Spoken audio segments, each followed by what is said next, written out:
gatatu mwiza cyane mwese inshuti bakunzi ba Urban Radio 103.7 FM turambuza live rero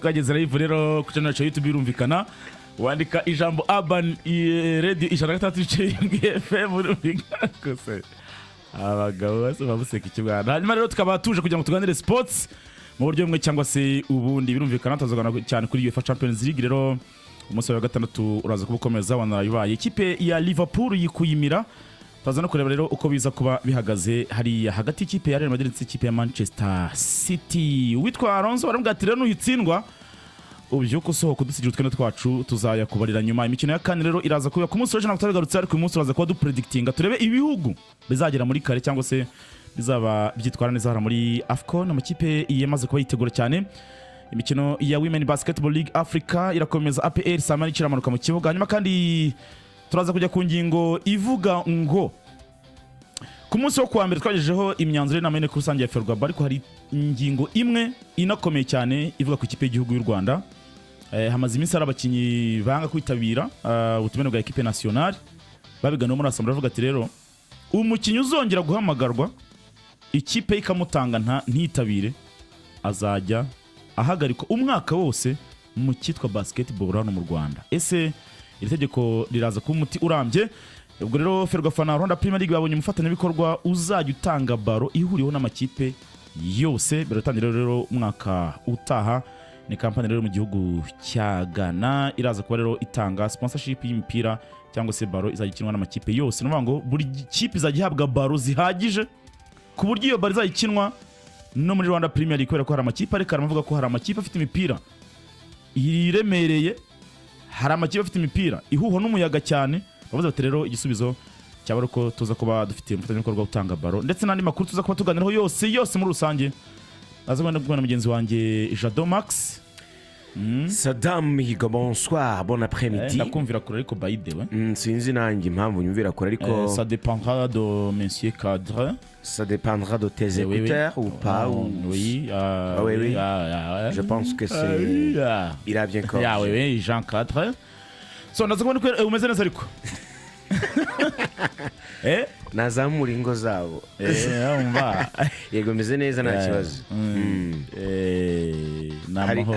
hari umuntu bajya babaza ngo umeze ute akavuga ngo meze neza ndakeba aratema n'urwembe ndakeba abashatse kuvuga ngo umuyaga ntumbuza gutambuka ndakeba nkatambuka iyo tegeko barigiga muri physique no ngo abafite surface nto niwe mpamvu indege buri ibisongoye imbere gasongoye imeze nkaho ntabwo yahita ntabwo yacamo biragoye cyane niyo mpamvu indege iye kuzamuka igenda ishinze yajya kumanuka gutyo bakubanza kwisha umuyaga n'ubundi indege iva ku ni ijambo ry'impine avion isobanura ngo appareil volant en imitant appareil volant imita l'oiseau naturel nagari animite uko meruka ariko ni imitant nicyo bita avion cyangwa se indege busa abantu barwara indege byagenze reka tuze kubigarukaho kadu bitese nzaba bimeze neza ndashima wow bimeze bite wowe fresh sana mungo zawo bimeze bite ni sawa abari mu ngo zimeze neza zitameze neza ntimukangwe divorce biteguye ku murenge no ku karere hatsagira umuntu ukangisha ngo guhuza abantu ntibikunda ni divorce gusa icyo gisubizo cyo divorce abantu ngo uzaze saa 3 murahurira ntazagira umuntu ukangisha ariko ngo abantu baje muri divorce baza bambaye imyenda isa umuyobozi arambwira cyane mugende mubanze mubyige ni mu basere muzagaruka mupe bitese meze neza cyane iyo umuntu akoze ubukwe abategura ubuzima bw'ejo hazaza cyangwa abayikingira divorce ijambo rikomeye anga ntago namenya intego za buri muntu wese Max uziko buriya y'umuntu ugiye vuze ngo ngewe wenda kanaka neme kuzabana na nyira kanaka buryo ubutegura divorce bushize muri logique ubitekerejeho cyane nemeye akenshi abantu ukise bajya munyara ngo nta gahato ariko impamvu ibyo bintu muvuze ari byo ubutegura divorce nyamara impamvu ibyo bintu muvuze ari byo divorce ni rwo rupfu rw'abashakanye rubanziriza urupfu n'urupfu rukaba divorce y'abashakanye cyane tuzatanwa n'urupfu abajye banyamango cyangwa divorce harimo n'abadategereza urupfu bakiyica mbere hari n'abamana y'amezi 3 akavuga ati warambeshye icyo guhana ngo zomaze icyumwe igihe wanyimiye ku mwanya buriya mu bantu bashakanye ngo wanyimiye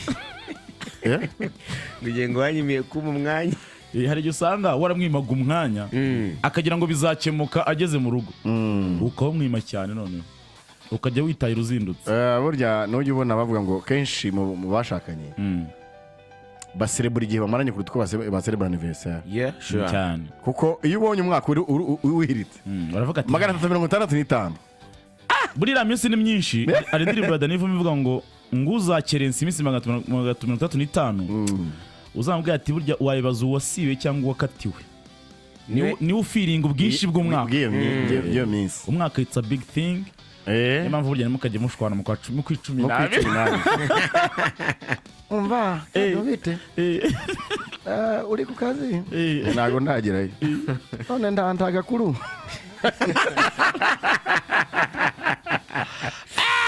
akuri ikibazo waraye yashaka kurohoze kuri TV1 ahubwo nijoro cyagiye mukimara gusohoka yabamagaye uracyari ku job ndabati uracyari ku kazi ndabani ni promesa mungiye Max yari umuntu ubwiye nkusuhuze yitwa nde rambwiye ati miri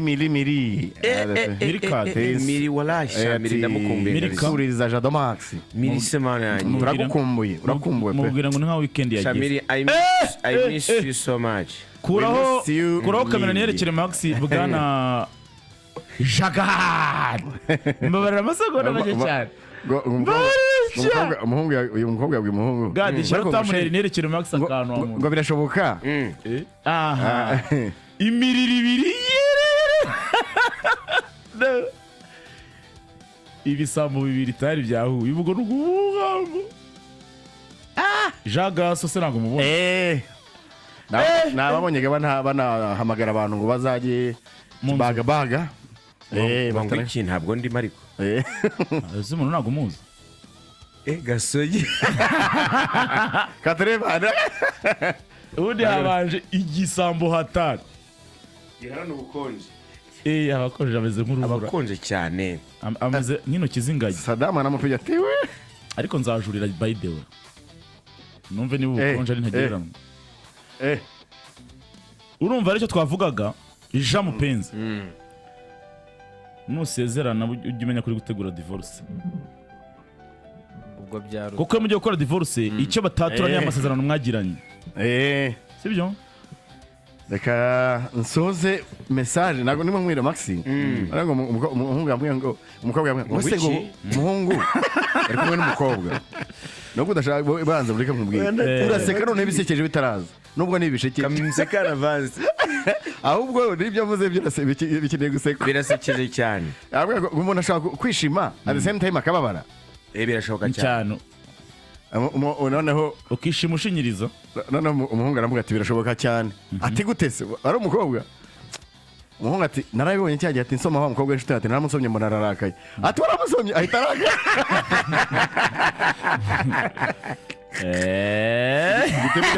Itebejya yawe ati nturaka abantu baba ari abagome kweli yawe urumva yuko akantu ka mushuti we urumva kurabona abantu bamaranye igihe babana mpamvu natera ntero yo gusezerana n'iki hari ukuntu ugera mukaba nk'abantu bavukana sibyo kadu iyo umugore n'umugabo bamaranye imyaka tuvuge nka 20-30 hari igihe bumva nyine ko divorce idashoboka umugore n'umugabo bari muri bisi bava hano mu mujyi rwose ngaragara ngo ariko sha ngo papa kanango hano ngo Kigali ma abakobwa beza pe siko bivuze nk'abakecuru urumva ngo nazime haje ufite ababyeyi bombi pe ngo tanga urugero nta kibazo nose ko ari urugero shaka kuri umwana mwiza cyane ugakabye nawe uzamera nka kaka uzakora divorce uzera ku mwana mwiza nsabye kugutana n'urugero ariko papa mpengo yaye ngo urabona ngo bari bageze hano muri rompe nyine urabona abantu abakobwa bava kwa Rubangura abandi bamanuka hepfo filiya za BTN abandi bamanuka kuri za Miki na za Shiki gutyo bana barakobwa beza bamanuka hano imbere ya KCT bamanuka bajya kuri gare kuntu nyine bari imiriro kimwe uraba burya kaduza rebe cyagiye yuri nka hano mu giporoso abakobwa baba bajya Kabeza nka saa 11 za nimugoroba imiriro hatari ibigenda cyane noneho ndarego papa mpengo urabona ko shango Kigali mu bakobwa beza pe umugabo aramwihorera bicaranye muri bisi inyuma mwihorera yaye none bageze hano kuri za Supertrade nyine babona ko uri kwambuka ati shati ati pompe ari ma Kigali mu bakobwa pe ati nk'abana bahisha umugabo aramwihorera arambwa ati ko ntabyo uri kubona amushotora nyine umugabo wageze hano kuri za Mundi Center arambwa ati ongera umbaze arambwa ati nibeza ababitwara abashatse ati hasigaye abeza ababitwara abashatse yarakaye cyane kuki yategereje Mundi Center bari bagiye kuvamo nyine yaje kumabariza mu modoka badatongana arambwa ati nabibonye ati hasigaye abeza ababitwara abashatse igihe batashye ati abitwara abashatse hasigaye abeza byihorere umugabo kandi yavugishije ukuri cyane story sibwo niwe nkimwe yakadu umugore nyine yabwiye umugabo yabwiye umugore ati ntago washakana na shitani Imana ntikunda bafitanye isano ko babana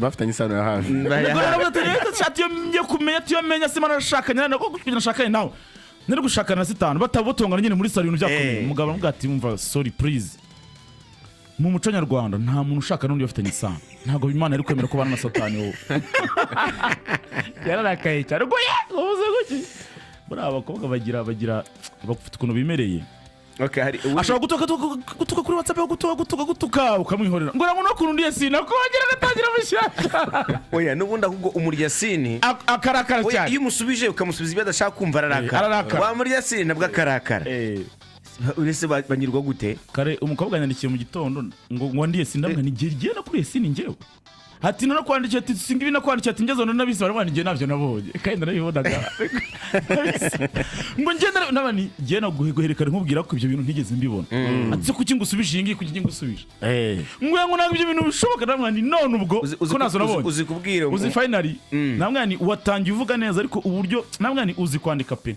unandika ibintu neza ariko uburyo usoza byica amagambo watangiye ati jya wandika ibintu bike ngo uravuze kugira amagambo menshi nta kintu na kimwe wavuga ngo anyurushimishe urumva umukobwa ashaka kwandikira nka mupenzi gutyo atazi no gutereta bari aho mupenzi ntabyo azi akajya kwandikira ngo hayi kumusubiza ngo hayi ntabwo yamaze muri relationship biragira chat ari hihi mupenzi ngo yamaze mupenzi chat rero umukobwa usanga ari hihi ushobora ngo barimo baracuruza ariko nka kadu wenda kera gitereta ati mbabara rwose uzahaze n'isumu ashatse n'abagitereta ntabagitera imitoma mukunzi we babana birashoboka cyane rwose ahubwo ni utera imitoma kurusha n'abandi bagenda bayivugurura abantu bari mare bazagutera bazuma nabonye ugenda byasaba ko ariko nyine mu cyongereza ntacyo umukobwa wese wawubwira yanyanyagira reka ntabwo yakwemera karibi yatakubwira ati warabyanditse ibyo bintu ariko nyine urarenze uwo wawubwira wese niyo yaba yariyemeye niyo yaba ari ku rukiko y'aka divorce cyane yahita akubwira ati dusubirane uzi uwo mutoma uzi ukuntu uvuga ngo naguye mu rukundo nawe byoroshye cyane ngo mu buryo bigoye ko nabisobanura ngo buri munsi uri mu mutwe wanjye uzenguruka ati ijoro riguye ati umubiri wanjye n'umutwe wanjye ntabwo urekera kugutekereza ati buri gihe njyama nshaka kukuvugisha nkabyuka nshaka kukuvugisha urumva ngo ni wowe bitekerezo byanjye bijyanye mbere uko nsinzira ukabitekerezo byanjye byonyine nsinziriye urumva uwo mutoma ko wabaye muremure cyane ngo nanone iyo mbyutse ni wowe ntekereza mbere yo kwiborosa ati ni borosa ngutekereza getse korogati tashi ngo buri munsi bihora bigenda gutyo ngo ikibazo nibaza ni kimwe ngo ni uburyo ngukunda cyane ngo nkaba nibaza niba ushobora kubitekereza ukabibasha ati kubera ko mbwira niba igihe cyose duhuye bikugendekera nk'uko bingendekera kuko mba meze nk'udafite imbaraga nenda kugwa kugeza nguhobeye ngo nkubonye iruhande rwanjye iyo mucakiye yumva nshobora kurira nshobora kugira ibyishimo nkarira wansiga nabwo nkagira agahinda nkarira amuhobera gute batari kumwe se ni ikibazo gikomeye ati ikintu nifuza ati nuko wakabaye uri aha ngaha ati no mu gihe urupfu ruzagutwara nzabe mpari apana nuzabatwara azamugwa mu maboko nuzabatwara none ese mvuga ni yahita kuvumbura ko wikunda cyane vuga ati we ko wikunda ariko imitoma myinshi nayo sisaba ntago ari myiza mubwire ati ndagukunda kurusha ko kadakunda ibiti wimenera umuceri winyanyagiye ati ngukunda kurusha nkunda urusenda Jacadre imeze bite all satrio imitoma imeze bite Jean Mupenzi imitoma se kera twari tucyandikirana ibyo by'impapuro byo kwandikirana cyari bikibaho ese ntago nigeze nandikirana abantu ashara umukobwa nandikiraga kera ko ikintu cyambabaje ubuzi ko buriya hari ikintu bita amateka n'ikibi cyane uzi ko urukundo twageraga muri primaire rwashize ruyaze ku bateri yabayero buriya bwari ubwana Weraga rubwana kano bwana nuko hari ubisesengura ugasanga kugira gute urukundo rwa primaire urukundo twageraga urukundanye ubungubu waburu wa mbere ariko urukundo rwagiye by the way iriya maxi iriya yari urukundo rwagiye wari true love kuko basically uzi ko waraga kudasinzire nta kintu buracyari nongere mubone kubera ko mwakoraga iby'abana se oya kumubona byonyine n'ukuri wararaga udasinziriye icyo mbaza rura rukundo rwa primaire rujya he ubwo se twemere ko muri primaire umuntu ubwana nyine se ubwana urabusaza ntabwo ariyo mpamvu uyu munsi twemere ko muri primaire haba mu buraya nta buraya bwabagamo ubwo rukundo rw'umwana wa primaire ni bwoko ki oya rero nagutekereza bibaho za primaire za secondaire utaragera muri 6 ukuntu hari ukuntu nyine nta n'ikintu waba ugamije tuvuga ngo kwigaragaza wapi ariko uyu munsi ubushaka guhita ucakira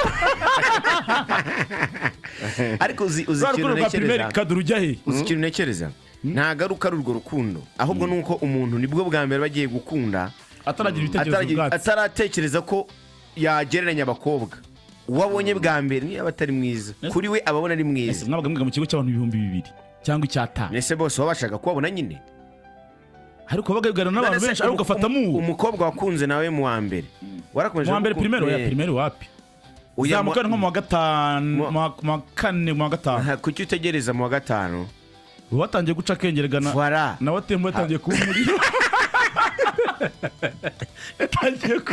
yatangiye kubishanyaraza sibyo kado uzi ikintu cy'igihari abana bo muri icyo gihe sosiyete bitarabahindura cyane nta kintu abazi uretse n'urukundo uretse wenda yakunda umupira bawukunda aceka kawuzi uzanarebe imyaka yo umwana atangiye gukura ugeze imyaka 17 18 yo bita ngo ni stupid stage adolescent nyine buri mu adolescent uri abayumva umukobwa uri muri iyo myaka abayumva azarongorwa na depite na era no musiki wa mukire wa mbere avuga ati niyo mpamvu mwumva ngo bakobwa mfata urugero ku bakobwa iyo agiye akura iyo yinjiye kaminuza abafite ya feeling university kazashaka Jado Max ukaze abantu munyamakuru wa mbere ebana kivoko kingu cyumvije ngo arataryamye ngo kogeza shanga kandi ari kogeza karabage urumva bano byarangira ubwo yarangiza kaminuza agatangira kunyine icyo gihe batangiye gushaka akazi abagabo n'abahungu baza akakabona abahungu baza relationship icyumweru kwezi akagenda akinanga mu gatarani ubundi abona bikomeye iyo atandukanye na avuze ngo nzabima bose Max akabanza akamwahuka umwaka umwe n'igice avanga agiye guhindura akajya kuri mupenza akamwahuranya amezi 6 agahita baro kwa gada akamwahuranya 2 ageraga ati munyihere savana nimwe Sadama ni kuvuga by experience hanyuma rero hanze niko bimeze radama kuri 079 tugende tuganira ntabwo twabibagene kuri YouTube channel yacu ni Urban Radio 106 n'ibice 7 tugende tuganira namwe tubakire tubahereza ikaze mu kiganiro cy'uyu munsi urumva ko tuba turi hejuru cyane nta rungu kandi ni drive ahangaha tuba turi abantu bava mu kazi bamwe mutaha urabibukije yo abani aro yo William umeze ute meze neza cyane meze bite sawa ni sawa tuweza na Saddam arakumva Jado Max ameze ute ameze neza ntago ameze neza kadarambeshye urabura iki harabura iki se afite iki ukuntu nyine ukuntu nitabye umutipe Afite nari iki? niteze umukobwa umuntu uri muri Yesu ntabwo ajya agira ikibazo. ntago ndi muri Yesu pe eshwe ari muri studio ndi muri studio Cyangwa nawe uri ja Satani. ngaha satani ni wowe sha ja satani ni wowe sha Agiye ugeze kwakira Clinton uravuga ngo ja Satani mwe muri ku kantu ka Satani. ni mukude wabivuze oya None se- ahubwo ngo abakobwa ngo kwera gukunda amafaranga ngo satani namutse afite amafaranga ngo bajya ngo satani bebe ngo satani shu Aya basigaye babita ngo ni daddy. ngo ariko se ubona ibintu bavuga ngo abakobwa bakunda amafaranga atari kubabeshyera wowe urayanga Ariko sininde wanga amafaranga. Ariko- njye sinyanga Uzi nuko ko- nyabura icyo twibaza ni kimwe kuki umukobwa utangira kumutereta akabaza kumubaza imitungo ufite biba bihuriye he Kugira nyina atazacupira. atazacupira yaje kurya se Oya, ninde wajya ikintu waba fokasingaho. Umva abakobwa baberwa n'ibintu by'imisatsi. Arajya gukundana n'umuntu udafite ibiceri. Nyahandi uzasanga umusatsi wamwereyeho. nese hari ubwo uri umwogosha none se yakundanye nawe hari ubundi ubwo uri gukunda umuntu umwogosha gukunda umuntu bisaba kubanza kurema imitungo ubwo baze basanga bakwafirira niba hari se niba bogosha none se umuntu yashaka umushara agashaka n'imashini tujye tugenda imashini twebwe Nanjye icyo mbaza. Iyo wateye umukobwa inda. bitubwire nk'uwabikoze byakubayeho ariko se ko byakubayeho wabivuze neza buti nate mukobwa inda ntacyo bitwaye mwana byakugendekeye gute ukimara kuyimutera Kakubwira ngo ndatwite. Ubu uri muganga ngo uramubyaza. ubwirwa n'iki se ko ari wowe wayimuteye ngo yarakubwira nk'uwakoze igikorwa ntabwo kubwira ngo umubyaze nabwira ngo umubyaze ko uri nakubwira ko muganga igikorwa wakoze ko cyabaye cyabyaye ingirakamaro umusaruro ese ubundi inda y'amezi abiri wayibyaza wowe uba ushaka kubyaza inda y'ukwezi kumwe wowe Hari abazikuramo rero. reka reka uzaba tubwira uti bigize ribu icyaha umva nimero yawe ni iyi ngiyi nimero yawe ni iyi ngiyi tuyihe ribu ko wakuyemo inda Oya ntiyabahamagaye. iyi ngiyi nyine siyo yawe se niyo yawe reka tuyibahe reka bazaza tuyibahe kabisa ubwo buhamya uzabubahe neza urumva iyo message urimo gutanga kuri radio man ate umaze gukoramo zingahe oya umaze kuzamo zingahe Erega nese nawe uzi ko agiye. oya wigira bande ubwoba nyine bande urabizi ko icyo cyaha kidasaza cyagira icya mupenzi ayisamera nkawe icyo cyari gisa reka abantu batinya ribu we ahise avuga ngo Hello Apani radio allo. yo Uya mukadu. salama papa Umeze papa. ni kwa kundi Yo ari gado. ya Yo umeze neza. meze neza ntubyumva se Yo ari kabisa n'urucyabana ndikumva umeze. ariko wongera ijwi ongera ijwi imana hari igihe wagira ngo urimo uraririmba Ikabwira kadu. yo Irubye kuririmba ntabwo ari bya cy'umusaza. harya witwa ntuherereye jya ubanza wivuge n'aho uri n'aho uturutse n'ikikugenza Yo hano uri kuvugana na kapiteni ubwato muri mu karere ka Murenge. jean capitaine Yola. none se Oh. ubwo sawa mana Ikabwira kadu. Yo ari kabisa nyine ndaje kumubwira amakuru ya Manchester United yanjye. Manchester United Yo ari yatsinze 4-1 yahuye n'ikipe ikambakamba ikubita 4-1 Reka nkubwire buriya Brian Mbomo na Amadi bagiye kujya muri Afcon ba Brian United ashaka umudefanseri waze ukomeye muri Real bita Ramos andi ushaka naya Uzaka ubwire kadu. Sesko agiye kugaruka Indi je kugaruka. Benjamin Sesko ikindi Ruben Amorim aracyatoza yifubitse Yo ani yindi hari kishimbo hari ubure abatoza bose amakosi baba yashizemo. Yo ani kabisa ibyo ni ibintu bisanzwe cyane ku batoza kwitoza wifubitse ntabwo ari kwitoza wifubitse kwitoza wifubitse ni nabwo soma make. none se Jean Muhire Yola. ubwo sawa bro Ako kadu. yo Yenda kwemera Imana ikandusha umusaza. ngaro kwemera Imana Yenda kwemera ikamurusha Imana ikandusha. asante sana Jean Muhire ubwato ubujyemo neza hanyuma aho kugira ngo ubwato busome wasoma man urumva ubwato busomye mwajyana ariko usomye waba ufata ukavamo reka nkubwire zire kato nta nubwo wakwicwa n'icyaka wenda yo Yohani kazato bwanjye kunambara cyenda ubusobanurire uno mugabo manje uwo mugabo muri kumwe se uyu uriya mukado kabisa umusobanurire bwa bwato bw'intambara umusaza nese ni umugabo wawe ni umugabo wawe Jean Muhire yora turakwemera man reka nkubwire kato yo aze kagiye kandi Muhire arashiriwe se agiye akiri mudaga halo ariko sha yo aha Muhire neza mfura we ni focus hano Kicukiro Jean Focus meze bitese focus ngurirwa next turaho mu kinyarwanda mu gishinwa naba nkube none se foka ufokasinze hehe uri Rwandex Rwanda kiyeho nakubonye kuri nakubonye YouTube uri gusuza nimba kihatuye njya ngucaho nkagusubiza cyane iyo mu gihugu none se ujye umuca atetse indezi inde ucaho ngo ujye umuca atetse happy Boston indezi Boston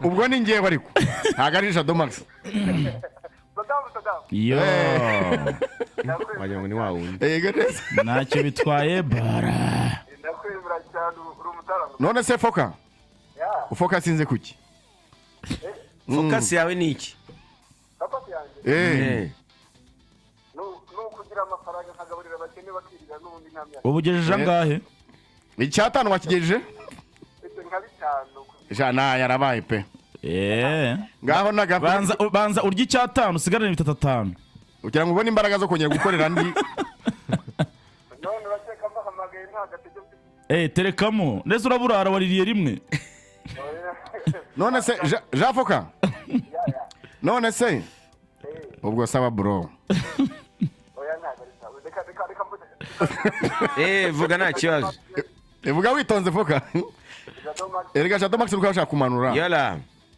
Shadow Max ndamukunda cyane ni umukunzi wa Feri yemewe nkanjye umukunzi wa Feri wa pe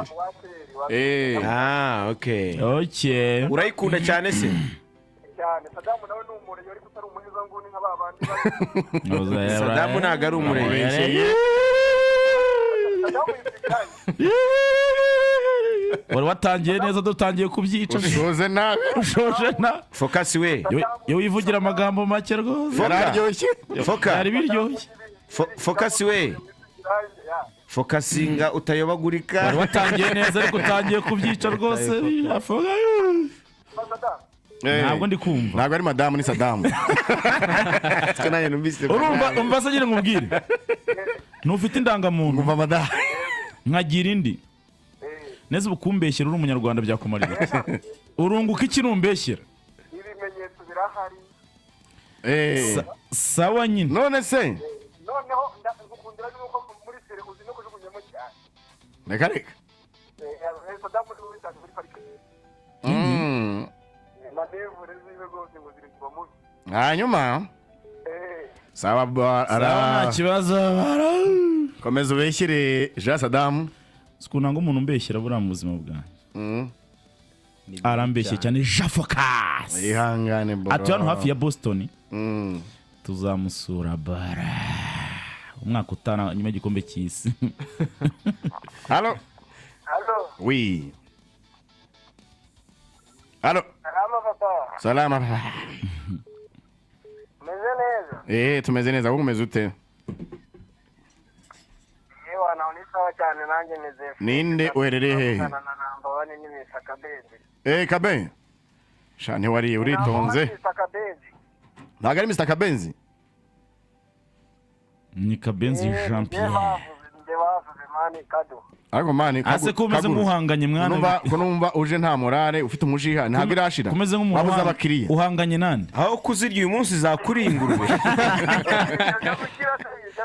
nase kabere kajya mu bibazo cyose kimwe ingurube zakuriye kuki buri uvuga nk'umuntu uhanganye nani ni ibibazo witeye cyane ibyisi yaguteye oya ngemeze neza none se jya uvuga ugororotse nyine uvuga ati jewe Jacques Benz Jacques Ben kandi uzabana ngo ko wakize malaria ntago wakize malaria ukize malaria cyangwa urakirutse oya nakize malaria ntabwo nakirutse malaria Jacques Benz none ubwo none nukuza kundebera ikipe yanjye bita Nyamukandagira mu kibuga Benz zigahunga ariko none ahangaha ko numvise ngo umuyobozi mukuru wabo wawukuyeho muri aka kanya wawukuyeho uyubushe none ahangaha ko umuyobozi mukuru wabo wawukuweho umuyobozi wa mbere mukuru yego inshingano ninde yego inshingano nibyo muri aka ka Jacques Benz umuyobozi wa mbere mukuru Kabenzi yasi Kabe nese kabe utara ni icupa rya kangahe ni muzima ntabwo nabiye ubwo nande kuri muzima se dewe ninde wakubwiye kuri muzima kabe nagarita yayi Kabenzi abari hejuru cyane apfa kuba yitamiriye mbega ukuntu umuntu yaborewe anyibukije wa muntu wafashije kwishyura fagitire ari kumwe na jari byo bahasi umuntu Yikuye salama papa Erive twatuburanye none se gaso karame bimeze bite aho ngaho ku bitaro bihorere asigaye bindera oya gasore semu za Butaro Butaro muri Rurindo oya ni Rurindo ya Burera ni Burera ari kandi nta kibazo none se gaso karame sheri wawe ameze atejo nuko amwe mugiye kumureba naye mba ndi mu tubazo twihariye ari umuntu mufitanye ibibazo wamuteye inda azi ko ari amahirwe mani buriya oya ntago ari ibyo ngibyo ari umuntu uzi abantu babuze urubyaro ku rubangana gaso uzi abantu bahize abana bababuze ibyo ngewe se ko ndi intungane aho ngaho reka ubyara buri munsi warabisoje oya Jean Gasore yego ngaho tubwire icyambere se nayo makumbere cyane cyambere nuko wambeshye reka kwivugira kuri radio oya kambyihorere ari ibibazo runaka byahise bizamo ariko amatariki y'ubukwe yahindura ku ngufu duheruka kuvugana koko mufite n'ibibazo uwigendeye mwamushyinguye neza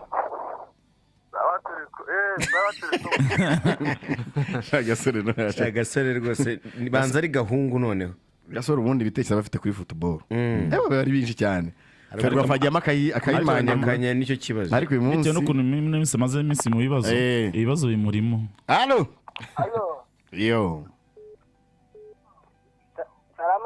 salama ariko kwiyumva wapi banza ukureho radio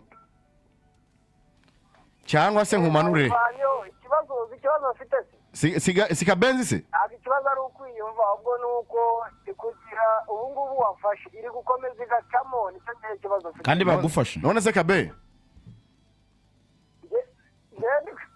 ndazi gutinda kuvuga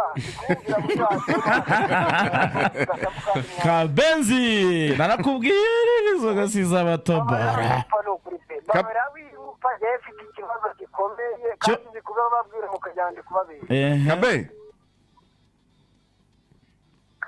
inzoga siza bato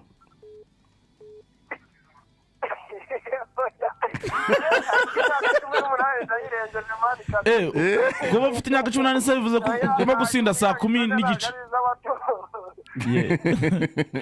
none se uyu munsi ni kuwa gatatu noneho tugiye mu mikino urakundebera mu ikipe bita Nyamukandagira mu kibuga umbwire n'igihe izakinira ugifata rutemikere ukagera hanze y'amazi magari urandebera mu ikipe bita Man City iri gucima kare hanze cyane ngo umukinnyi bita Eric Boruti Haaland ngari gukima kandi Eric umuntu umaze Boruti. gutsinda ibitego Eric Boruti Haaland. Eric Boruti Haaland Yego. no mu ikipe y'amashitani y'umutuku murayazi Oya. Simani City se. Amashitani y'umutuku kabisa muze kudeberamo iriya kipe ndayemera bya hatari wana ni ku mutima City Hariya amashitani atukura si subirigi. Akantu gatoya mutahambwe. Akahe? Urabona nayo nkubajije mu kanya ku kintu kijyanye na APR. Nawe hari akantu gato utanshubije ariko. Gatoya. Nawe nta akantu utanshubije. Ngaho mbaza nta kibazo ndagusubiza. Nakubajije ngo yashize.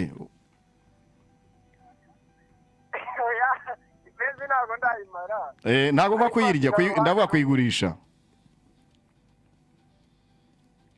Oya kuyigurisha. Nyine ndi kukubwira ko hasigaye uruhande rumwe ariko. Niyo mpamvu utishimye pe. Ayo ni amakuru hanze y'u Rwanda se ko ari wari ugeze. Ko wari ugeze i Burayi usuye mu ngurube. Cyangwa wagiye mu ngurube z'i Burayi. Izo ni ingurube z'i Burayi cyangwa izo mu majyepfo. Ariko baze kuba kuri Haaland uge tujye ku ngurube. Ibyo bintu wabisobanurira itabana. Ariko rwose. Ntukavanga Haaland n'ingurube mwana ibyorere. Kabenzi rwose Mr Kabenzi none. Kuri Haaland uge tumanukira kuri Shaitwan. Ubu yinaze kuri Shaitwan. Ariko uyu musho uyituka mwaserera.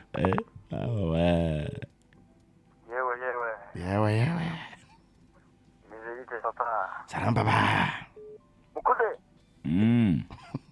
Salama. Safi.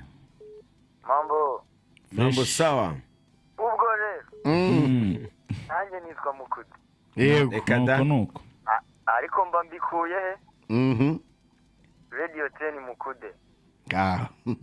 Zamani. Wiri ubitekereza kuza kubitubwira. Mukude. Nyamaze. None ubwo. Urinde uherereye hegera vuba batugenda ariko. Ubwo tubikorehe iki? Nitwa Musinga ndi Nyanza. Musinga. Inyanza ya Kicukiro. Butare. Majyepfo. Hamwe haba amata na Reyo. Aho ngaho hafi na kaminuza y'Inirake. Cyane. Mbese hano hose ubu hari. Nyabisindu se? Muganda muri hose. Muganda muri muhanda. Wa Murenza Budara. Wa Murenza Budara. Kwa Murenza Budara. Uza hano Muganda muri byavuye se? Oya.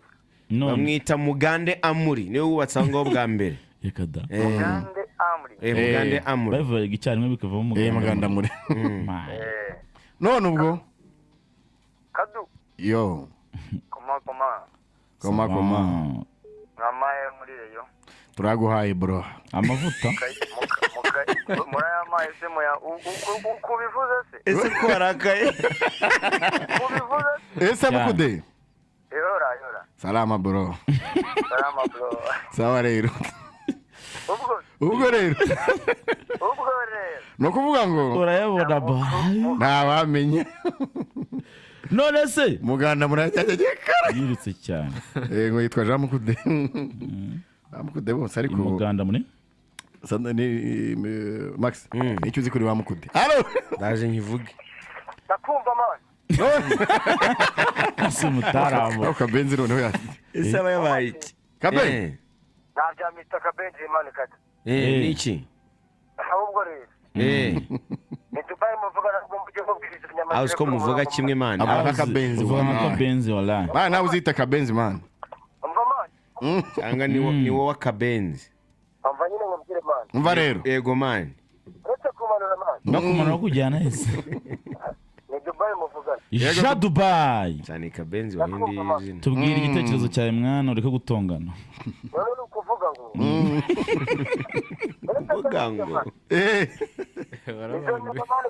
Sadamu yanuzi. Sadamu. Uti? Nasi weshira igitekerezo cyawe nta kibazo. Okay none. Urambwira mani kuri ya kipe mani je mu kibuga kigata gisuru umweru mani. None urambwira kuri Liverpool. Irebwo uvuze Liverpool Newcastle y'umukara n'umweru sibyo? Uvuze umweru n'umukara Newcastle sibyo? cyangwa Juventus. Ni Juventus Doture sibyo? ariko kadu cyangwa Santos ya Neymar. okay no kuvuga Madrid urabwira man Nta kibazo. umva se mubwire man Nta yindi. buretse mubwire man buretse kumara mubwire ako uzatubwirisha nyama man kire kuri umurongo man Ariko wavuze. Inyise. Okay, reka none mumanure kugira ngo umenye ko manura. Hari indi kipe usigaje se cyangwa usigaje gutongana tugumwana? amagashi se wayarebamo man nta yindi. amagashu sanira izi nayo ndeberemo Na Cote d'Ivoire mfite amakuru menshi cyane. Ogibambye no ku Rwanda man no ku Rwanda. Ukwezi FC. ubaze ndebere kuri reyo ahani Ukwezi FC hanyuma bigenze nte? Ukwezi FC. Nidusoza. nusoza turaje hari ikipe bitanya kabingo mani FC Okay, ni shoka ise. Nyakabingo yaratsinze. Wapi barayitsinze. Barayitsinze bayibye. uburyo naryanaga mani icyo gihe mani Wararyanaga.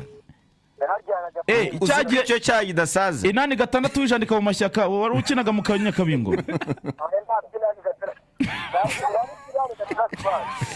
Neza ubwo hari ryari ugikaze. Wavutse 8-6. none nukuvuga Yego man. Muri Newcastle. Ariko wa betinze. Newcastle. Iyo pari ni ndende pe. Iyo pari yawe imeze nk'ishuka. undeberemo mani ukuntu byifashe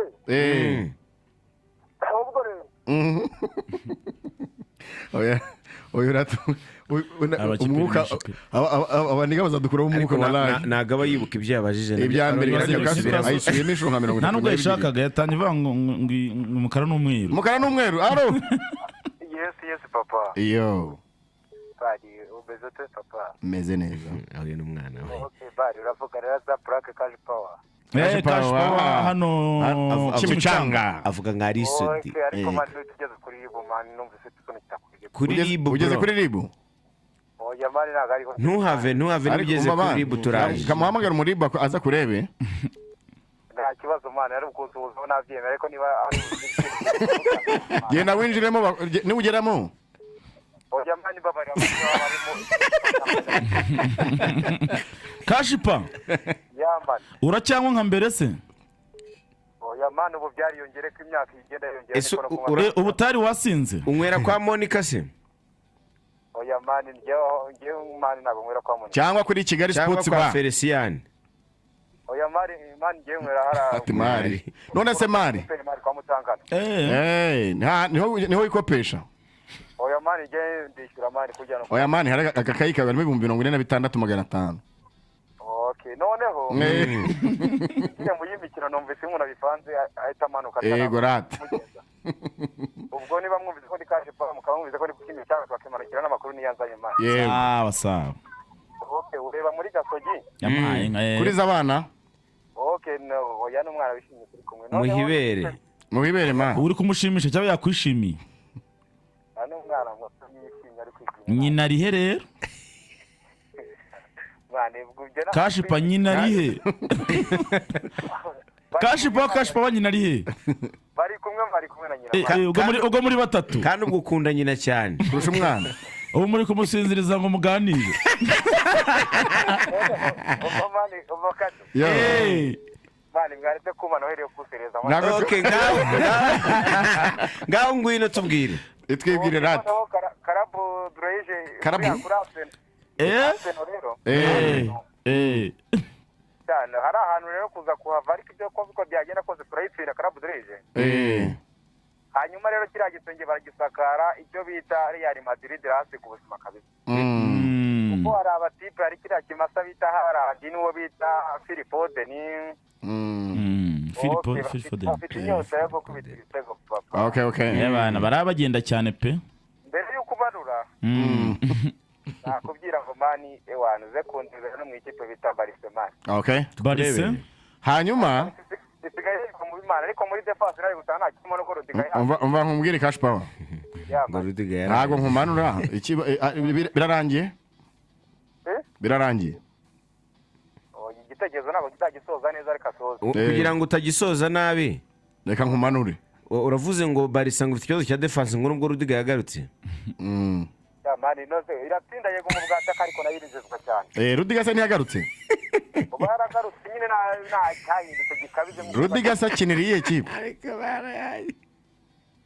mani yo mu defenseur wa Real Madrid none se uruzajya muri Barcelona wavugaga Barca aretse Kashpa yola hari umuriro wa muke ntucyaginge ya mani ntabwo ari umuriro wa muke oya kilowatt zihoramo mani kilowatt kilowatt zihoramo noneho ubwo sawa bro mani bureka ubuzima ko ntabwo nakumanuye ariko turacyavugana okay ngaho Barca rero irinjiza cyane ariko nayikinjizwa ejo we nabonye ukimara guterekamo bawe nye baza kuyishyura ibitego bingahe bibiri terekamo ikindi cya gatanu bayishyura biba 3-5 mani yego twara ko ubusatirizi bumeze neza ariko defense ntabwo bimeze neza sawa sawa uri wese abakora akazi ke mwiza muri yegereye oyo mutavuga ngo baditsinda Kashpa sawa se twakwanzikara twiniguye umunsi nta mukobwa nta mukobwa muhige kadumuhige pe higa umukobwa kampega umwe nuza mwabaje Madrid allo skubonekerwa allo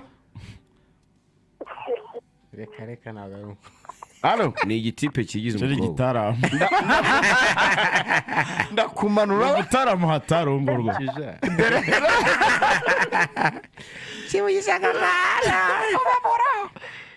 sko uzikuhebe bije mani ushaka kwigira umukobwa vuga neza mwana ariko ibyo vuga neza cyangwa umanure uyamumanure wana meze ninde uherereye ariko warujye kunzoreza uvuga ngo wakira kandi kuri buhite manuro ngo ni kapiteni uka hasi oya niba murenge wa Kinana muhire uragarutse wari warohamye wari warohamye oya ntabwo ngarutse ntabwo narohamye kati ngatubwira igitekerezo vuba ariko muhire no muraza kubera mu ikipe yambara ubururu n'umweru hano mu Rwanda ariko byose wari wabitubwiye reka twakira abandi yari yabitubwiye muhire rwose utwihanganire wari watubwiye reka tujye duhana abandi turashaka umukobwa uraza bigize umukobwa cyo ni icyaha cya mbere babyita kurumwigira oui alors icyuki icyuki bite sheri namwe nizere ko mumeze neza mwese ego hanyuma rero gihe si ngombwa ngo nirirwe mbabwira ngo muranyura muri aya makipe kuko amakuru yose muba muyazanye ego nigeze saa mbiri amakuru dukeneye mwayaduhaye cyane rwose uko niko ugiye mu gifaransa bayita shite libre agiye nko guhananuka aragiye pe icyuki agenda cyo cyaruguna azaga rimwe akubitaho akagenda ntabwo yizimbye cyane nyuma yuko we na Max ari byo baganiriye hari ibyahindutse allo cyane nyuma kaganirijwe Salamamari yo okay mumeze neza yego okay kado mumeze neza nari ni kwa kundi gute si neza nyine kumwe ubizi okay aho ni sawa cyane none se witwa ndetse uragana he okay amazina nisabye kusenge Justin byukusenge Justin kusenge Justin ya niko kuri kabisa none se Justin karame herereye agana he ufite imyaka ingahe nerereye mu karere ka Nyamagabe ufite imyaka 23 yego harabura ingahe ibura kugira ngo pe ndumva habura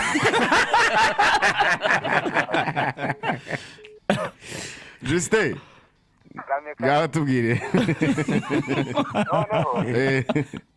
oya nakora nibeshye nta muntu upfa waratanze mituweli mari yo nitaba Imana ubwo rero nukundebera mu ikipe yanjye y'amagaju ariko amagaju rwose tumaze imyaka 90 ariko twatwanga ibikombe 5 nabyo atari bya shampiyona urumva ni ikipe iraho yabaringamana ubwo rero nukuza kumbwira ngo basi bitangaza yigeze ikora mu buzima bwayo mu myaka 90 ko ngiye nari mbizi mwebwe muba mufite imashini murasakinga mu ndebe murambwira ndabanyiteza amatwi nta kibazo. Reka Kadu arebe muri mudaso hanyuma ubwo murakoze turakwemeye cyane kabisa. Sosoda ubwo rero ngaho tuyobora umukobwa n'umubonye inzira y'urashagwa yibonye sabuganye namwe nkatumikira abantu mye banze tukagaruka amagaju y'itatu gatanu wiki turaje turebe palmarès zayo z'amagaju se gusa ntazo yatangiye yitwa ngo amarigure amarigure y'Urutaremara umutware. none se Jean Pain urabivuga hiki kumagaju se muri rusange hanjye amateka umuvandimwe yatubwiraga ibikombe bifite ariko bitari shampiyona niyo nyiziho nanjye ko sindo wa kera. uyu ni mupenzi wa kera. Halo Apani bite papa. Salama. Umeze gute? Salama bro. Ninde werere he? Gira vuba amasegonda make. Ni Vandarateri Sarijeri Memeri taho. Meneri. Nonga mu karere ka Rwamagana. None se Meneri?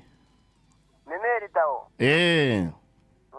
Nukuvuga ngo Ego. ubwo sawa. Ubwo rero. Ayo makuru ya De Bruze turayashaka. De Bruze? Urayabona. None se. Ko nagira ngo mu ndebere muzamu wa Chelsea Robert Sanchez. Igihugu afatira.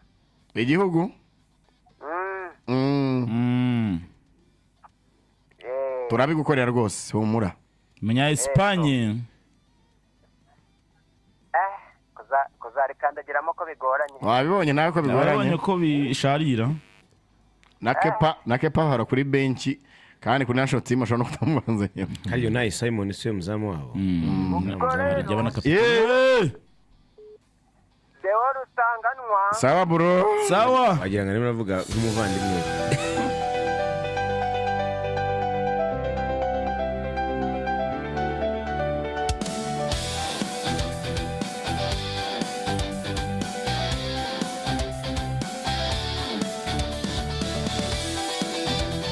Hello Rwanda. Iyi si promo ni Levonsha.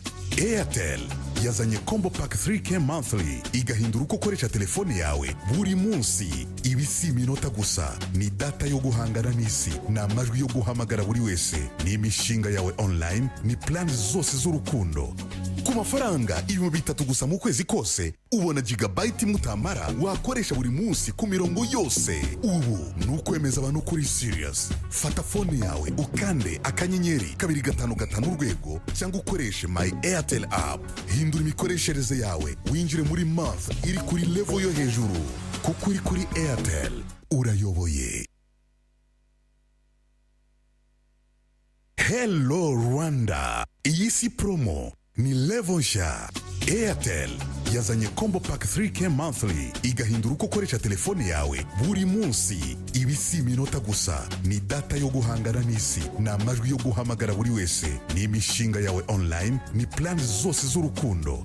Ku mafaranga 300 gusa mu kwezi kose ubona gigabyte mutamara wakoresha buri munsi ku mirongo yose. Ubu nukwemeza abantu kuri serious. Fata phone yawe ukande akanyenyeri 255 urwego cyangwa ukoreshe my Airtel app. Hindura imikoreshereze yawe winjire muri month iri kuri level yo hejuru kuko uri kuri Airtel urayoboye. Mu gihe cy'imyaka 25 Imana yagiye yandika inkuru y'ibyiringiro binyuze mu ndirimbo z'agakiza n'imbaraga z'ubutumwa bwiza. Umuhanzi Alexis Dusabe yabaye intumwa y'ihumure. Indirimbo ze zatugejeje mu marira y'ibyishimo. Ni umuyoboro 25 years concert ni kuwa 14 Ukuboza 2025 live kuri KCEV Kankigali. Muri iki gitaramo tuzaba n'abaramyi mukunda cyane nka Bosco Nshuti na Pastor Lopez, bazadufasha kuyobora umugoroba w'ubugingo n'ubuhamya. Ntuzacikwe n'iki gihe cy'amateka. Buri tike yawe ukaza akanyenyeri 797 akanyenyeri 50 akanyenyeri 2 akanyenyeri 93 urwego. Wagura no kuri www.umuyoboro.com. Uguriye kuri Airtel Money ugabanirizwa 10%. Ku bindi bisobanuro hamagara 0788 88 Umuyoboro 25 years concert na Alexi Dusabe. Reka duhimbaze Imana yatuvanye kure, tuzahurire KCEV Kigali.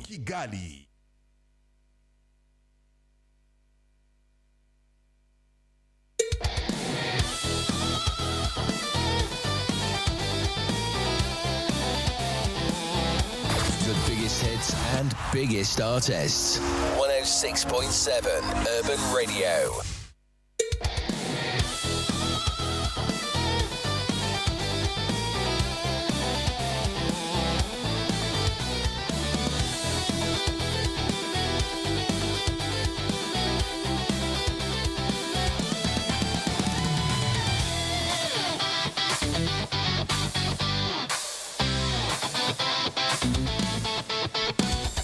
Yes, iracyari Urban Sports rero twageze saa 11:03 i Kigali ni Bujumbura n'ahandi hirya no hino ku isi duhuza amasaha. Ubwo rero twageze mu isaha yacu rero ya kabiri yatugiye kuba tuganira kuri UEFA Champions League. UEFA Champions League ngo mbere ko wenda tunayikora hose Adamu.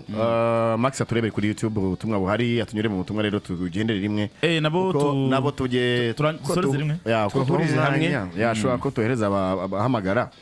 Nabatwandikiye bari ingenzi kabisa cyane. Hanyuma ubwo tuvaho no kuvuga ngo turakomerezaho muri zirike. Witwa Kayezu Gerald ati amakuru muve muri ibyo bra. Ubutumwa bwose ndabusoma buriya. Niyo wabantutse nabisoma. Yarakeneye Kayezu. Niye na Fabien ati welcome masesenguzi beza. Nizere ko agahinda Arsenal yaduteye muri weekend, nizere ko agahinda yaduteye iri bukadukize twe ntako. Uwitwa ubwo simbusoma pe ubwatuyishimire Clementine bumwereka nsoma ubu ati mwiriwe neza turabumvira hano Kimironko hano Nyagatovu muduha makuru avuga muri APRFC ariko numvise radio imwe navuze yuko ngo ishaka kwiyamamariza kuyobora APR ngo ibe nk'izindi nenanze kubisoma umude Barcelona na Chelsea nubwo ikomeje kutubeshya yitwa Kayezu Dusabe Saidi ati turi kumwe bavandimwe hano Igatsibo. Witwa Janvier Munyagandwi nibyo ni Munyagandwi.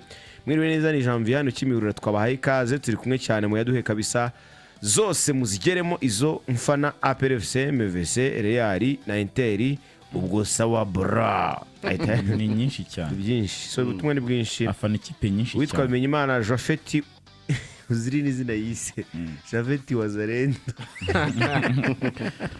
ati mwiriwe neza nitwa Jafeti ndi mu Bugesera Gashora mutubwira yo muri Reyo na Real Madrid Focusm ati ndabakunda cyane ba papa ni Focus Rwanda X hamagaye so reka tujye mu zindi nkuru ubutumwa bwa rubwo n'ubundi bwagiye bwisubiramo. Okay, thank you so much Jado Maxi. Thank you so much bwo twakwigendera twigire mu n'abarundi twigire muri zirige ku munsi w'ejo ikipe ya Liverpool twayiganireho cyane tuvuga ati ikipe irahava ati nitsinda biritwa ko Sara isigaye mu Bwongereza igitego cya Dominic Soboslai kuri penalty cyabakuye imira. Wareba kugeza ubu ku rutonde rw'agateganyo Liverpool umwanya wa 8 n'amanota 12 mu mikino 6 byibuze bwo buri mukino agiye buri mukino n'amanota 2 nubwo atabaho nta kipe gicyura 2.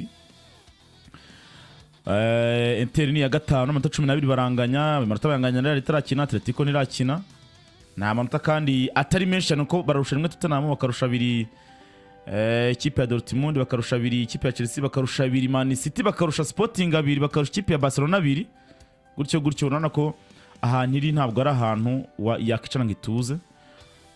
N'umutoza Kadu yari yagerageje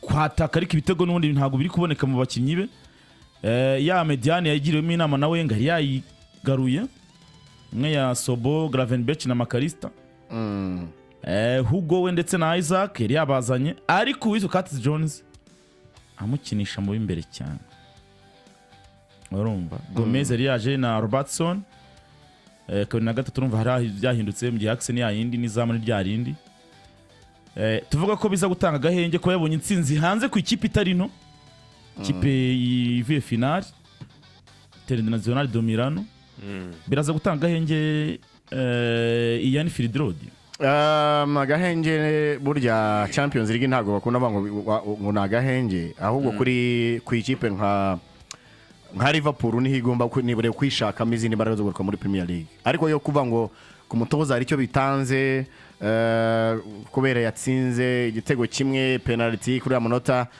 Liverpool ihita izamuka kujya mu makipe nibura 8 ubu ngubu sofa ikaba afite amanota 12 mu mikino 5 iheruka muri imaze gutsindwa imikino 2 itsinzi 3 ubwo ndavuga muri izi ligue birakwereka nibura ko ubu ngubu baje basatira amakipe yandi urabizi ko amakipe bajya bafata ubundi aya mbere agenda n'8 mbere uko bashaka ndazaza ariko sofa ahiri ubaramutse avuga atahangaha kuri knockout phase playoff yavuga atanganda hari neza nta kibazo so ni yo nka Liverpool birafasha Liverpool ntago bifasha suba ngo media umutoza twagarutse ugiye kureba mwatsinze ibitego bingahe ni igitego kimwe cha penalty bivuga still you are still struggling nta cyahindutse kugira mu n'ibitego byinshi gusa kubona ayo manota ukaza ko butinda komeje muri fazi kurikira cyangwa se ndimo nderekera muri fazi nziza kugira ngo nanye zazamuke wenda muri aya makipe 8 ya mbere ni intambwe nziza ariko Liverpool nanone ntago twahita tuvuga ngo ni ikipe ya Liverpool yahise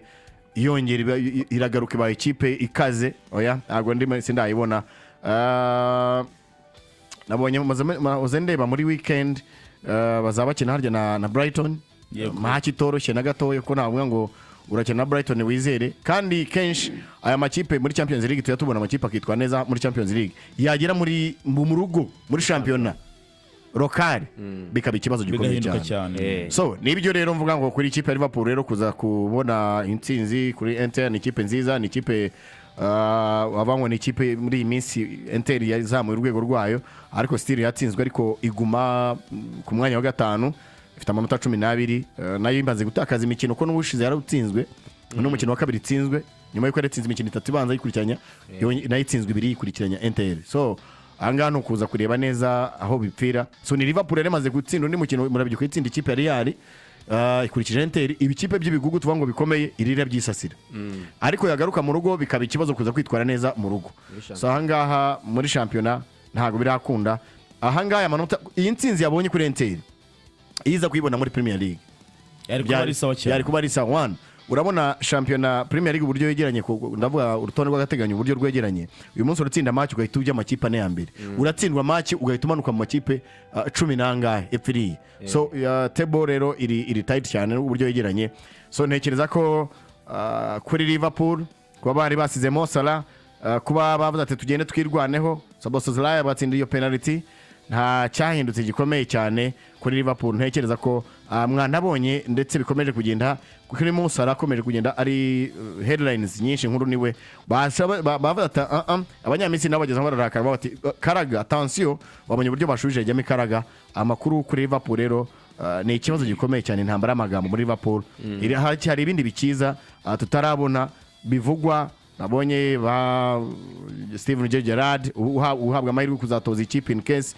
bakwirukana umutoza Ancelotti ashobora kuza gufata ikipe naho gize ibyo avuga so ntago nabangwa cyanditse kuri Liverpool nubwo yabonye intsinzi kuri Inter ubundi njyewe kwenda ku ruhande rw'ira match yagiye gutangira ari match ikomeye zamura mikoro yegera ariko abantu bakumve ufite ubwoba bw'iki ntiwitekeye so wazanye muri Bukarest urumva ko yaracuje kanyanga ntago humura ira match yagiye gutangira mbona ni match ikomeye na amakipe akomeye kuko Inter imaze nka saison 3 igarukira mu kimwe cya kabiri cya finale umwaka ushize yakinye finale n'undi wari wabanjirije uwacemo Real itwara Zirigi yari yakinye finale na Man City na Liverpool nayo mu myaka ishize nayo irimo kwitwara neza muri Zirigi ariko bajya kureba wenda itandukaniro Liverpool yo muri champion iritwara naba ariko Inter ikitwara neza muri shampiyona. Ni match yatangiye ubona ko ni amakipe akomeye afite abakinnyi beza, ko Liverpool nubwo iri mu bihe bibi ntabwo ifite abakinnyi babi, ariko icyari gikenewe cyane ku ruhande rwa Liverpool usanga Inter mu Butaliyani mu rugo ukavuga ko uri buze utsinda byoroshye, ni ikintu utakumvisha buri muntu wese. Wamaze kungana na Leeds iturutse inyuma ikakwishyura, kuza ukajya gukina na Inter tuzi ko n'Abataliyani bakina akenshi baba bafite abakinnyi bavuye mu makipe bisa nkaho byabananiye, nabo ba Mkhitaryan nini bakanje n'abakinnyi basa nk'abajugunywe n'andi makipe bakajya gukina shampiyona mu Butaliyani, ariko bakaguma ya class yabo bakayigumana cyangwa ubwiza bwabo bakabugumana. Rero wabonye ko ni match wabonaga iringaniye ku mpande zombi, wabonaga ko ni ikipe imwe irahushwa okazi imwe n'indi ikataka, kuko nka okazi yo babonye wenda n'igitego cya Liverpool cyasinzwe na Konate habaho nuza umupira wari wakozwe na Ektike baracyanga na Ektike yari yakoze uvuye ku wundi muntu apana we ku giti cya pana umukinnyi usa nkaho wavuye kuri Virgil umukoraho. Urebye ni amakipe yatakanaga na Inter nayo ikataka Liverpool bivuye mu buryo bwa Lautaro Martinez ndetse na Thuram, ukabona ko ni amakipe agerageza kwatakana, ariko abona ko cyane barakina hagati. Ko twabonye cyane Mkhitaryan na Gravenberch bakibahura cyane, twabonye ba Makalista ko n'uwabaye man of the match ni Gravenberch. Twabonye Sobzolai ubwiza bwe yakomeje kubugaragaza, ariko wajya kureba wenda ikintu cyakiri kuri slot natekereza kuba yabanjemo Curtis Jones n'umukinnyi mwiza ufite tekinike unabasha no gukinira imbere cyane, ariko icyo atanga kirusha Vitz wagira anafasha ikipe gukina physicality kandi aradefanda arataka, ubona ko igihe cyose he's a ball controller, ubona ko yihutisha baro, kandi ubona ko afite ko kakarite kameze nk'aka Declan Rice k'igihaha Mr Everywhere abongereza ko kantu barakagira bose. So ubona Curtis Jones rero ko kenshi aho arikenewe 100% aritanga, ari very aggressive yiwe ituma umupira uva muri defensive phase ujya muri offensive phase mu buryo bwihuse, ku buryo niyo bahita bayitakaza agaruka gufasha abagenzi be kwirekipera bitandukanye na Virtz akina barafite. Kandi ukabona ko ikindi wenda nje natekereza ariko attaque rapide Virtz aramurusha. Virtz we cyamurusha kuri arusha Curtis Jones no kugumana umupira, ashobora kuba adafite imbaraga ariko uburyo agumana umupira na passe nubwo bitaramuhira kuva ageze muri Liverpool, ariko ubona ko ari umukinnyi ure mu buryo bwinshi butandukanye, aturutse ku ruhande, aturutse mu kibuga hagati, ahubwo icyo atabashije nyine ni uko kuza kurwanira n'abakinnyi umupira cyangwa kwaka umupira no kuza kudefanda. Then nagaruka wenda ku ruhande rwa Slot aya manota 3 yabonye akayakura hanze, mbere na mbere biramugabanyiriza pressure ariho, kuko nubwo yigije hirya Sara abongereza benshi cyangwa abarigendi bose bari Liverpool bagasa nkaho babakinga Liverpool cyaba bari ku ruhande rwa Liverpool ku rutu rwa Sara. Ubona ko Slot we ntago bamushyigikiye, ejo Max yarabivuze ntago bamushyigikiye, ahubwo barashaka ni nko kurinda izina rya Liverpool. Ariko Slot we ikiza cyari burusheho kumugabanyiriza pressure nuko ribona amanota. Iyo asohoka yasize Sara agatsindwa nabi byari burusheho kuba bibi kuri we. Ariko kuba yabonye ari amanota 3 muri iyi minsi arayagenderaho, bongere bategereze yanakuye hanze, bongere bamutegereze muri Premier League.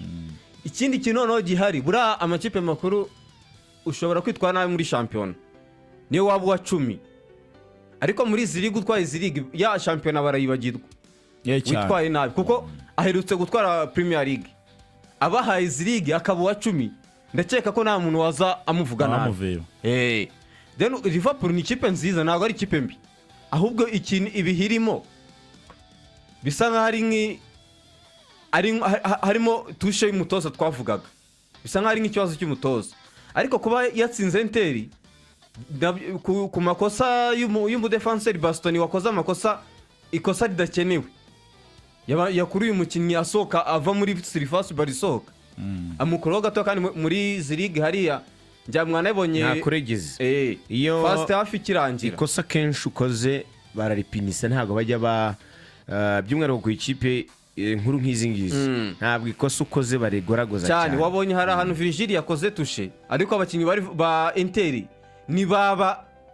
nibagira umuhanga wa kapiteni uza ngo ashyire pressure ku musifuzi ajye kuri VAR ariko Virgil first half irangiye yegereye umusifuzi baninjanye muri tano bagiye mu gice cya mbere yego bira bintu ni kalite zimwe zaba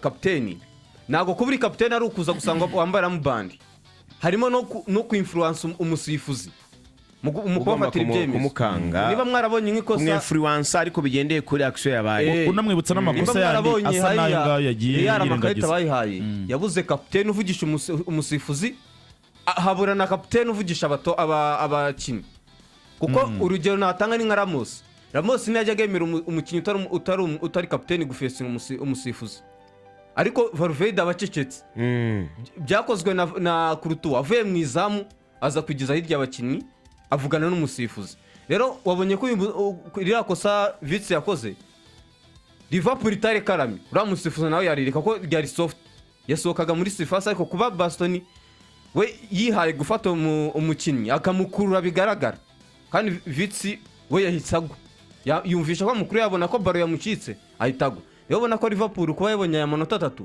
ni ikintu kiri busove cyakiri bugabanyize pressure Liverpool ndetse na Slot kuko niyo muntu wari kuri pressure kurusha abandi kuba wicaje Sara mwiza kuko ibibazo arimo bisa nk'ari wowe wabikuruye niwo mukuye muri squad niwo umwicaje ikindi cyagufasha nuko wabona amanota cyangwa ukajya ubona intsinzi rero kuba yabonye ari amanota 3 ni ikintu kiri bumufashe mu buryo bwa gukomeza we kubaka ibintu bye no gukomeza gushaka icyizere mu bafana ba Liverpool kuko nko ku munota nyuma abafana ba Liverpool baririmbye izina rye bigaragaza ko byaruka ni nko kumushyigikira bigendanye n'ibihari ariko ukuntu football imeze akenshi ikipe nkuru n'izina ryayo muri iryo rushanwa rirakonta yaba Inter yaba Liverpool muri irushanwa rirakonta niyo mpamvu inatsinda ni ikipe iheruka kwitwara neza muri Champions League cyane Liverpool kurusha Inter so Liverpool iheruka kugitwara mu gihe Inter idabiheruka so icyo nshaka kuvuga Champions y'Ubwongereza irakomeye cyane amakipe agora Liverpool cyane ariko ihuye n'izindi kipe zo mu zindi championnat uze kubireba neza Liverpool ubona ikina nta pressure hera ku mukino wa Real Madrid hera ku mukino wa PSV Eindhoven cyangwa Frankfurt yatsinze 5 PSV yarayitsinze no yarayitsinze yatsinze Liverpool yarayitsinze ahubwo ni Frankfurt ndi kuvuga nyine ubona baba bakina bari areze ariko none bigenda na selection cyangwa se 11 ari na slot yatoranyije ubona ko Arne Slot ari mu mitoreze apparence mu mitoreze yiwe imeze nk'iyabasava ariko ibyo atoza mu kibuga ntago ari by'abasava uko agaragara kureka abakinnyi bagakina bikaba ariko siko Liverpool imeze abatoza bose batoje Liverpool mu bihe biheruka wenda na mbere ya Klopp byasabaga ko baba aggressive kuri bande touche utarabaga aggressive kuri bande touche yaratsindwaga uri kumutoza Brendan Rodgers aburi igikombe kubera inyerera rya Steven Gerrard yikubise hasi akubita ivukamera avuga ati karabaye ubwo Demba yari amaze gutsinda igitego so iyo charisma cyangwa se iyo character iri kuri benchi ishobora no kugira ingaruka ku bari mu kibuga nziza cyangwa mbi bitewe n'iyo ufite kuri benchi wowe ni nacyo yarizira nacyo nicyo Enzo Maresca azira uretse gutonganya umusifuzi umubwira ko hari ibintu batagusifiriye neza ariko ubona ko aggressivity ntago bajya bayigira ku bakinnyi babo Klopp yarayigiraga Klopp niyo yagukuragamo akabonera babaye yarakwegeraga kanaguseka nabwo atseguranye ngo migenze ariko akabazi ko icyo akubwiye cyumvikana Klopp ari gihe abakinnyi be bigeze gupostinga na Sara muri ukagiranye ibibazo na Sara posting ibintu kuri Instagram bahita babisiba mu gitondo mbere y'imyitozo yarabwiye ati mwegere imbere mwa postinze mukabisiba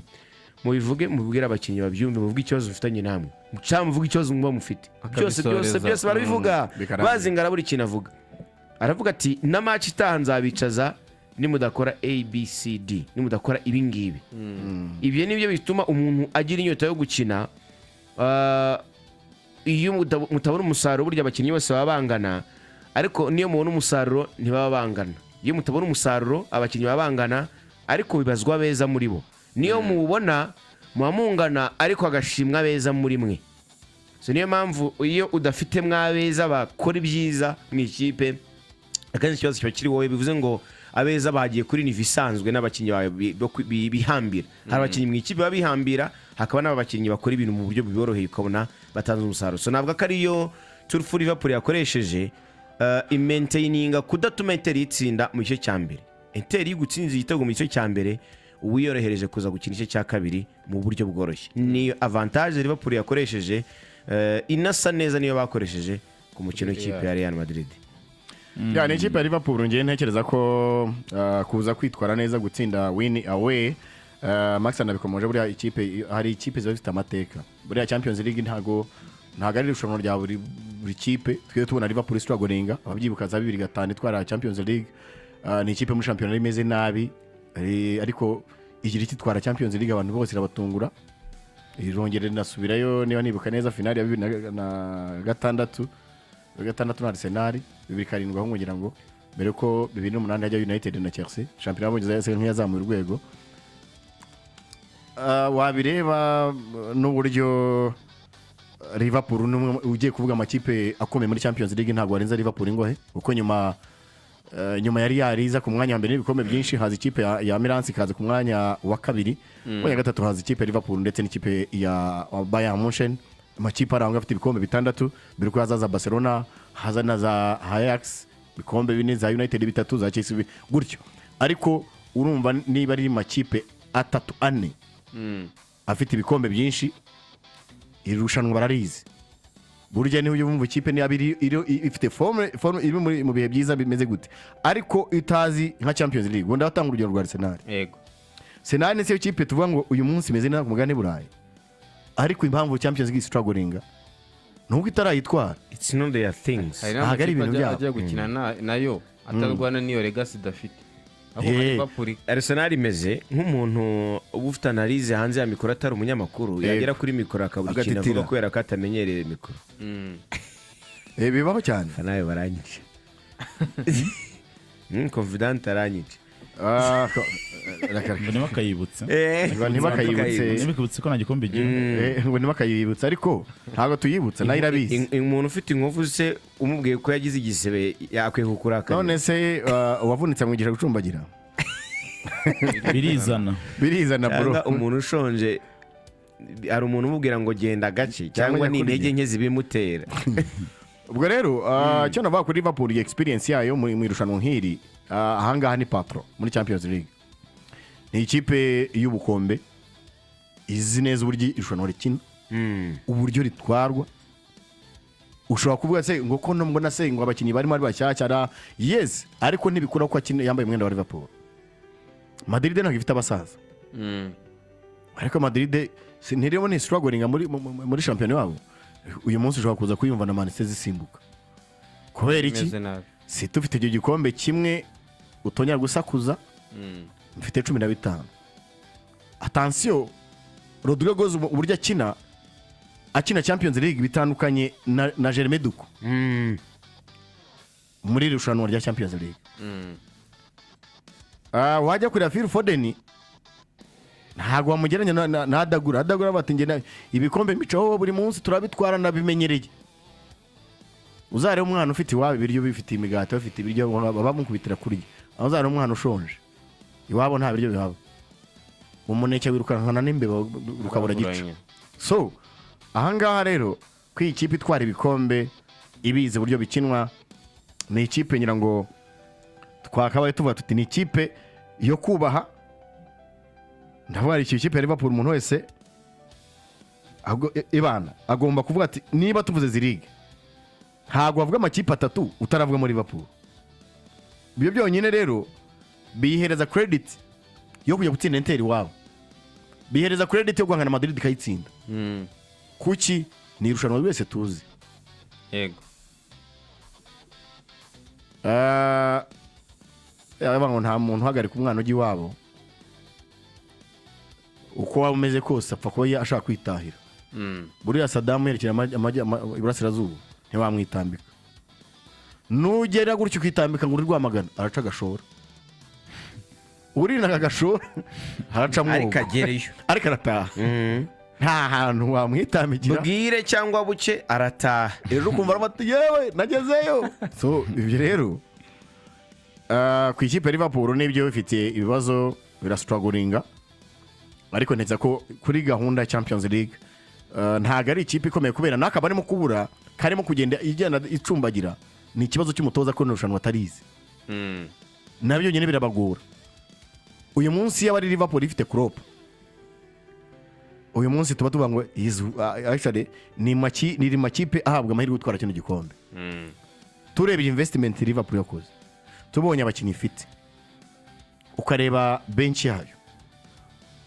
wakabaye buti iki gikombe Liverpool mu gibare ariko uyu munsi urajya kureba Liverpool kwereza Champions yo kumva nawe ugize isoni ariko irakomeza izacumbagira ikomeza igereyo izaviramo imbere iyo ngiyo izaviramo imbere mbere aho ngaho rwose zanyanyagira izataha ariko ajya kuvira imbere ni emerge interne kuviramo imbere izavira imbere aho ngaho internal bleeding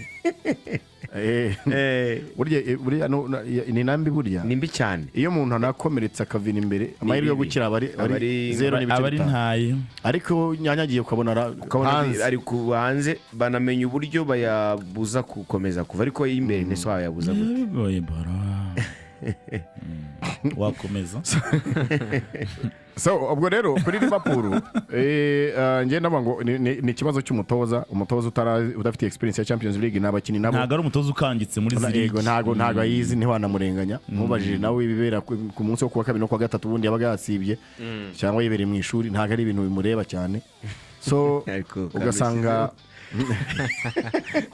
amajoro yaziriye rwose hano sorote baga yiryamye wagira ngo afana Arsenal so nibyo bintu tunavuga tuti ujya kubona nabwira ngo urugero rwiza na Arsenal ni ikipe nziza ariko yajya muri ziri ukabona ndetse nziza cyane ariko yagera muri ziri bikanga wagadi rwose kubera iki byangiye gutsinda za Bayern biri kuza ariko mu mikino tumenga muri Champions League Arsenal muri sezimwe imikino na Bayern basanga ari ibitego nk'icumi kuri bingahe kuri bibiri kuzitsinda ntacyo byaba bimaze icyambere no kugitwara birakomeye ariko birashoboka buri muntu wese agira zera akagira na rimwe ikipe yose yitabira irushanwa ibigomba ko iri kintu bizi ko ugomba kuritwara ako Champions League ifite ukuntu igoye pe ikindi kintu nge mbona gishoboye kuri cyashoboka nuzakora slot buriya Premier League itandukanye na Champions League yego cyane aramutse we abonye ko Champions League Premier League bitarimo gukunda focus yaba Champions League kuko nafite abakinnyi babi agize imana cyangwa bigashoboka ko n'imikino y'amakipe ya Champions League ishobora kuba imworohera nk'ubu birashoboka ko yaza mu makipe 8 ya mbere adakinye playoffs kuko already niho mwanya ari ku mwanya 8 ariko uyu munsi ari ziri wikindi zamukuraho ariko yitwaye neza muri match zisigaye harimo amakipe muri iyo myanya azihurira nka Real na Man City zirihurira ariko urumva ko we aramutse afokasinze kuri zirigi na Premier League niyo atakitwara neza ariko nagume gutsindwa weekend imwe indi yongere yatsindwe niyo kuko biragaragara ko adafite ikipe mbi ahubwo imyubakire cyangwa imitoreze nitarimo gushoboka muri Liverpool abakinnyi ahitamo babanza mu kibuga nicyo kintu kigoranye ko nk'ubu twamaze kubona ko muri zirigi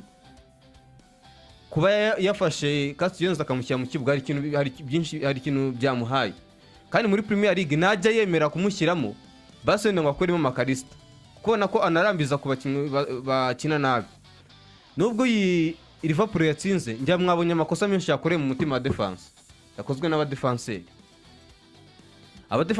ba Liverpool bagiye bakora amakosa adasanzwe cyane ko nate na Virgil hari nk'ahantu Konate gukiriyaringa baro yikanga na mugenzi we, hari ahantu agiye gukiriyaringa baro yikanga Gomez ashyira muri kona kandi byashoboka ko bakina nari bazima bari muri surface bonyine. ushobora gukeka ko Konate wagira ngo ntigeze yiga ibyiciro byose by'akademi ajya nkoraho ntabwo yabyize n'ikibuga mugira ngo ntazi uko kingana. Njye mbona ari icyizere, ni icyizere adateje ubundi si icyizere ireba igihe cyose amaze abanzamo ndetse azakuraho icyizere cye. ariko sezishize arakinaga neza usanga yarahaza kandi na umwanya. mugenzi we Virgile nawe arabikora.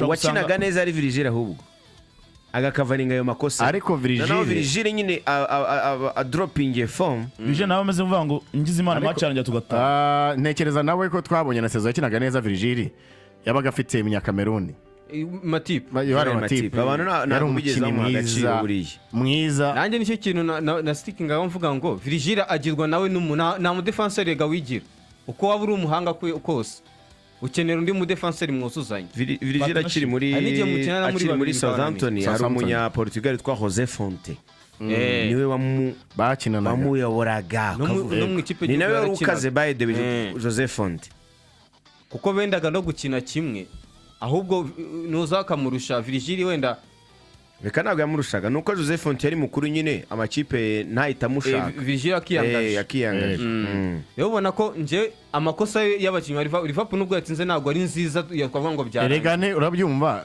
ku minota 88 penalty yabanje kujya kubaza VAR batumva anayanze ntabwo cyaba ari igikuba yaciye umusifuzi barumva. So ntekereza ko imitsinde yayo ikirimo kikomeye ni amanota 3 tutabonetse ariko ubundi mu buryo bw'imikino Liverpool ku mugoroba nibyo twabana ikipe nkuru kuza kwitwa neza muri ziriga. Lautaro Martinez wabonye ko ashwana n'umusifuzi cyane bati uratwibye arabati ikipe imeze nabi rwose ni muyireke. urani Baston wari umaze gukora ibara wenda ku ruhande rwa Inter ni ikipe nziza. Inter ntabwo yigeze wa clinical nicyo irahinduka nayo ko nk'ubwo hari umukinnyi batari bafite mwiza wabo nuza Dumfries uburyo bakina we n'abakinisha cyane we na Di Marco bari mu bantu babafasha cyane ariko iyo umwe adahari muri bo uruhande rumwe ushobora kurufata ukarufunga iyo umwe ahari undi adahari ariko iyo bose bahari ntituribuka ibintu bakoreye Barisa umwe yica uruhande rumwe mwajya gufunga urundi n'undi bakimukira ku rundi. urabona ko nayo ni ikipe ifite abakinnyi beza no kuba nuzatara hari Karinoglu nabyo byabakomye mu nkokora kuba bamubuze. ubona ko ni ikipe Liverpool kuba yatsinze Inter ntabwo yarushije cyane ariko na Inter ntabwo abayikiniko wabivuze hari nka first half ijya kurangira hari umutwe ndumva ari bwo buryo bukomeye babonye umutwe wa kapiteni Lautaro wakuwemo na umunyezamu yakoze save. ubona ko nka turamuharana atagize abakiniko kandi yari yabonye uburyo bwo gutsinda igitego ariko ni match wabonaga iringaniye byaganishaga no kunganya rimwe na rimwe ariko ku makosa bigeze mu minota 88 iraboneka minota 88 urabyumva ko n'ubundi yabiganisha match igiye kurangira akaza kuba iyo small margin ihinda umukino ariyo penalty cyane ariko ubundi ni Liverpool nyine tutavuga nge icyo ndimo kuvuga cyane nuko ntabangwa Liverpool ko tubonye itsinda Inter ngo none igiye twonye kubona Liverpool yagarutse ntago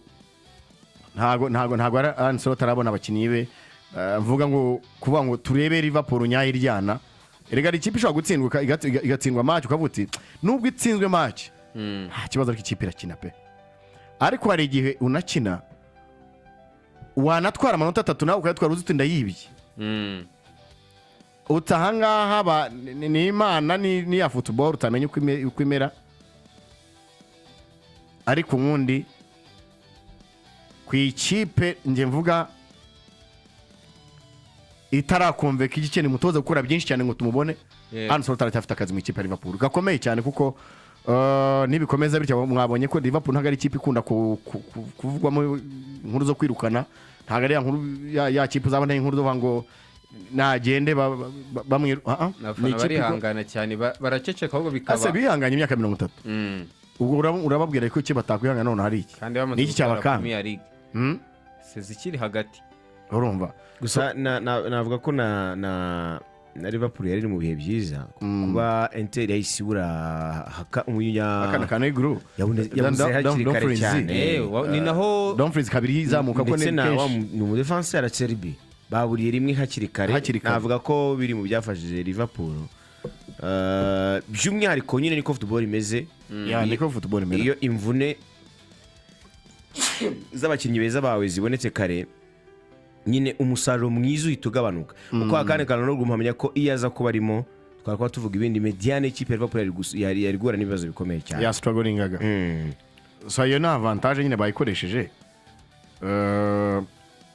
anabonye ko babonye ko mediane ya wa musore bita Nicola Barella haza umupira biramu ariko wabonaga ko ari alone cyo iyo adafite Kanoglu ubona ko biramugora kuko igakora byinshi n'umuntu wabaye man of the match ni Gravani bacu kubera ko yabuze iki umuntu bahitingana mu kibuga hagati gusa umutoza ya navuga ko atigeze bitekereza neza ari uburyo ikipe ishobora gukina ukavuga ngo umutoza yarebye match cyangwa ntabwo yayirebye aho yari yamaze kubona ko uyu musore wakinnye muri Manchester United Enrique Mkhitaryan yaje gufasha nyine mediane kuko no mu buryo busanzwe abameze nk'uri gukina inyuma ya Martinez na Marcus na Thuram yagombaga kuzana umuntu ushobora gukina gatandatu byashobora koza n'umuntu ukina gatandatu kugira ngo ahereze Nicola Barella gukina 8 Mkhitaryan akina 10 bongera umubare w'abakinnyi basatira kugira ngo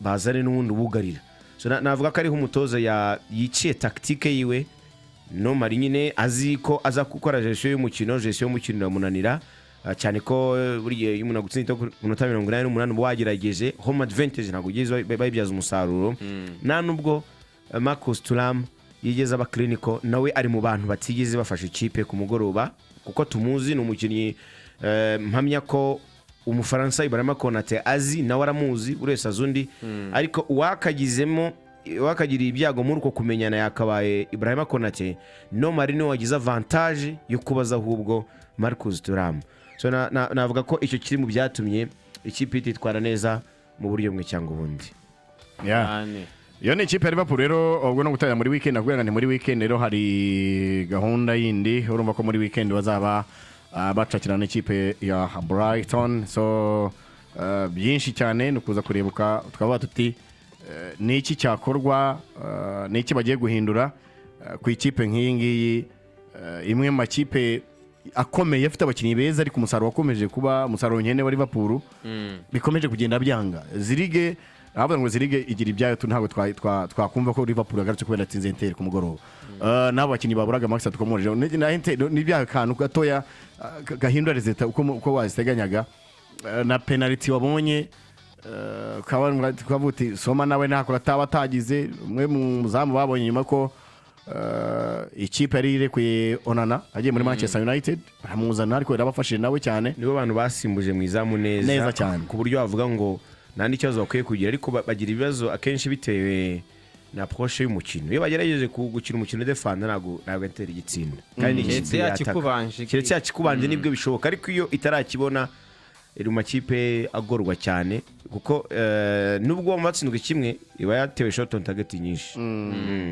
undi mukino wabaye kuri ku mugoroba sinzi niba Liverpool tanayivaho twayivaho rwose kundi mukino wabaye nimugoroba ikipe ya FC Barcelona yakibanjwe iri kwakira ikipe ya Eintracht Frankfurt igitego cyo ku munota 21 ariko iza kubona ibitego bibiri byihuse cyane mu minota 50 na 53 ibitego byose bya Jules Koundé ikipe ya Barcelona ni ikipe iryoshye muri Spanish La Liga ikaba imwe mu makipe adafite amanota menshi kugeza ubu muri Champions League ifite amanota 10 mu gikipe iri imbere y'irusha amanota 5 ndavuga Arsenal ifite n'umukino umwe kwereko nagira kintu musi wa gatandatu ni ikipe ikibanzwe igitego bavuze bati none ubwo mu rugo ni ikipe mu mikino 6 imaze gukina itsinzemo 3 inganyije umwe itsinzwe 2 so wakumva ko nka Barcelona kumva ko imikino 6 ko utsinze 3 nesheke ntabwo biba bisobanutse neza cyane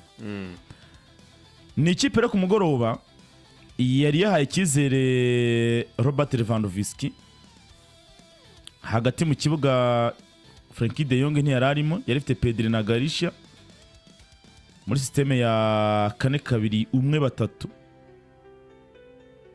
iraryoshye muri Liga ariko muri Champions League ubona ko iracyafite akazi kugira ngo izakuremo amanota za Arsenal zirimo byabyuze ize muri top 8 ariko haracyari na kare ariko navuga ko uyu munsi umuntu avuze ngo ese mu makipe yahabwa amahirwe kuba yaterura iki gikombe cy'uyu mwaka nubwo ifite izo forume zo muri La Liga ibikesha kuba Real itameze neza cyane kuba Real itameze neza nibyo bituma iyobora La Liga siko imeze ariko ntabwo umugani ngo kwambara ipantaro ya so uburenganzira bwo kuba umugabo nyuko ibyo yigira muri La Liga izabyigira muri izi ligue.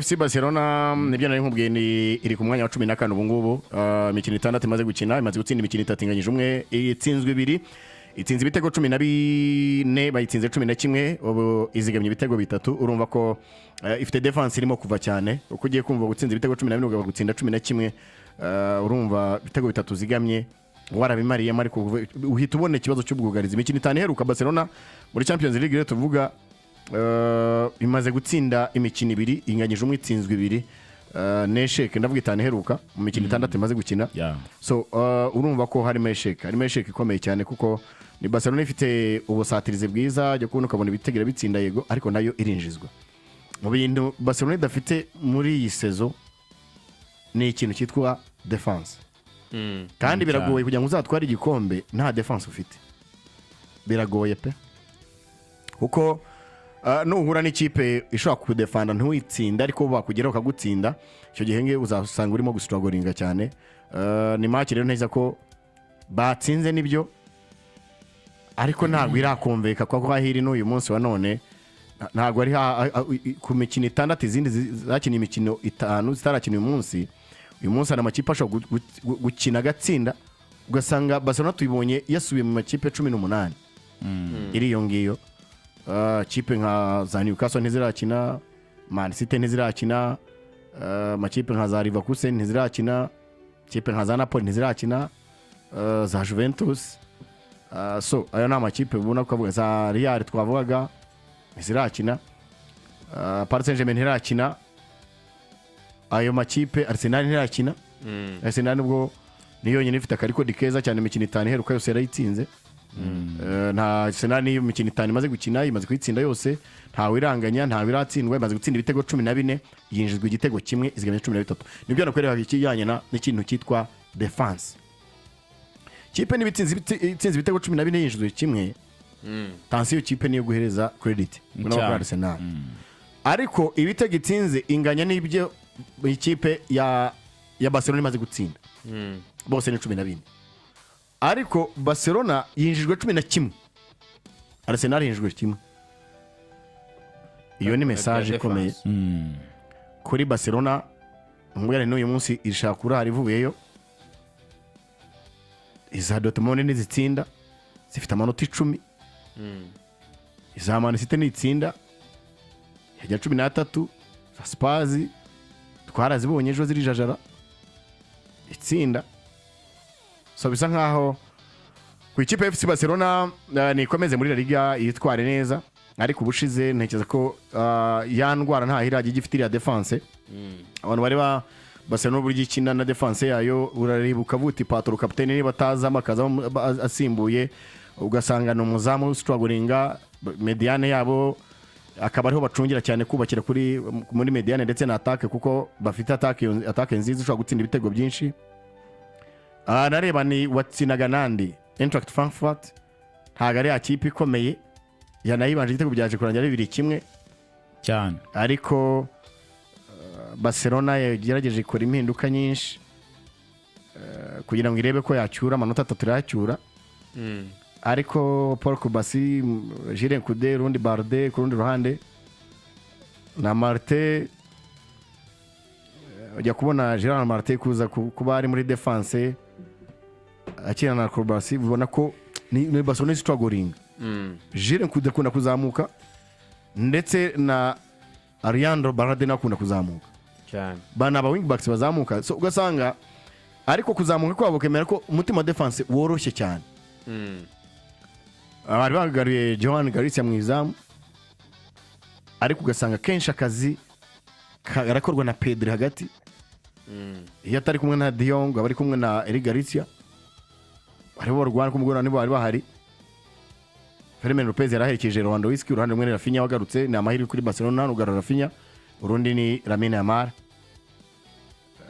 Nge nekereza ntago bari bafite opponent ukanganye nkuko twaba kuri Liverpool gukina na Inter. Ntago Eintracht Frankfurt ari ikipe kuko ngo irakomeye tuyihereza amanota avuga ngo Barcelona yakoze akazi kadasanzwe. Kuri rupapuro ugiye kubalansinga Barcelona ikindi iri mu rugo imbere y'abafana bayo.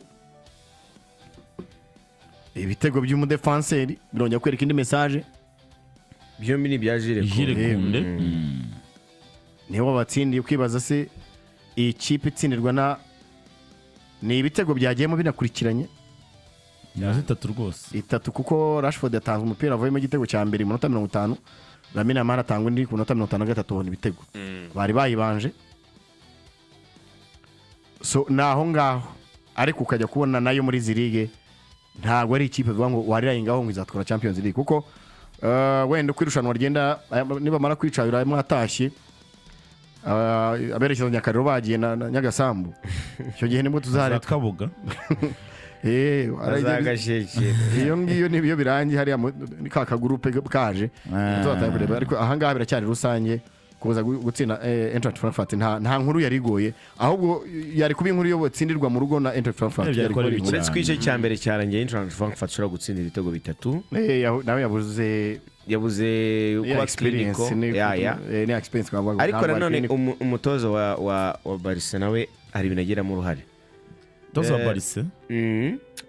Barca wa Barcelona iyo Fermin Lopez na Rafinha barimo bagira niba nayita tentative niba nayigira solution bose yo guca hagati bagasanga wing yawe y'ibumoso ntago iri kugenda gasanga nyine nta wing y'ibumoso iri gukora ariko yongeye gukora uko Marcus Rashford ajemo tubona sinzi impamvu babibona Rafinha na Yamal bakinana mu gihe Rafinha ari gukina force 9 icyo gihe byashoga cyangwa ari gukina 10 nyuma y'umwataka ariko ari gukina wing agira ntuza yo kuza hagati ubona ko aza hagati kandi iyo aje hagati Fermin Lopez ntago nyine yakemera guhita switching bimwe biri cyo nakwita direct switch we nanga byemera ngo yajya ku ruhande navuga ko ari naho habanje kuba ikibazo solution ziza kuboneka ari uko avuye muri position yararimo agashyiramo Marcus Rashford so navuga ko na shua akora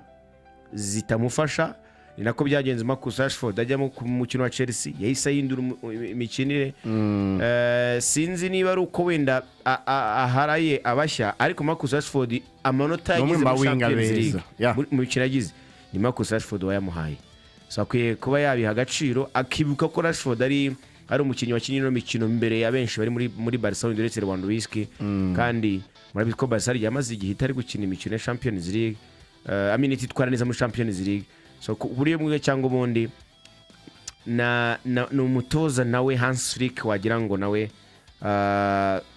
gukomera kwe kwasubiye inyuma kuko Hans Flick wabaye Munich Hans Flick ukinjira muri Barca kiza gisimbura Xavi yari umutoza uri very aggressive ukina ikipe yataka anafite n'ibyago byuko Lamine Yamal atari mu bihe byiza Lamine Yamal ntago ari mu bihe byiza pe agira ngo asigaye akina Kadeyi ararembye cyane ari mu bantu batumye by the way Jirekunde akina neza abantu batayibonye nyine Jirekunde akoraga overlap akamurenga nta muhebaro usanzwe ntabwo yarengaga yamuhaga baro akamureka akagenda kenshi rero yamureka akagenda akisanga yageze muri box ari naho byaje kubonekera nyine ibitego bibiri hari kivuga kuri FC Barcelona kuri Barca wenda igihe ikibazo wa cash power ikibazo cyari kuri Barca Barca nayo ikibazo n'umundi nicyo mwavuze yo na balance ifite mu mikinire yayo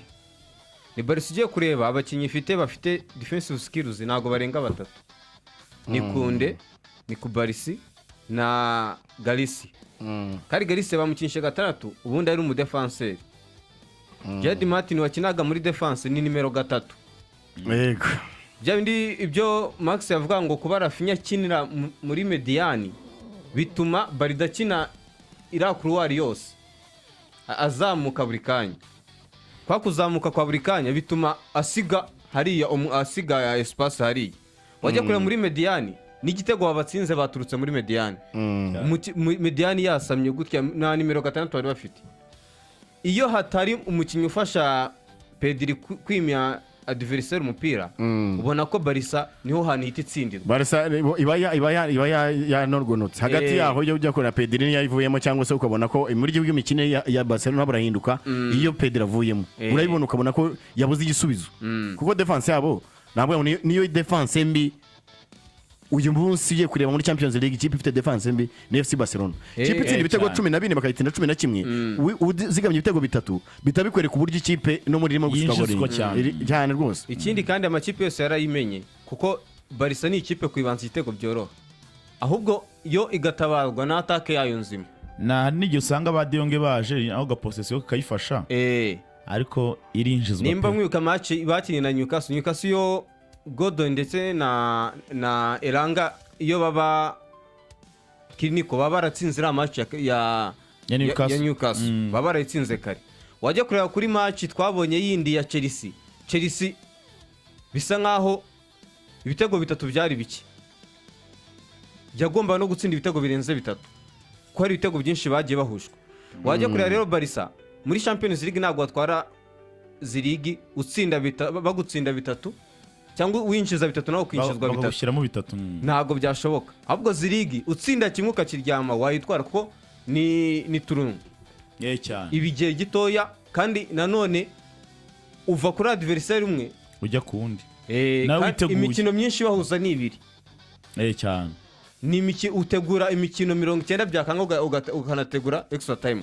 Ikindi kigonga iminota Barca na squad nini ifite abakinnyi beza 11 bashobora kubanzamo ariko iyo yamari byanze uburusi imbuza usibye Rashford bafite ahubwo Rashford ikintu mbona gituma yicara bakururwa n'amaranga mutima cyangwa n'ubushobozi Rafinha agaragaje sezo y'ubushize kuba agarutse bagashaka kumwicaza kuko Rashford niwe mukinnyi yari hari nimero 2 umwatatse ntago agira attention ntago agira igitekerezo cyo kuzamuka ngo ajye kwataka Barca aguma hari ariko iyo amwicaje akazana Rafinha abohora nimero 2 uri hari nimero 2 wa adversaire rakwica rajya koroka ukasanga Barca na squad ifite nayo n'abakinnyi ifite uburyo bwa balance muri equipe nayi hari ahubwo ngiye nkabona ifashwe na attack ndimwe na imwe ikaba inafite n'umutoza mukuru cyangwa umutoza ufite tactique z'abadage kwa abadage barataka Barca iramuka ari ikipe itarimo kwataka bitewe n'ukuntu yinjizwa yaje birangiye itsinzwe nka 3 kubusa. Rero wajya kure ugasanga nsoza Barca biragoye ko yatwara zirigi kuko na sezi ishize nicyo yazize yatsindaga Inter ikaturuka inyuma yishyura itsinda Dortmund kuri Haman amaraso yavuye ku munota nyuma girasabo aba abishyira ibitego kandi ira defense none yari irimo na Inigo Martinez umuyobozi ariko ubu ngo none n'uwo bafite cyetse wenda bibaye byiza cyabikunze mu kwambere bagashaka mu defense ariko sizing biragoye ko Barca yatwara zirigi cyangwa yagera kure nko mu nuza muri kimwe cya kane cyangwa kimwe cya kabiri biragoye ko Barca yagera ahubwo icyo Hans Flick agomba gukora ni ukureba se Barca ndebe ko mva muri stages mbone umwanya wa playoffs kuko biragoye ko Barca bitewe n'amanota yatakaje yatsinzwe match nyinshi yatsinzwe njya match 2 inganya imwe na Club Brugge ndumva ishobora kuba yaratakaje amanota menshi kuko hari amakipe afite amanota meza byagorana ko Barca byayiha amahirwe yo kuza mu makipe 8 itabanje gukina playoffs. So ikindi kipe rero itandukanye ngi mbona ko itandukanye na Barcelona ni ikipe ya FC Bayern Munich ku mugoroba rero yitwaraga neza ni imwe mu makipe afite run za muri Champions League kubera ko iri mu makipe afite amanota 15 kugeza ubu yatsinaga ikipe ya Sporting Club de Portugal 3-1 iwaye mu rugo kwa Bayern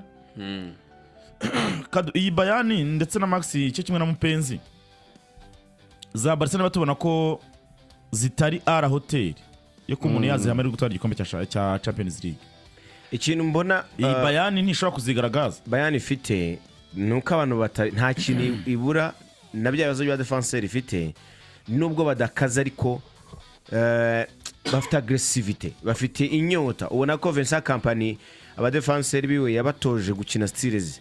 Niba utazi, niba bagutsinze igitego cyangwa se niba gutsinze igitego ufite ubushobozi bwo kukishyura, ni Karite, John Terry, Vincent Kompany, Sergio Ramos, Vidic, ba Ferdinand bari bafite. Abadefenseur bandi ibyo gutsinda igitego kava mu mukino, mu gihe abadefenseur ba Bayern nubwo badakaze iyo batsinzwe igitego buri gihe baba bari very aggressive, ntabwo bari kura asiga umumediator bati nsiga nkwereke manze nge kureba. Bafite fighting spirit. Iyo spirit kuyihuza niya Vincent Kompany na Bayern Munich ubwayo ni ikintu kigaragaza ko abantu umuntu utsinda Bayern Munich aba yayitsinze ariko ntiyayisubira. Ntabwo bayitsinda ngo yisubire kuko iri mu makipe amaze gukora twin from behind. Urabika kugira ngo Arsenal yitsinde habayeho uburangare bw'umuzamu no yikuye mu mukino. Muzamu Manuel Neuer wayikuye mu mukino aranababara cyane nyuma ya match aravuga ko bitazongera. Ku mugoroba nawe bayikoze twin from behind baratsinda. Ubona ko ibyo bari gukora ku mukino wa Arsenal nibyo n'ubundi bakoze until icyo gihe Manuel Neuer abakura mu mukino agasohoka ahantu batamuhamagaye kuko yanabishwaniye na Jonathan Tah. Yaramubwiye ati subira, yasanga nkubwira ati subirayo wiza, kuko iyo abakinnyi babaye babiri uri inyuma n'uri imbere mworohereza adversaire ashobora guhita kata mwese agahita bacika. Ariko iyo uri kure wa wundi uri kumwirukaho amutera pressure n'uwo ari gusanga akamutera ubwoba bwa ati kubera ko cyafite inzira ngo ngere kururi. Ariko yagusigiye espace yo gucamo byese byorohera Gabriel Martinelli. So no ku mugoroba navuga ko ikipe ya Bayern Munich yagaragaje ko ari ikipe ikomeye, ishobora ikipe yitwa Sporting ku rwego rwo hejuru. Nibyo rero reka wenda Saddam tubanze dutumike abadutumye tugaruke tureba byinshi cyane tunareba n'ibijyanye n'umuyoboro. Hari umuntu ugushaka hanze Saddam.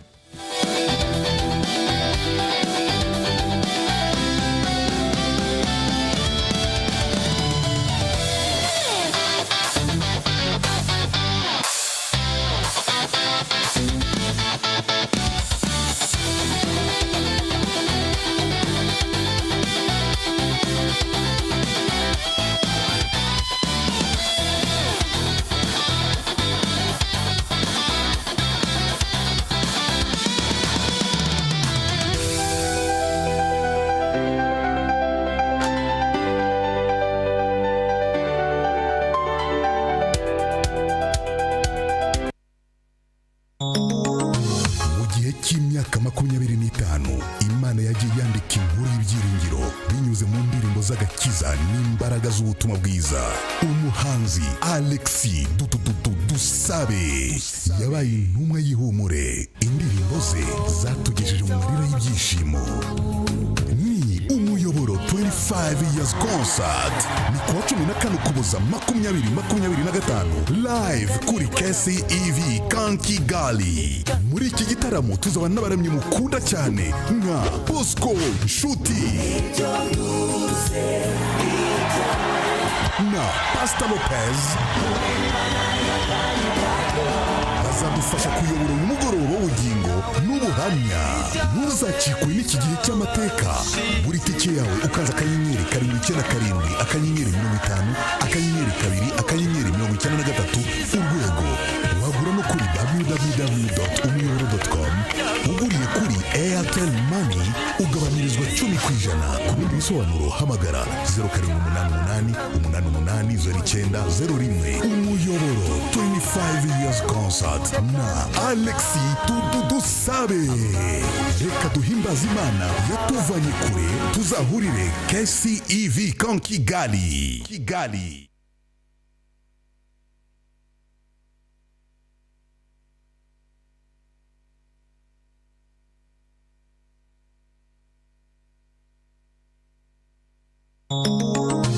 Mu gihe cy'imyaka myaka 25 Imana yagiye yandika inkuru y'ibyiringiro binyuze mu ndirimbo z'agakiza n'imbaraga z'ubutumwa bwiza. Umuhanzi Alexis Dusabe yabaye intumwa y'ihumure. Indirimbo ze zatugejeje mu marira y'ibyishimo. Ni umuyoboro 25 years concert. Ni kuwa 14 Ukuboza 2025 live kuri KCEV Kigali. Muri iki gitaramo tuzaba n'abaramyi mukunda cyane nka Bosco Nshuti na Pastor Lopez. Bazadufasha kuyobora umugoroba w'ubugingo n'ubuhamya. Ntuzacikwe n'iki gihe cy'amateka. Buri tike yawe ukaza akanyenyeri 797 akanyenyeri 50 akanyenyeri 2 akanyenyeri 93 urwego. Wagura no kuri www.umuyoboro.com. Uguriye kuri Airtel Money ugabanyirizwa 10%. Ku bindi bisobanuro hamagara 0788 880901. Umuyoboro 25 years concert na Alexis Dusabe. Reka duhimbaze Imana yatuvanye kure. Tuzahurire KCEV Kigali. Hello Rwanda. Iyi si promo ni Levonsha. Airtel yazanye combo pack 3K monthly igahindura uko ukoresha telefone yawe buri munsi. Ibi si iminota gusa, ni data yo guhangana n'isi, ni amajwi yo guhamagara buri wese, ni imishinga yawe online, ni plan zose z'urukundo. Ku mafaranga 3,000 gusa mu kwezi kose ubona gigabyte mutamara wakoresha buri munsi ku mirongo yose. Ubu nukwemeza abantu kuri serious. Fata phone yawe ukande akanyenyeri 255 urwego cyangwa ukoreshe my Airtel app. Hindura imikoreshereze yawe winjire muri month iri kuri level yo hejuru, kuko uri kuri Airtel urayoboye.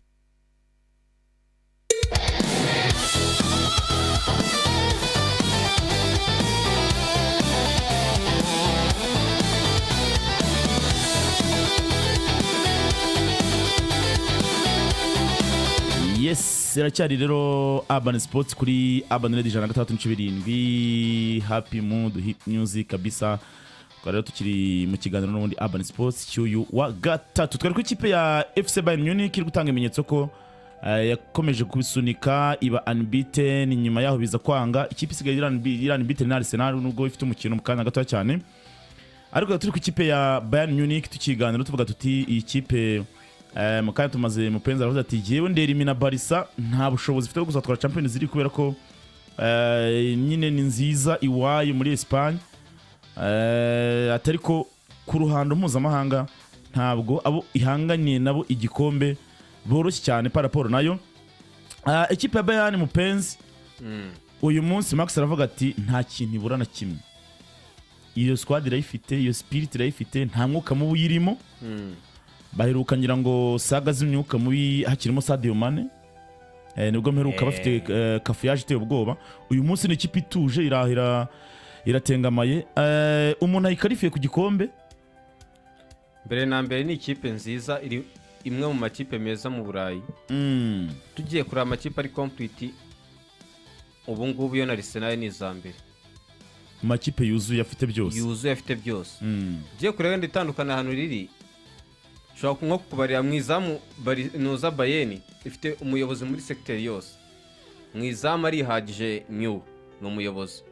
Muri defense niho hano ifitemo abakinyi basa nkaho batarenze. Ariko ikintu gihari gituma ikomera umutoza wayo yari umudefenseur. Max yavuze neza. Campaign ni umutoza ajyana na match cyane, izo mbaraga zifite. Ikindi hari nko mu myitozo hari amashusho asohoka akorana nawe imyitozo. Akora tako akubita abataka ba Hurricane. Ahandi wajya kora muri Mediani ikintu cyabaye kiza cya kampani yakoze kurusha n'abandi batoza bose bashe muri Bayern vuba no gufata Kimichwa mugaruza mu mwanya we hagati. Kuko yahuje na Pavlovic ubona ni ibintu byiza. Wajya kureba nono imbere hari Hurricane uri kumwe na Ulise ndetse na Diaz nubwo we yari ari muri suspension nyuma yo gukora. Ariko na Gnabry amazemo igihe si umwana. Gnabry ni umukinnyi mwiza. naka uyu mupeti uvuye muri mu kadema wa Rayon natsinze igitego yatsinze n'igitego kuri Arsenal atsinda n'igitego kuri ni club ishinze ikipe bakinaga na yatsinda igitego ko amaze gutsinda ibitego 3 yikurikiranye wajya kureba Bayern ni ikipe ikomeye nje n'ubu nguyu na Arsenal usibye ko Arsenal ya factor twavugaga kuba itarigeze ibikora ko bidafite iyo legacy. Bayern ni ikipe bayibanje igitego ariko kubera icyizere abafana bayo bayifitiye cyane icyizere nayo ifitiye abafana bayo bafaniye kugeza ahantu ikibuga cyagezeho kisa nkaho cyuzuye imyotsi hatagaragara. None ahantu tinyira ikipe ikomeye kujya rero ikipe ifite ubushobozi ya gutsinda isa n'isa iyo gutsinda igitego kimwe ubamenase ku buryo n'ibindi bigira iminota imwe byegeranye. Bayern rero kuba yaratsinzwe na Arsenal mbona ko Arsenal yayirushije mu buryo Arteta yayirushije mu buryo bwa tactique kuko ni igitego ni wabona ko kona nizo zayigoye kurusha imikinire bayitsinze igitego cya kona cya timba mu kujya kugaruka ngo bashaka ikindi gitego bazamutse bose nywa akora amakosa no kutumvikana kwa defense. Rero kuba Barca kuba Bayern uvuga ngo Bayern ni ikipe nahama amahirwe ku gikombe ahubwo nayo nashyira imbere kurusha niyo Arsenal ko Arsenal nigeze bikora. Bayern niyo nashyira imbere kurusha izindi ko company ari umukinnyi character yari afite ari umukinnyi wo barazifite abakinnyi afite bo afite hanze abakinnyi shaka kubwa baba bencheri babanza mu makipe mwe namwe Goretzka su mu mediateur mubi Kim Ni-jae su mu defenseur mubi nono bagize n'Imana nuzagarukira agaruka batari ahantu habi Alphonso Davies agiye kugaruka afatira ruhande rwe kandi umukinnyi mwiza. Rero kuba yatsinze Sporting sicyo kintu kigaragaza ko Bayern ari ikipe nziza ahubwo yo mu bigaragara uko yitwara muri championnat uko abakinnyi bitwara ndetse nuko umutoza yitwara yahise anongerwa n'amasezerano yo mu minsi ishize cyane babonye ko bajya kumuzana nta muntu wabyumvaga. Omane Baniri uje muri Bayern Bayern yatozwaga bapreferaga abadage kurusha undi muntu wese ko na Guardiola yabayeyo babona ashaka kubavangira mu muco wabo ariko kuba baremeye bakakira company kandi akabubakira ikipe nziza akongera kwisubira igikombe cya championnat cyatse Xabi Alonso akaba arimo no kuba kwitwara neza ku ruhando mpuzamahanga cyangwa mu mikino yo mu Burayi. Bona ko ikipe ya Bayern yatanga icyizere ko ushono utayishyize ku gikombe ahubwo sinzi n'icyo wabo bara. Rero nsoza navuga ko njewe irabimerita kandi afite n'ikipe nziza yatwara buri kimwe cyose. Yes, Bayern Munich rero navuga ko muri iyi saison nibyo yavuye mu makipe ataratsindwa umukino kubera ko na Arsenal isigaye nubwo ifite umukino mu kanya. Ni ikipe igaragaza ko no mu makipe ngo tuvuga ari urebye mu mikino 6 ishize ubona ko ntabwo yigeze bamenase cyane kubera ko mu makipe afite amanota navuga ngo ari hejuru cyane n'ebyiri gusa niyo na Arsenal ziba muri kategori yazo uko rebye. Wari amatima azikurikiye izo za Paris, za Atalanta, za Inter, za Real, za Atletico, za Liverpool, za Tottenham, za Dortmund wagereranya uko zihagaze yaba imbere no hanze. Nanjye ndareba nkasanga iyi Bayern ishobora kuzigezayo. Hari uburyo ikipe mu shongore n'ubukaka bwayo niyo yahindura abakinnyi idatakaza identity yayo niyo yahindura abatoza idahindura cyangwa ngo itakaze uko usanzwe ibaho.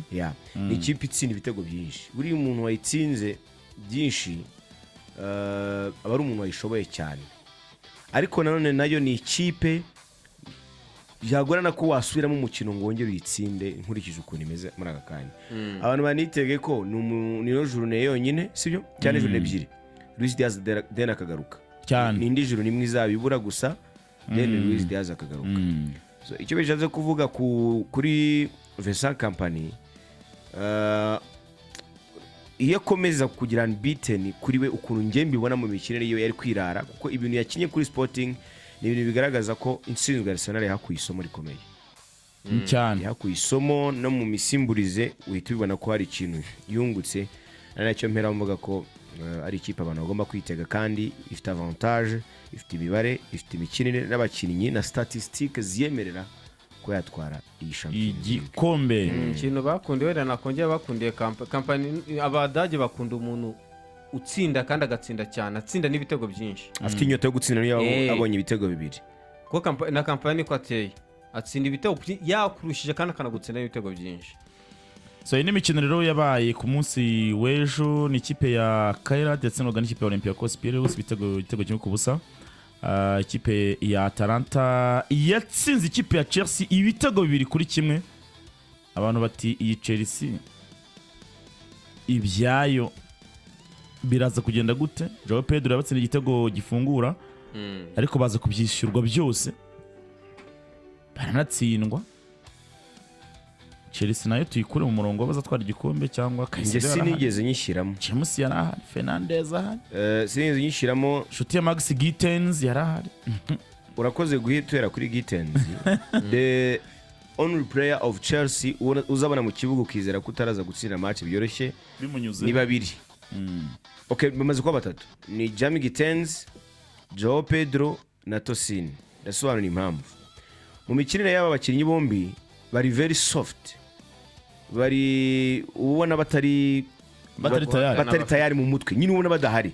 Icya mbere Joao Pedro ari mu bakinnyi, ubwo gade dushakira amafoto ya Chelsea yo ku mugoroba nayo. Joao Pedro ari mu bakinnyi abantu bahayipinze akiri muri Brighton. Si Brighton?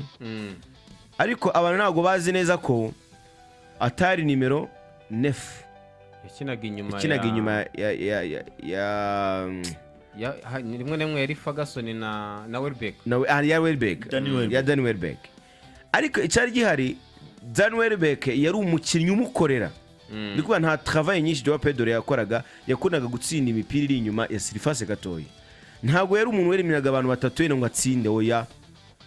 Karite Nicolas Jackson uri muri Bayern mukaya twanibagiwe nawe uri mu super sub beza. Nta mwataka Chelsea yamusimbuje umurusha. Ndasobanura impamvu kugira ngo abakinnyi b'inyuma ya Chelsea bakine nuko umuntu uri imbere abakubagana abafite imbaraga. Niyo mwabonye Liam Delap bamugaruye ikubagaho nyine atarakira, ariko kuba atarakira nako bitera ibibazo nyine arongera asubirayo. Iyo harabangamira defense uzarebe Mark Guiu nubwo ari umwana yajemo nyine n'umwataka ni typical number 9. Ikintu cyonyine mbona Joao Pedro yakoze no gushuka Chelsea mu gikombe cy'isi cy'ama club. Chelsea gatekereza ko azahora ari igisubizo kandi nibuka ko n'ubundi yatsinze ibitego bitari by'aba nimero 9 ahubwo yatsinze ibitego by'aba nimero 10 bari vijira nubwo yari ari ku 9.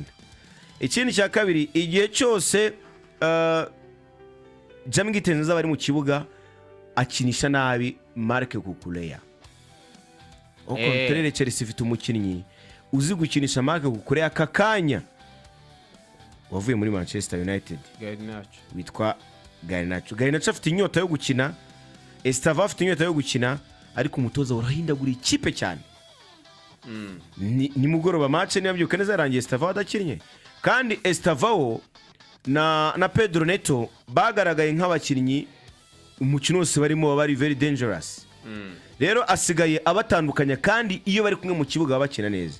Ibi no kugira ngo ibyo yasezeranyije Jamie Gittens nk'umuntu yizaniye, kuko abo ba Estavao nagaro babazanye ni Chelsea yabaguze mu mishinga y'igihe kirekire, ariko abo yizaniye nyirizina ari kubaha umwanya ku itegeko. Uranagaro wazanye Garnacho. Chelsea yavuze ngo reka tuzane uno mukinnyi tumusimbuze Sancho wari muri Man U, kubera ko Man U twayisezeranyije ko twagura Sancho ariko tubonye ko tutamugura, reka tubagurire Garnacho bigaragara ko nyine atazabona umwanya muri ikipe. Kuba Garnacho arusha Gittens ibyo nta nubwo tubigarukaho. Kuba Gittens atanarusha umwana witwa Tyrick George ntago tubigarukaho, ariko ikibazo kiri kuri umutoza Chelsea utabona ko Marc Cucurella askomba arahurika iyo Gittens yakinnye. Ko Gittens ni umukinnyi udafite aggressivité, udafite ntakanganye, ikintu cyitwa physique ntagari ibintu by'agabiza. No umuntu wo gukina mu Budage yavuye muri Dortmund, ubona ko Premier League iragoye cyane. None kuza kugira n'aba wing backs bakina nako bamenye uburyo bakina na muvuma zabo. Ubona ko ku ikipe ya Chelsea barastangiye icyo nabavugaho nuko bakina match ko baramutse. Yego. Ariko biterwa n'umutoza. Yego. Shaka gutungurana ukaza bafata ikipe ya mbere yarenanye bakayikubita. ejo bagafata ikipe nka Leeds cyangwa nk'ikipe imanuka nka Wolves ikabatsinda. So rimwe na rimwe uburyo imikino y'ikipe ya Chelsea na team selection n'umutoza niwe ugiramo uruhare. Asa nkaho uyu munsi wa none ntagaragera 11. Uyu munsi niba avuga ati hari imyanya idahinduka, of course ku bakinnyi bishakiye imyanya ku ngufu. Uyu munsi Maka Kukureya yishakiye umwanya budasubirwaho nta bamusimbura. Ibyo it's obvious. Wajya kureba abandi bakinnyi baba ku ikipe ya Chelsea ku mugoroba wayireba, Joao Pedro araza ariko amahirwe arimo kuzamo nuko nyine Delap yongeye akavunika. Yego. Ukabona uyu munsi so he's unpredictable muri decision making bakinnyi bari bukine ku ikipe ya Chelsea. Ujya kubona ni izina ry'abarasta bayibwiye ni abarasta kabisa. Kuko ntago wambwira ngo shabanza arabarasta bacoma pe. Ikipe yitsinze igitego hakiri kare ku minota 25 mubonye igitego. Resistance igice cya kabiri mutangiye kurwana. Ataranti gutsinze igitego mu minota 55 kwa 83 kubisa ikindi. Buri ikipe nka Chelsea gara amakipe tuvuga Chelsea ni nk'ibyo twaba kuri Liverpool ni ikipe nkuru muri Champions League. Ikipe nkuru igomba kubahwa. Ni ikipe ifite buri kimwe, ni ikipe y'abana yego ariko ifite Champions League ya attention. Rero Atalanta akaba yarakana imbere y'ikipe ya Chelsea. Cyane. Ariko tutakwibagira na home advantage ku ikipe ya Atalanta ari mu rugo. Ni imwe ikipe kandi ifite mediane nziza.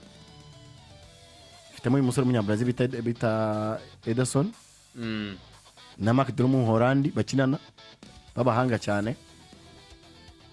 Kugira ngo uzaze rero ubanyureho, ariko twakabaye tuvuga tuti nanone mediane ya Chelsea Reece James bari bamushyize hagati n'ubundi ariko kumwe na Moises Caicedo byari bihagije ko twabonye Chelsea nayo ni nimwe makipe ifite nibura mediane nziza. Ariko uko ujya kureba uyu munsi defense icyitwa muri central defense ku ikipe ya Chelsea niho ari ikibazo gikomeye. Ntagaragira abakinnyi babanza mu bazi. Wanditse nabirebye kuri Twitter ngo niba betinga ukajya ubona Chelsea yashyizemo Tosin. Nanjye nanaguye dushyiraho uko Chelsea igiye kwinjiza igitego kandi niko byagenze akijyamo. Tosin ariko no umuswa pe. Umuswa cyane. Nabameze nka Ibrahima Konate wagira ngo twemere bonde twe tunabireba. Nigo twabura umuhanga ikipe ya Fulham kemera ko amasezerano yarangira ukagenda free ikanakurekura noneho Fulham ukajya muri Chelsea. Ntabwo nawe ni gute uri ikipe ikomeye ugafata umuntu warangira amasezerano muri Fulham udashaka kumwongera amasezerano kandi Fulham uyirusha ibigwi muba mu mujyi umwe kuko Chelsea ba mu mujyi wa Fulham. Ngiye gutsindwa kwa Chelsea mu gace ka Fulham nyine mu mujyi wa London. Ibintu bya Chelsea byose gutsindwa cyangwa amakosa yose aba muri Chelsea aturuka ku mutoza. Hano wigize kutoza ikibazo uratubwira ngo Chelsea ifite ubushobozi bwatwara igikombe cyose. Twe turi hano oya ntabwo twavuga ko ifite abakinnyi beza bagitwara. Tuntu tumeze nk'amaturunwa nkamwe y'ukwezi FC yadutwara kabisa. Ariko we bitari blague bitari kwica amazi ubwo ni ikipe ikomeye gukina imikino mikeya ibyo bintu irabizi nta n'ikipe yo mu Bwongereza y'ibirusha. Ariko tujye no kureba twebwe icyo twavuga hano uko Chelsea ni ikipe nziza ariko igifite abakinnyi bato ndetse n'umutoza muto. Kuko umutoza ugiye kureba niwamenya icyo ashaka hagati ya Zirigi na Champion. Muri Zirigi akoreramo noza rotation. Muri Premier League naho akayikorerayo. Nose wakibaza abakinnyi hose baba barushye. 11 bafite wenda ahubwo se baruha gute badahora bakina. Katubare nk'uyu mu defenseur ya Chempong. Nje niyo mu defenseur mbona wakagombye kuba kinana na Charles. Uyu munsi ejo yamukinishije kabiri. Fofana dahari. Ndetse na Nuza dahari. Ubundi ko ruwiri no wakabanjemo na Charuba. Ariko abo bose badahari uyakawe kuba abanzamo. Ariko ajya kureba nko muri Mediani niho hantu bitewe n'ukuntu yabakwemo ashobora guseba bigaragara buri muntu wese. Caicedo no bibaye bishoboka yajya mukuramo. Niyo muntu akaba yaruhuka ahubwo. Niwe wakaruhutse agamukinisha wenda matches zikomeye bitewe n'igihe amaze akina. We na Enzo Fernandez. Levi Colwill hari ukuntu bazonga. Imvune. N'umukinnyi mwiza kandi uri n'umuyobozi umuyobozi gukina urumva byanamufasha uyu munsi Fofana araza akaza asimbuye ejo akaza so bisa nkaho Tosini wa Maxi Darabiyoyo rwose we ni icyambu ushobora kwibaza Chelsea itsinda Barca Chelsea igahangara Arsenal igatsinda Liverpool ukibaza ukuntu irimo gutsindwa na Atalanta si ikipe mbi nayo ngo Chelsea irashaka muri yo mu kwezi kwa mbere yaba ari umudefenseri mwiza ariko kuba nta mukinnyi mwiza kuri Enzo Maresca niyo kibazo Tosini yazajya akina n'ubundi bisa nkaho adversaire wa Chelsea ahubwo ari Maresca niwe pe nose arihanganye Garnacho ananiwe he nyine umuntu reba ukuntu arutsa Garnacho kandi Garnacho arashaka playing time nigeze yibona muri Mani nose nicyo cyana mukuye uyu mwataka wavuye muri Barca akina kangahe ku buryo ajya kumwicaza ugakinisha Joe Pedro none Joe Pedro ikintu cyatumye agaragara na absence ya Cole Palmer cyangwa Cole Palmer utari mu bihe byiza Cole Palmer hari ntabwo yakina na Delapare kuko yaraje abafasha mu gikombe cy'isi yaje abafasha mu gikombe cy'isi baragitwara cy'isi cy'amakirebe baragitwara akura amarangamutima ye ariko hari igihe amwikisha na pressing ajya akora najya aje na abataka Chelsea yari kumwe n'undi mwataka batakana ari babiri kwabo bataka bararira abataka bakenera undi mwataka kugira ngo abone uko akina neza wajya kureba Enzo Maresca hari n'igihe agera n'imvune ugasanga n'izo mvune agize nubwo azifite ariko n'ubundi mbere atazifite ntacyo yajyaga yifasha ko ngo arataka muri defense atakamo imvune ya Korwiri ariko hari igihe Tosini akora amakosa akongera akamwishyura indi match uyu muhunga hari Ashempongo yicaye ko Fofana araza akagarukayo akagarukayo rero kuba Chelsea si ikipe mbi ni ikipe y'abarasta ntabwo ari ikipe nziza pe nta n'ikipe itatsinda guhera ku ikipe ya mbere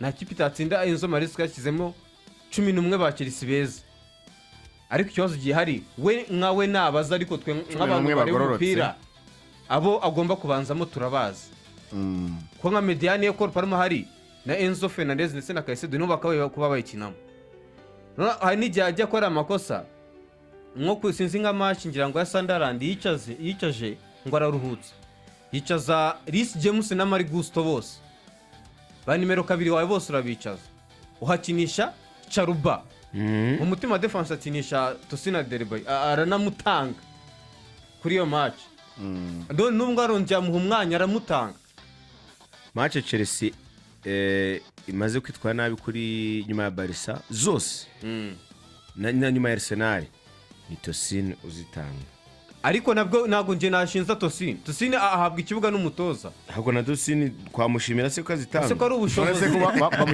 bamugira ngo akore amakosa niwe nyine umutoza abagoragoza ngo arebe ko bizashoboka yashyiramo ndese kandi mukaya twamukubwiye Josh Achiapong niwe mukinnyi akakanya wakina na Charuba ahubwo se ko mbona na Fofana nabo bagerageza nyine mu gihe Fofana atameze neza Fofana yaravunitse yamaze gusohoka na akavune gato yagize kuko na mama Everton ashobora kuzayikina ariko atayikinnye yaba uko avuze ngo ruhuka ariko mu ba defense bashobora gukina ko adahari ni Josh Achiapong ni Trevoh Chalobah ahubwo nje nahita mbada yashira imbere ya Tosini Benoit Bedashir ngo wakina nk'uwambaye inkoni mu mugongo uko bimeze agira ntago ajya yangasha cyangwa akine neza ariko ntago ahubuka na Tosini mu baswa babiri umuhanga ni wahitamo umuswa mbuzi ikintu nkubwira bari aba defenseur sinzi ukuntu ubundi aho yira ngo Benoit Bedashir ikibazo agira na Tosini wararekuye wa Mufaransa yitwa nde uri kumwe na nyine warekuwe disasi uziko Axel Disasi ubona afite ubushake ariko ubushobozi bukanga ariko abandi ubona nta Benoit Bedashir akina ikintu cyitwa ubwoba panique match yose yakubona ukabona baragiye kukiriya ring aranga twogeza match yayo na Saddam ndamwane kuzurebe barakujya ngo ayitera kwa adversaire akayitera kajya muri corner yiwe ubona ni yayitera kamujya inyuma ho kandi ashaka kuyishyira imbere ikibazo cya Chelsea arayidubura kamujya inyuma kurusha n'ibindi byose ni building phase ni ikipe barimo kubaka ntekeza ko Maresca si umutoza mubi ibyarimo gukora rivangira yego tubamo ni nkuko tubona uwa United niho tubona uwa Liverpool niho izi kipe zagiye zibona abatoza zirimo kugera iyo zihindura zijya mu bindi iyi transition phase ziba zirimo ibi byose biraba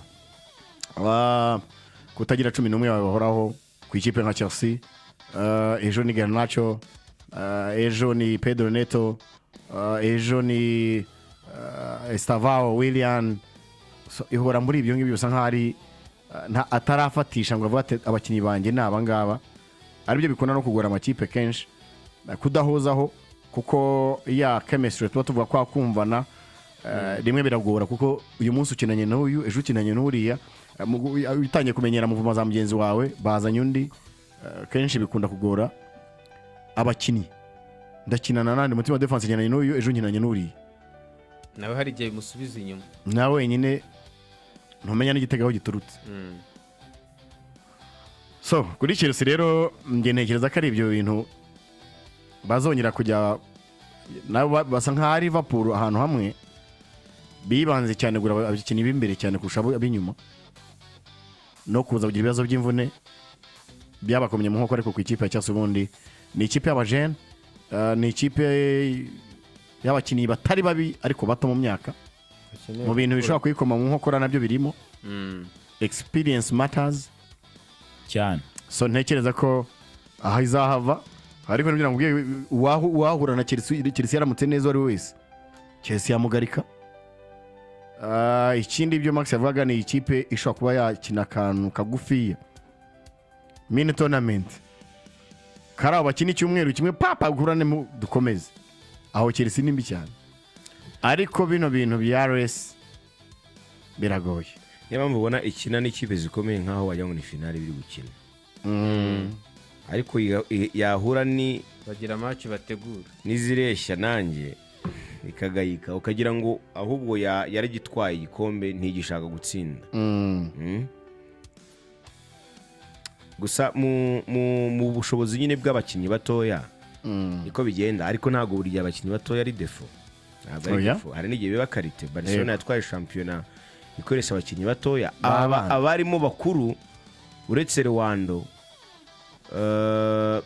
abandi bose bari abakinnyi bafite imyaka yo hasi bitari n'ikibazo n'ikimenyimenyera Minemar ni mu bakinnyi beza ku isi kandi ni mutoye ikibazo kiba kiri ninde umaraginga abo bakinnyi ese Enzo Maresca birashoboka ko yaneza abakinnyi bose ntabwo bishoboka kubahaza ntabwo waba neza ngo bashimishe ngo den ubone n'umusaruro iyo ugerageje kubashimisha bose umusaruro urabura urabashimisha ngo bakinnye ariko ukababaza abafana b'ikipe bakiniye ntibabone intsinzi nacyo kintu kirimo kiraba mu ikipe ya Chelsea ubona ko biri kumunanira kubwira umuntu runaka ati wowe uzaba umusimbura kurusha kuba ubanzamo nka Chelsea yuzuye Joao Pedro si umukinnyi ubanzamo umusimbura Chelsea yuzuye Jamie Gittens si umukinnyi ubanza yego uri kubyumva yewe na Tosini n'uwo badeshera uruvuze na Chelsea yuzuye ntago Marugusta rubanzamo kuko RCMC yaba ari kuri kabiri icyo bishatse kuvuga nareke kuneza na icyemezo yafasha akabwira abazamu bandi ko batakwicaza Roberto Sanchez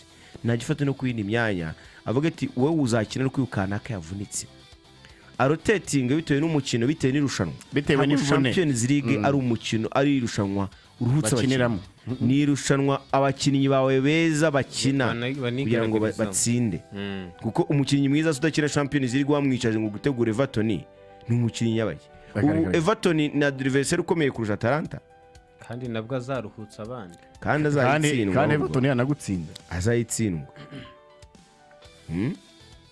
so nuko myumva kuri Chelsea na twajya no kuri imikino y'uyu munsi Chelsea tuyaye umwanya munini umutoza wayo ibintu atoza ntibikwiriye umwanya munini ntabwo biwudizavinga kabisa cyane nuvuga ngo rero tuve ku mikino yabaye ku munsi w'ejo numva se twababwiye ko byagiye birangira ubwo abantu baba banateretseho bati none ubwo urumva ikipe ya Atletico Madrid yatsindaga PSV 3-2 Olympique de Marseille itsinda ikipe ya Union Saint-Gilloise ibitego 3-2 Monaco yatsindaga Galatasaray igitego 1-0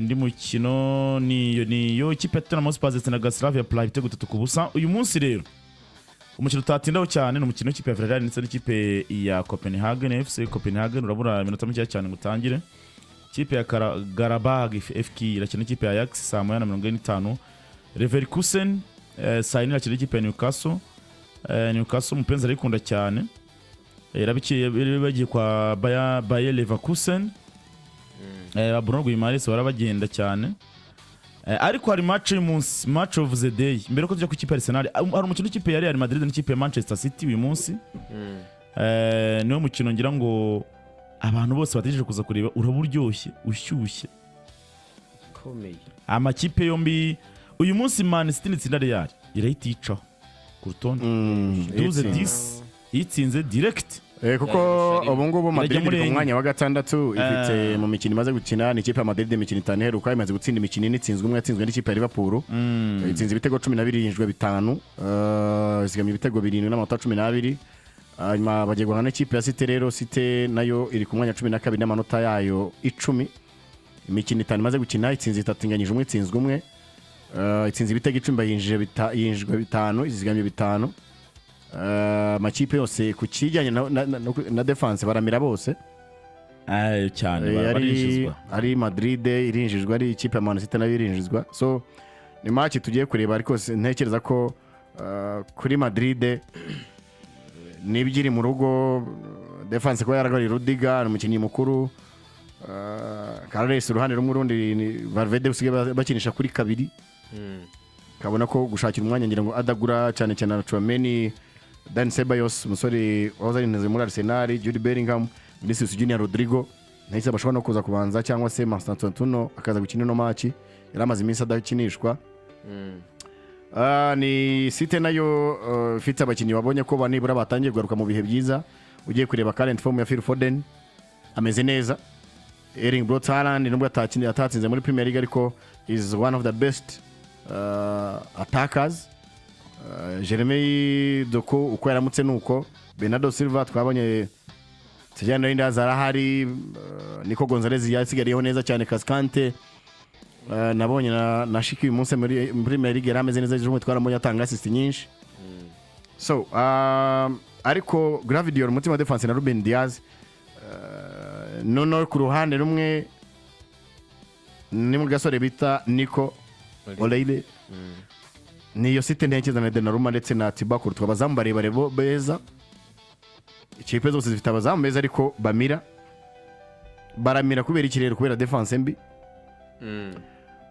gusa igishobora kuza kujyamo ni current form ikipe ya Madrid itameze neza hanyuma City isa nkaho yari yiyuburi ariko ni City nayo twabonaga muri iyi minsi struggling icumbagira igatsinda match ariko ubona bigoranye igatsinda match ubona bigoranye uyu munsi rero igiye gusura ikipe ya Madrid ntekereza ko abayikoresha iturufu yabonye Arsenal buryo yabigenje sezushi y'ubushize aho manda we Bernabeu risaka ariko abana barabati dekada nahise kwita makufura ateye ubwoba so nge ntekereza ko ari match nziza ni match y'umunsi niyo abantu biteze ariko ifite igisobanuro cyane ku mutoza w'ikipe ya Madrid gutsindwa kwa Guardiola nta gitutu bimushyiraho gutsindwa kwa Alonso hari igitutu bimushyiraho cyane ikindi ni match nziza yakabaye yongera kunga abakunzi ba Madrid n'umutoza n'abakinnyi babo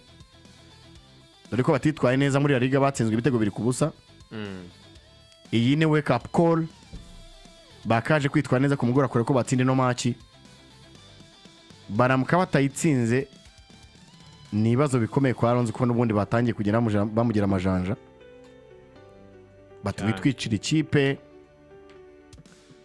ikindi barakina n'ikipe nyiri rushanwa ni Madrid ifite ibikombe 15 City ufite kimwe urebye ikindi cyaza kuba muri uyu mukino gikomeye cyane kuri ngewe mbona ni capacité z'abatoza ku mpande zombi. Pep Guardiola ni umutoza mwiza, ni umutoza uzi ibikombe ko bitwarwa, wabitwaye mu ikipe ya Barcelona, twara muri Bayern, muri City arabikukumbye, ajya guhura n'umwiga. Umwiga ntekereza ko igikombe kimwe muri Leverkusen ntago kimuvugira byinshi kuza kureba ukuntu ihagarika Guardiola. Icyaza kubaho kugira ngo Madrid ishobore gutsinda wenda nka City nubwo mbona bigoye, ni initiative y'abakinnyi ku giti cyabo ba Madrid kuza kuba ati twanze agasuzuguro k'amakipe reka dukore iyo bwabaga ariko technically ntabwo ndimo kubona ku batoza bombi kuri touchline hariya uwitwa Alonso arimo asuzugura Guardiola tunagende no kuri current form ikipe ya Madrid ubona ko muri iyi minsi irimo struggling.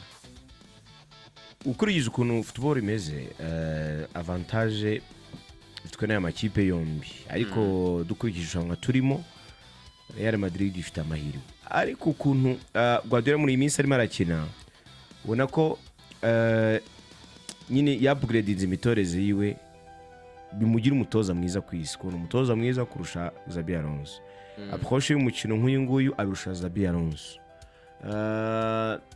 mu buryo bw'imikinire Real Madrid ubona ko kwinjiza ibitego muri iyi minsi biroroha na Man City biroroha so navuga ko impande zombi y'abatake ziraza kubasha gutsinda umuntu uza kurusha undi mediane nawe uza gutsinda umukino kuko amakipe yombi yaba imbere yaba hehe ibintu byaba bigenda gusa kuba clinical cyane kuri cyane ku ikipe ya Real Madrid. Real Madrid iri clinical cyane ntago wafata Mbappe ngumuheze ariko harandi birashoboka kumufata ukamuheze birashoboka ko unyiri mu block akaba yatatse ibitego byinshi ariko Mbappe ni wamufata ni umuntu kuri counter attack ni umuntu kuri open play ushaka ko yagutsinda umupira ni umuntu ubona ko ari pose mu gihe harandi igihe atarabona igitego ubona ko ari very disturbed nyine ubona atari tayari cyane ko nyine ubona ashaka igitego cyane kandi ukuntu Champions League imeze hari n'igihe wowe ushaka igitego atari ukibona wabibonye ku mugoro wa Jire Kunde yakinaga ari areze ubirangire ubonye ibitega babishakaga barabibura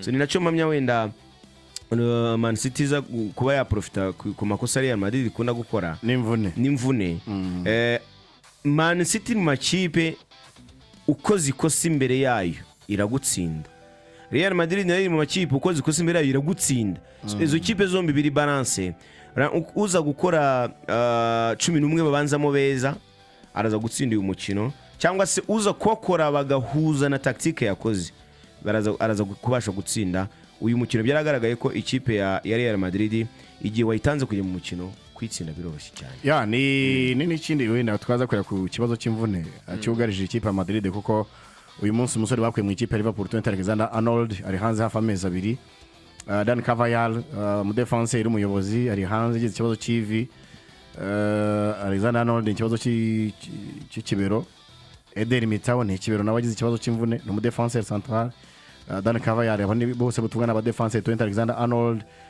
David Araba ntawo hari Den Hongsan umusore bakuye muri Bournemouth kari kamaze iminsi gakina neza ntaga hari Eduardo Camavinga ntawo hari Flamengo ntawo hari abo bakinnyi bose tuvuze n'abastata mu ikipe ya Madrid uyu munsi ntago bahari rero ugiye kureba uburyo agiye gukina Shuwayinda arabashigaje ni Rudiger ni Asensio niho mpamvu nabwo na Valverde araza turambona akina kabiri ku mugoroba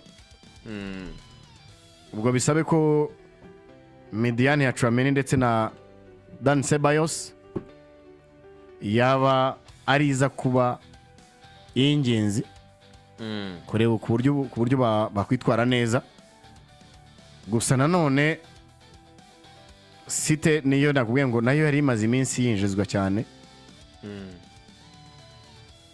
ni ikipe nziza itsinda ariko nayo defense yayo irava kuko mpamvu ndimo kubivuga niba tuvuga Manchester City ugiye kureba ikipe mu mikino imaze gukina 5 itsinze 3 inganyije umwe itsinzwe umwe itsinze ibitego 10 ariko muri ibyo 10 nayo izamu yahagiyemo 5 urumva iyo ni message bikomeye kuri Madrid itsinze 12 nayo yinjijwemo 5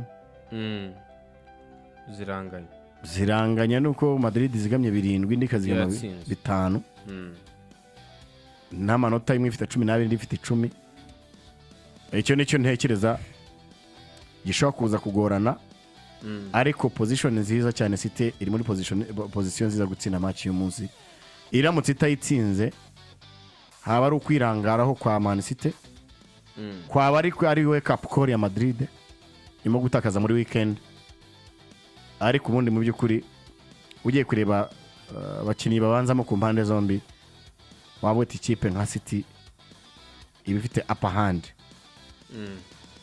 ariko ikindi ugiye kureba wenda duhereye nko kuri avantage za Man City ifite kurusha wenda Real.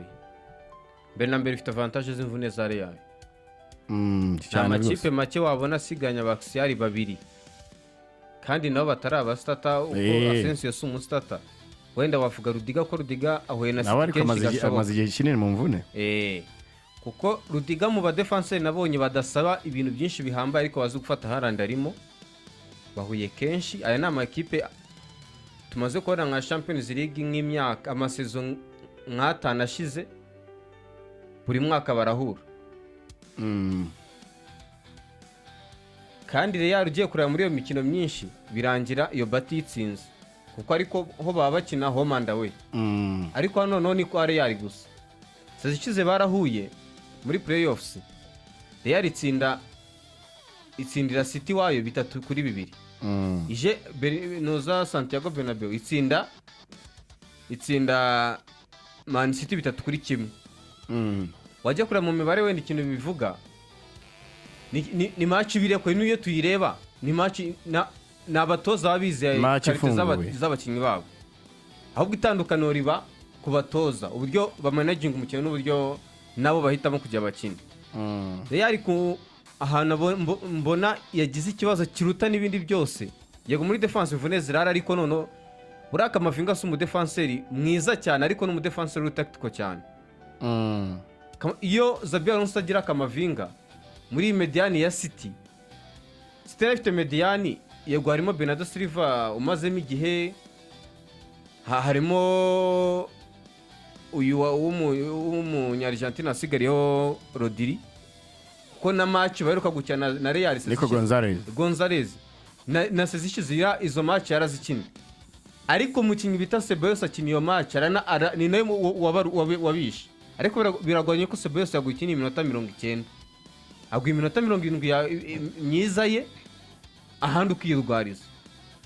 Wajya kuri Real ku ruhande rwa Xabi Alonso niba ari ikintu kibi bagutega n'umukino ugiye gurana Man City na Guardiola kuko akenshi niyo tugiye kuri Man City gufesinga na Man City ushobora kujya gurana na Real nute ubwoba n'ubugirira umutozo ugiye gurana ugatinya Real ariko ugiye gurana na Man City nya Guardiola kuruta Man City. Rero kugutega umukino wa Man City nicyo kintu cya mbere nekeza kigoye. Noneho Guardiola ejo baramubajije muri press conference aravuga ngo iyo mba sezishize noza Real uyu mwaka simba nyirimo kuko yavuze ngo akazi kariya niko kazi gashobora kuba kagoye mu gutoza kuko Perez ntabwo akomera kuko ukora amakosa back to back ukaguma mu nta muntu uyirusha ibigwi ikipe ye ifite ibigwi n'amateka nta muntu uyirusha ikipe y'ikigugu na management ikorwa n'umuntu umwe ntabwo yemereye nonsense ushobora kuzamuka mugira inama ariko umwanzuro decision ifatwa n'umuntu umwe ni Perez ubyishyira ku bitugu. Noneho wajya kureba kindi kibazo Real ishobora kuza kugira ibuze Mbappe kaba ari akantu cyari kuba wenda nabonye muri squad arimo ariko ntabwo ashobora kutabanzamo.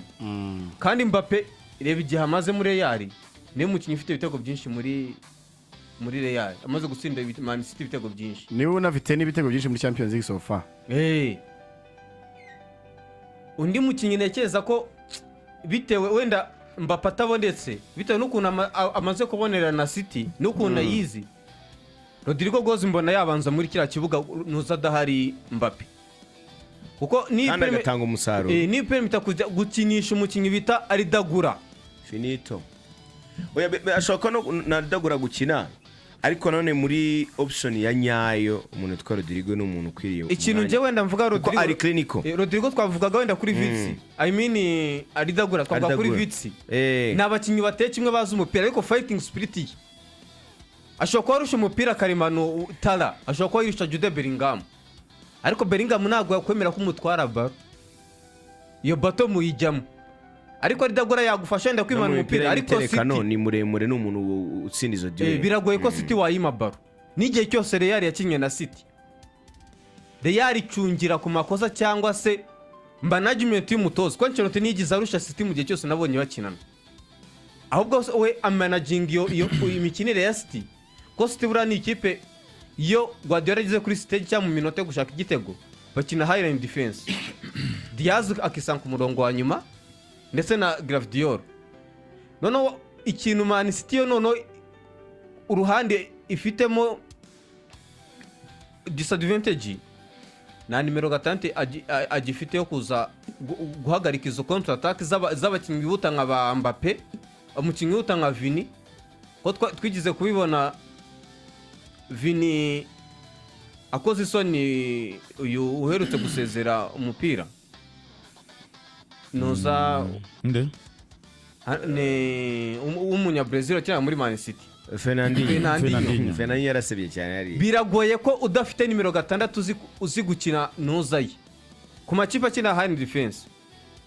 Vini ne mukinnyi mubi kurusha n'abandi bose narusha na Mbappe ko Vini agutwara mu mirongo ntago ajya kwemera ko umumarika ikindi Vini akrea makosa ashobora gutangisha amakarita ni nacyo kina iyo karite kuki umutoza nka Alonso atayibona buri umuntu niyo yaba atari kongera amasezerano mu byaza umusaruro mu yagifite akanagufasha mu kubaka ibyo urimo kuko nk'ubu reba nko kuri match ya Barca ndakeka ari umukino wonyine Xabi Alonso yabohoye Vini amubwira ngo kina ibyo ukina wabonye adacenga abakinnyi barenze 3 se De Jong yakoze arashya we na Kundi kugezaho akase cross barigarurwa na Militao igitego gitsindwa na Jude uyu mukino ngiye ikintu mbona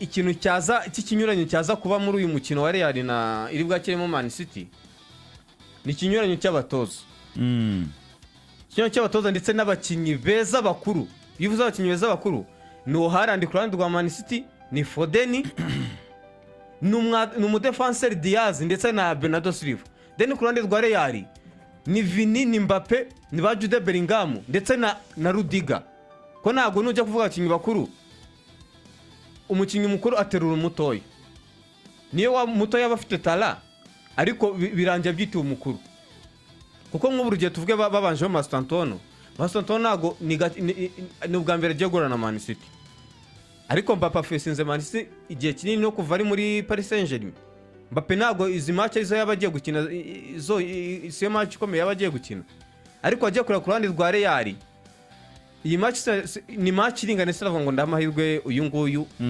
nguyu mukuremo ariko Xabi Alonso yitonde adakinira ku gitutu cyuko Perez amubwiye ngo iyi ni match umuteze ayikire nkuko akina izindi match ahubwo we yiringira imbaraga n'ubushobozi bw'abakinnyi bw'abajuweri kuko nibo bakteri Vinicius Junior ari mu bakinnyi umuhaye confidence na n'umukinnyi muri Real wamurusha umuhaye icyo cyubahiro kamubwira ni wowe nshingiye ni wowe ntezeho amakiriro rero wenda natinze Real mbona ko kwakira Man City buri kipe yose feelinga home advantage ya Real uko waba uri mwiza kose kwa Real hari akantu urabimenya ko wahageze kandi na City sigakijeyo irahazi kandi yarakubitiwe ubushize yaharire 3-1 cyane wenda ikintu nunze kujya Max yavuze abakinnyi umutoza ari bubanzemo cyangwa uburyo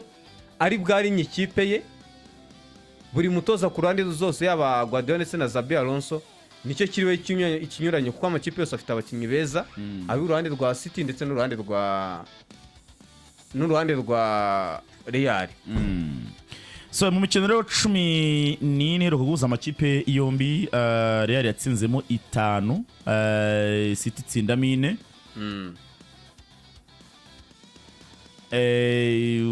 ya wavugana nabo yes abwo City yatsinzemo 4 Real tsinda 5 banganya inshuro 5 bose bamaze kwinjiza ibitego 22 muri mikino 14 na makipe atajya afunga iyo urebye rero uko bahagaze muri shampiyona ziwabo cyo nakitanga from guide Real imaze gutsinda imikino 2 muri 5 yatsinze 2 inganya 2 itsindwa 1 forme zabo muri championate. Manchester City iyo iri on form yatsinzwe 2 itsinda 3. Ni umukino uza gusifurwa n'itsinda ry'Abafaransa. Urumva bayobowe na Clément Turpin, Faransa azakongirijwe na Nicolas Dano ndetse na Benjamin Page. Mu Faransa hawe imikino myinshi. Umusifuzi wa kane ni Stéphane Frappard, uyu mudamu muramuzi cyane. Araza ko rero bari kumwe na video assistant referee Jérôme Brissard. Ndetse asta video wa kabiri arabari Solen Stocks ni umudage. Line-up rero ziri probable uyu mugoroba mugana mupenzi wababwira twumva uko byifashe. Ikipe ya Real Madrid irazi ko ifite Thibaut Courtois nibisanzwe. Probable yabo yari ya 4-4-2. Asensio kuri 2. Rudiga na Carreras ngo barakina Axel rwose. Hanyuma na Fran Garcia kuri 3. Yego, hanyuma hagati mu kibuga ni Valverde, Tchouaméni na Bellingham ndetse na Ardagura muri 4 nyine. Hanyuma uwitwa Vini na Rodrigo Goes bakaryataka.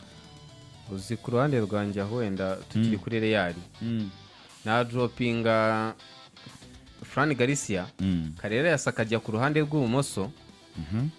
Umutima defense wa hagakina Raul Asensio ndetse na Rudiga. Kabiri hagakina Valverde. Mediani yanjye Kamavinga agahita manuka. Kamavinga afite ikibazo cy'imvune. Ntabwo ahubwo muri Mediani nakinisha Tchouaméni, Jude Bellingham, Ceballos, Deni Mbappé adahari. Erega n'ubu nibo bari bukine bimwe bakinisha nibo bari bukine bahari. Yaramaze kudusomera probable lineup. Atubwira ko abadahari ni Carvajal, Araba, Militao kuri 3 Karesa kagaruka mu team defense, Valverde akajya muri Mediani, kabiri kajyaho Raul Asensio. Kuko urabona ko mu bahari Mbappé bari kumushyira kuri bench. Ceballos arahari. N'ubundi Mbappé ashobora kutabanzamo. Brahim Diaz barahari. Abadahari rero namagana babwiraga ni Squad ni yingi yajyanye.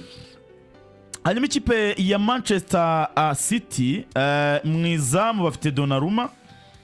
Bane b'inyuma ni Nunez, Diaz, Josko Gvardiol na Oleili. Hagati ni Nico, Silva Bernardo ndetse na Regenders. Akatisha Foden Hana ndetse na Jeremy Doku. Abakinnyi dafite ni Rodri, Stones, Kovacic 3. Iragororotse ngi. City nta kibazo ifite kinini gikomeye paraporo ya Madrid. Kurumva niyo ba iri probable urumva ko niyo akenshi isanzwe ikina. Nibo basanzwe bakina. So ni match rero nimuhe Jean Paul Romes. Jean Paul Romes. Ayangwe Jean Paul Romes. So mukanya dufite n'umutumire ufite ingingo tuyogariraho ariko mbere ko tuyijyaho tubanze rwose Champions League tuyicambuwe cyane ko zirigi ya Champions League ni irushanwa rikomeye cyane.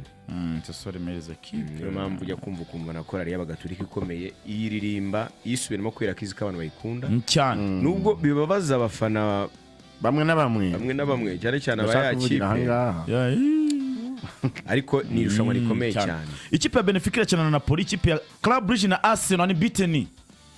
Arsenal irajya kwa Club Brugge ara mu gihugu cy'ubu. Club Brugge si yatsindiye Barcelona cyane. Baranganyije twari irebanye. Mbere uko muri Brazil. Iri match ikomeye cyane. Ikipe itagitinya gukina. Noneho oya izi gukina orega babiri bazi gukina. Nago abadepite badefana. Ikipe yabo yose. Arsenal iraza guhagarikwa kwa Brugge. Oya ntagihagarikwa. Yitomboreye n'itombora na amahirwe biboneye. Ntago neza ko uyu munsi kuri Arsenal yaza guhagarikwa na Club Brugge. Ni ikipe gukina ariko paraporo kuri Arsenal ni ikipe ikomeye. Mediane ya Arsenal iraza gura nakaza gakomeye kwera uyu musore w'umwirabura ni Nigeria witwa uravuga Rafael Onyedika ari mu bantu bagoye cyane Rafael Onyedika ikindi nje mbona Arsenal Arteta agomba gukora akina n'umusore bita Alexander Stankovic umuhanga nawe Arteta agomba gukora kuri uyu mukino agomba kuruhutsa abakinnyi be barimo Rice nubwo we nta nubwo yagiye ariko Arsenal twarayibonye iyo yaruhukije ntabwo ikina neza nta kibazo warayibonye rega si ngombwa ko uzasoze turongera kubona ahubwo nanjye ibyo avuga ahubwo ashobora kugaininga izo mbaraga akabaruhutsa kujya yitwara neza muri Premier League. God bless you. Kuko kuruhutsa kwa Burije se byamuhira no sari senari ifite amanota yose yaragiye ariko sineza nk'ubu Bukayo Saka urimo tumaze kumona match Bukayo Saka ava macumbagira kenshi cyane uyu munsi uramutangire ko ashobora gutangira Rice imika yatangiye gutaka singomba kusozorana Eberechi Eze Victor Yokares uyu munsi nibyo gatuwe turi Yokares akina noneho kubera amazi iminsi adakina playing time akaba agayiningira nako kantu kugarura imbaraga turongeye kubona still Pierre Hincapié muri defense uyu munsi na Benjamin White Miles Lewis Kelly Julian Timber Martin Zubimendi Martin Odegaard na Mikel Merino niba ashaka kuza gukina bikunze Merino namushyira muri mediane nkazana na Norgard umupira oya ntago ari kwindura kuko dikana na Norgard bakina series zitandukanye bimeze nka cyagihe Thomas Partey yabaga adahari Mohamed Ellen yakinaga agakina style ye ya Thomas Partey bakayibura ariko bakagirira avantage mu ya Mohamed Ellen kuko yari box to box ibyo Max anavuze Arsenal ze kwitona mediane yabo idafite Rice Zubimendi na Odegaard na Mikel Merino ishaka kuza gustruggle cyane kandi nataka ntagira icyaye Zubimendi namurekeramo ahubwo ngakinisha Norgard yego Norgard akina umwanya wa Zubimendi waba wayitinya waba ukinisha abakinnyi babiri bakina umwanya umwe gatandatu ebyiri ariko Zubimendi no gutwara umupira arabikora arabikora ariko amera ntago ari box to box nka Odegaard akaza gusabira baro ku ba defense ngo mpereza nigendere ibyadi bizimana neza neza arumva mpereza mera no mari harabona afite yo karite nyine akaza kuwusaba ariko ugizemo babiri bigenda gute hari gihe bose usanga bahagaze aho ngacya kamwe nk'urugero ibyadi bizimana akinana na Yannick kubera ko bose bameze gutyo baraswitchingaga Yannick agahita asigara inyuma bwira Jihad ati we za kwaka umupira Yannick ahubwo wira ngo ujye kuwaka aba defenseur inyuma so ni nako mbonye Christian Norgard agiyemo na Zubimendi bakina basa nkaho bari kugunganira ku mupira atake ya Arsenal igahura n'ibibazo Eberechi yaba ari ku 10 ntabona umupira vuba kandi bigaragara ko nawe iyo abuze umupira aza kuwushaka nubwo we awihutisha uvanye aho ngaho so kandi ntibize gutungura Martin Odegaard agiyemo so Martin Odegaard agiyemo agahuramo na Zubimendi agahuriramo na Norgard mediane iri sloppy bose baba bari kugenda gakeya ahubwo wenda ikindi gihari nuko Gabriel Jesus nawe yagarutse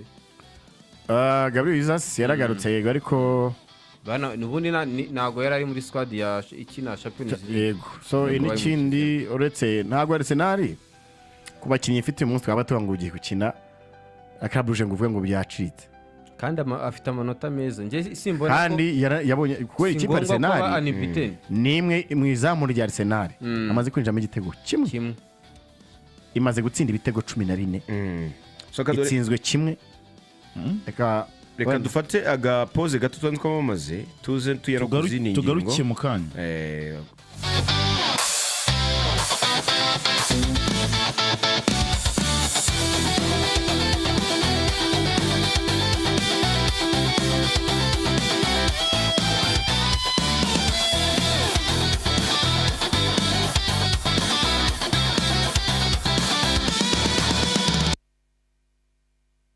Hello Rwanda. Iyi si promo ni Levonsha.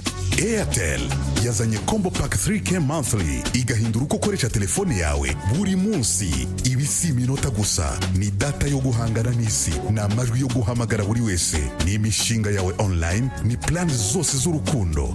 Ku mafaranga 3,000 gusa mu kwezi kose ubona gigabyte mutamara wakoresha buri munsi ku mirongo yose. Ubu nukwemeza abantu kuri serious. Fata phone yawe ukande akanyenyeri 255 urwego cyangwa ukoreshe my Airtel app. Hindura imikoreshereze yawe winjire muri month iri kuri level yo hejuru kuko uri kuri Airtel urayoboye. Hello Rwanda. Iyi si promo ni Levonsha. Airtel yazanye combo pack 3K monthly igahindura uko ukoresha telefone yawe buri munsi. Ibi si iminota gusa, ni data yo guhangana n'isi, ni amajwi yo guhamagara buri wese, ni imishinga yawe online, ni plan zose z'urukundo. Ku mafaranga 3,000 gusa mu kwezi kose ubona gigabyte mutamara wakoresha buri munsi ku mirongo yose. Ubu nukwemeza abantu kuri serious. Fata phone yawe ukande akanyenyeri 255 urwego cyangwa ukoreshe my Airtel app. Hindura imikoreshereze yawe winjire muri month iri kuri level yo hejuru, kuko uri kuri Airtel urayoboye.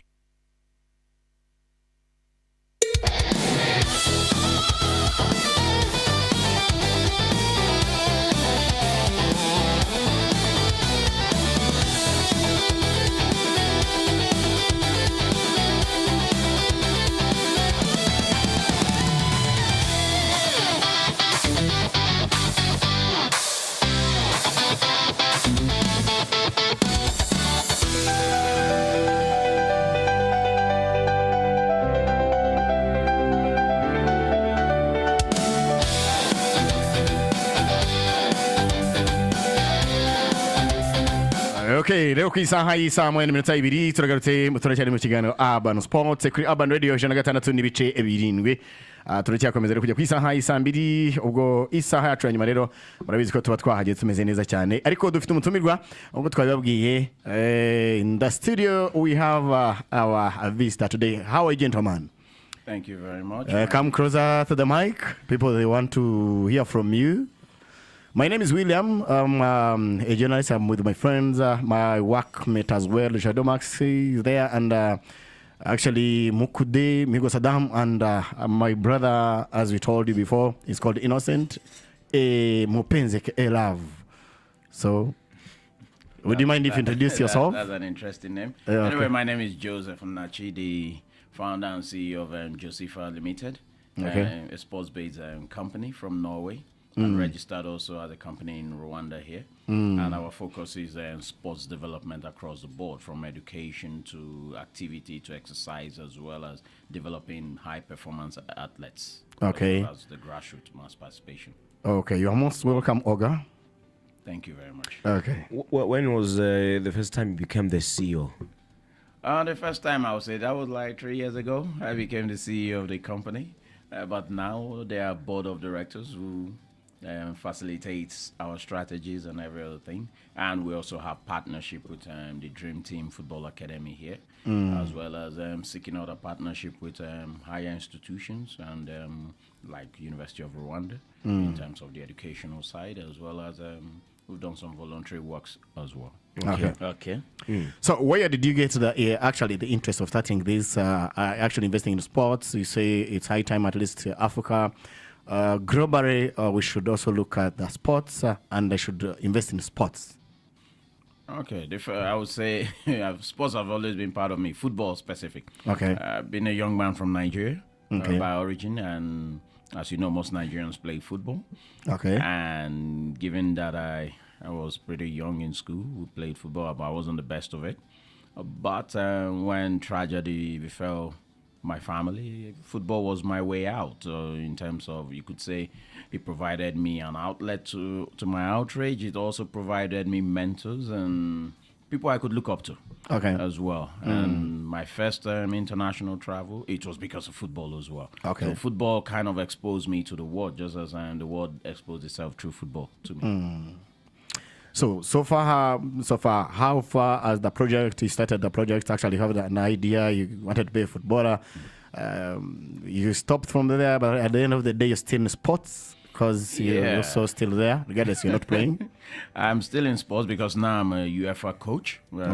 Just one license away from Jose Mourinho type of license, which is the professional one. Okay. But at the same time, I also have certificate in sports directorship. How to work with a club, manage a club, and everything at the highest level of it, which is why I decided to actually come down to my own continent and actually empower my own continent with such skills as well in terms of administration, management, and all the rest of them.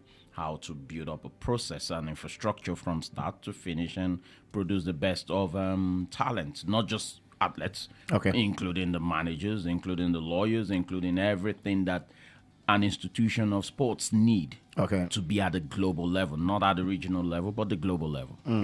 How many countries are you introduced, and why did you choose Rwanda especially? Well, so far I'm working within 2 countries in this region, which is Rwanda and Uganda, but Rwanda specific because this is the only place where we've chosen to register. Rwanda for me, again, it comes down to my background as well. When I said to you, football, when tragedy befell, football became my way out in terms of looking up to life again. So when you go through the history of Rwanda, and I came here to do my master's research in children access to education. After doing that, I did some field work and capacity building. Then I realized actually Rwandan story is not that much different from my own individualized experience. So as a result, I knew what I lacked in that situation. So I felt a lot of youths, a lot of children will benefit from this same process. But the only difference is I'm not bringing it into. I'm not bringing this concept and idea from a position of humanitarianism, as most USAID and all the rest will come in and do. I'm bringing it saying, hey, we can create a business, we can create a private sector economy from this same process. So that is why I said, okay, Rwanda is a good place, because when you look at your government trying to make sure there's no corruption, creating a viable business environment, as well as creating an environment where young people with ideas, with concept, with energy can actually test out their ideas and strive with it. Okay. So that's what captured my interest more towards Rwanda. Yeah, as Josepha, what are you planning to do practically in Rwanda in upcoming days? Okay, this is the 2nd edition of our program, because we've already done this type of program before. What we plan to do is what we basically call Holiday Football School Camp. This Holiday Football School Camp is starting on the 26th to the 30th of December, where we practically teach young athletes, young youths of all skill level, how to play the game from theory to practical, as well as giving them the scientific way of approaching the game, which oftentimes most European athletes use to overcome most African teams. So we give them a bit of both, where they kind of understand actually they can be more to the game. Okay. How will you work hand in hands with Rwandan football centers and the academies as well? Well, this program tonight hopefully will reach as many participants as possible. As many 100%. The idea is it's open to everyone. Okay. The access is open to everybody who can make it, so that you come experience a European methodological way of training, a European methodological way of actually gaining insight and participating in the game and caring and loving the game the way it should be. What are the requirements? Those who qualifies to participate, what do you ask? What they have to?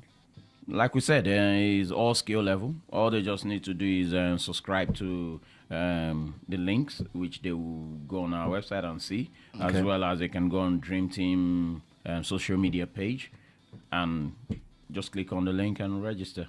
It's just your name, your personal details in terms of skill level and things like that, and then pay the registration fee, and they will participate. And they will also get, those who participate will get a jersey as well, a labeled jersey to participate, and that's for free.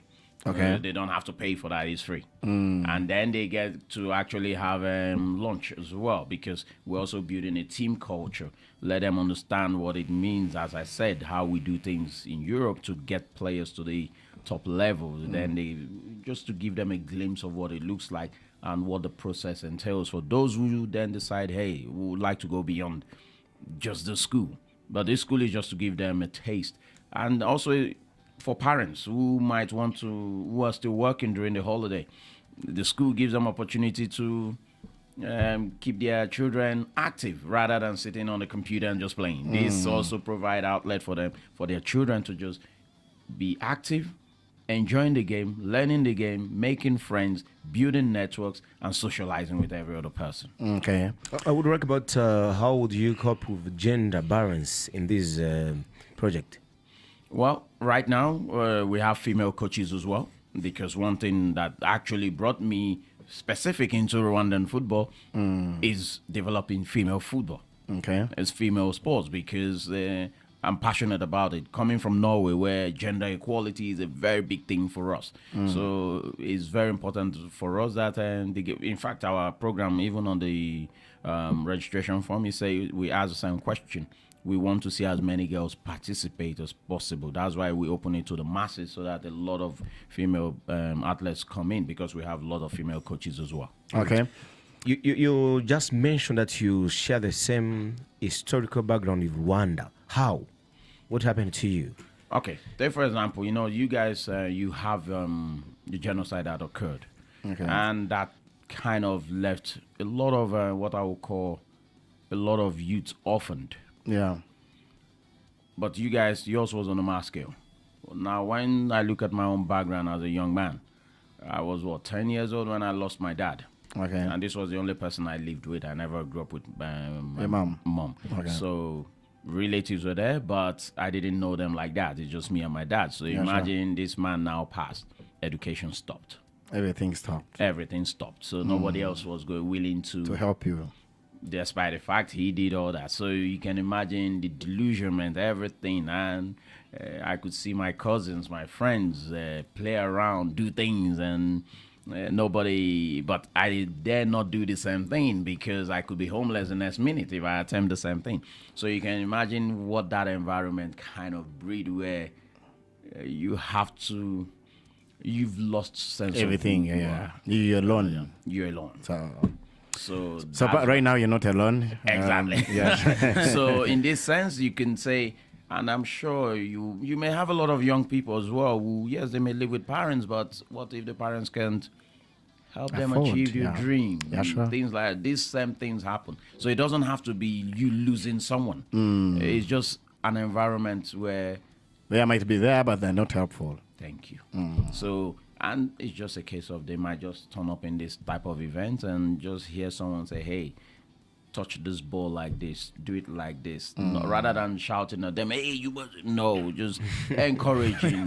You get my point? So it's just a different way of mentoring, where if they see someone like me who can come all the way from Europe to do this, and this is my background, I'm sure it will encourage quite a lot of them. Similar to the question you asked about how do you break gender barriers, and my research also shows me a lot of these girls, all they just need to see is role model representation, and that will encourage them to even step out of their own shadow to say, okay, I could take this game to the next level.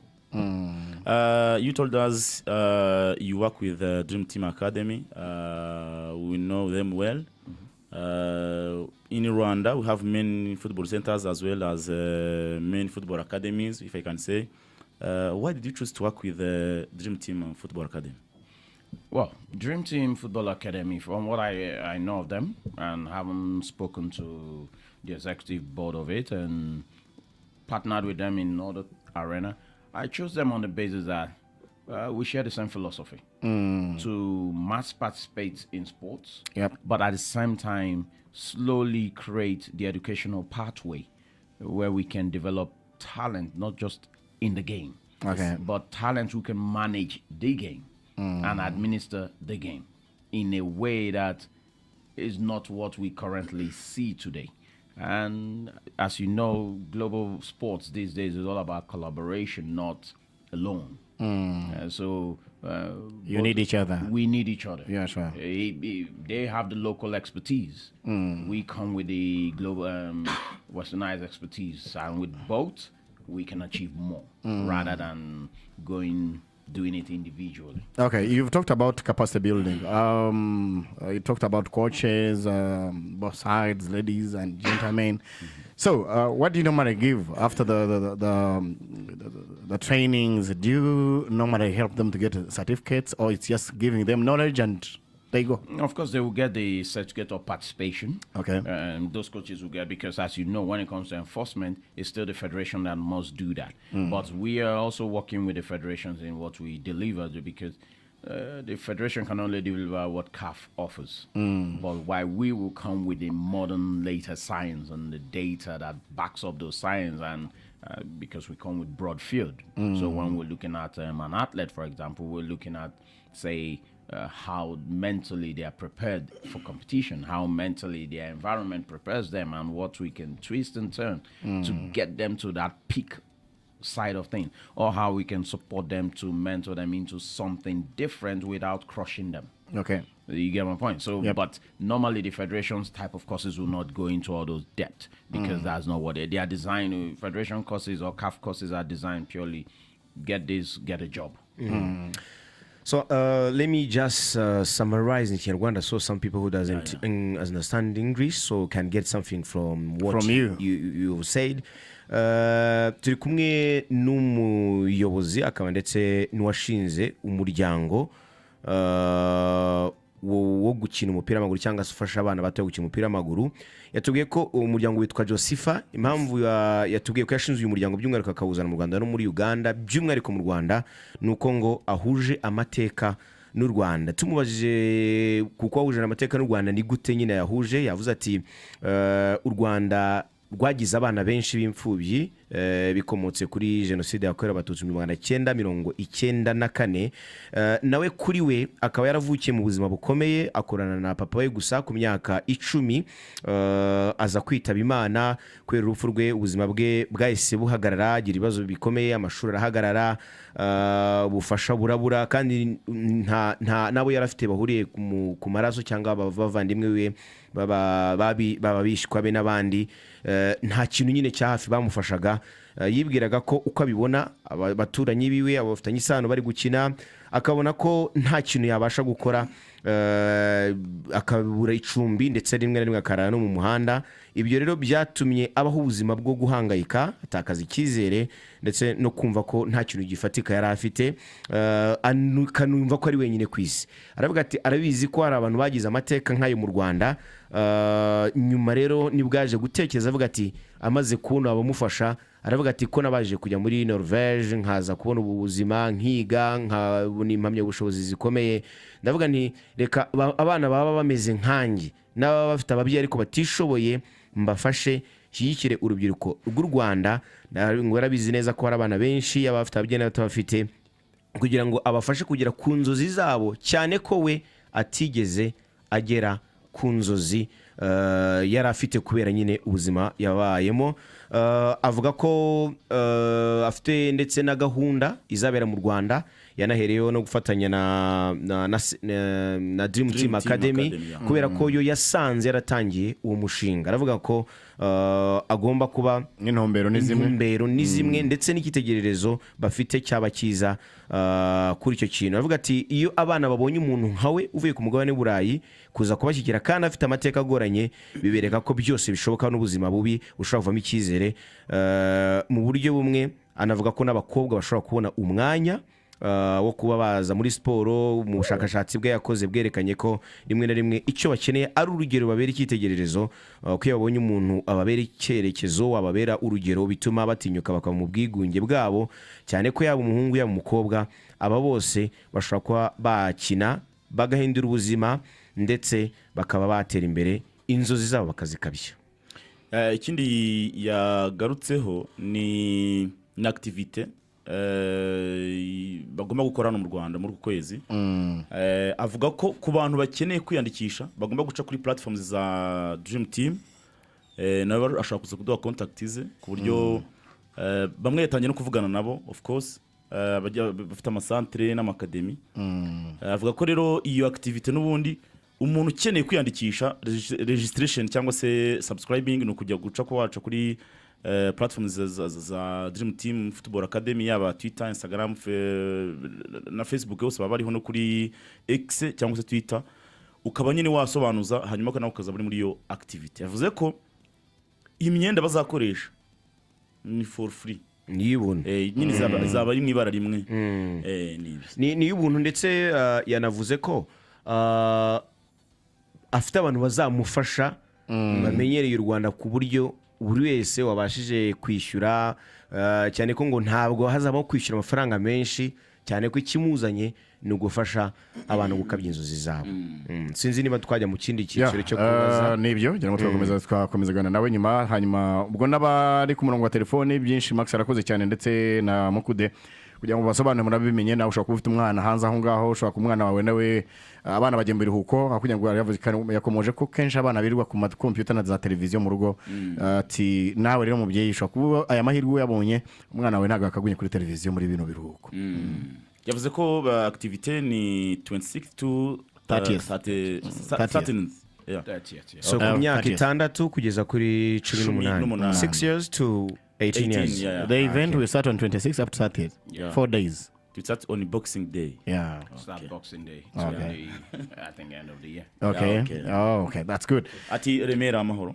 Where the location? No. APR. IPRS. Oh, okay. IPRS. So kids will come to participate and go home after, or they will participate until the After participation they go home. Okay. So abazajya bitabira bazajya baza bigaragaze uwo munsi bawusoze bataye mu rugo, umunsi ukurikiye babaye gahunda yo kuza kugeza iyo minsi ishize. Sinzi niba igikorwa kizabera ku kibuga cya IPRS Kicukiro hano Rucukiro, aho Dream Team Football Academy n'ubundi ikorera. Okay. Yeah, my question is time. Actually, if you can. Yeah, the original time is from 10 until 3 p.m. Saa yine kugeza saa cyenda. So my question is actually we talked about we are in football again, but mine is a bit different from what actually we've been discussing. Why is it that African football, because you've been in sports for so long, what kills our football in Africa? Because if you look at your country, they didn't even qualify for World Cup, and actually we grew up watching Nigeria, one of the best teams in Africa. Actually, best footballers, JJ Okocha, one of the best footballers in the world. Some nicknames from Nigeria stars, like that. So why, as an highlight in football, Okay. if I will put it this way, because you said my country, because I have 3 countries. I have the Norwegians who qualify for the World Cup. I have England who qualify for the World Cup. I just have the African side. So you're dodging up. So yeah, I wouldn't say Nigerian football is well advanced, as you know. But where we have our issue on the continent as a whole, it's there's lack. I think everyone expects success. Okay. From short input. Okay. Of anything. Take for example, there's no infrastructure built or process built to develop talent. Yeah, sure. So we go for the short-term solution by bringing in different coaches, bringing in different players, to expecting them to blend together immediately and work. But there's no framework, there's no management process put in place to ensure these things comes together. I mean, it's similar to you guys on the radio. Before you come on air, you've already planned how the next day will look like. But in most African sports, football specific, that the masses like, unfortunately, this is not what you get. You just have people who come with an idea, but there's no clear framework, planning on what are we doing for the next 2 years, the next 3 years, how are we going to, what are the impacts? Strategic management. No, there's nothing. Planning. Exactly. Simply because everything seems to be instant change, expecting same outcome as that. But as I will say, insanity is doing the same thing and expecting a different outcome. So this is unfortunately where our problem is. Do we have the talent? Yes, but talent needs to be managed. Yeah, sure. There needs to be a process in which you define what talent is. If you ask many African managers, not the coaches, because some of the coaches are pretty good, given the limited knowledge they have. They are pretty good. But limited knowledge, you cannot take you that far. But for them to go beyond where they are, there has to be a framework to also support them. Yeah. Educate them. I'll give you an example. In Spain, for example, we have almost 6,000 UEFA B coaches. Okay. 6,000. 6,000. That's too many. In England, we have 1,600.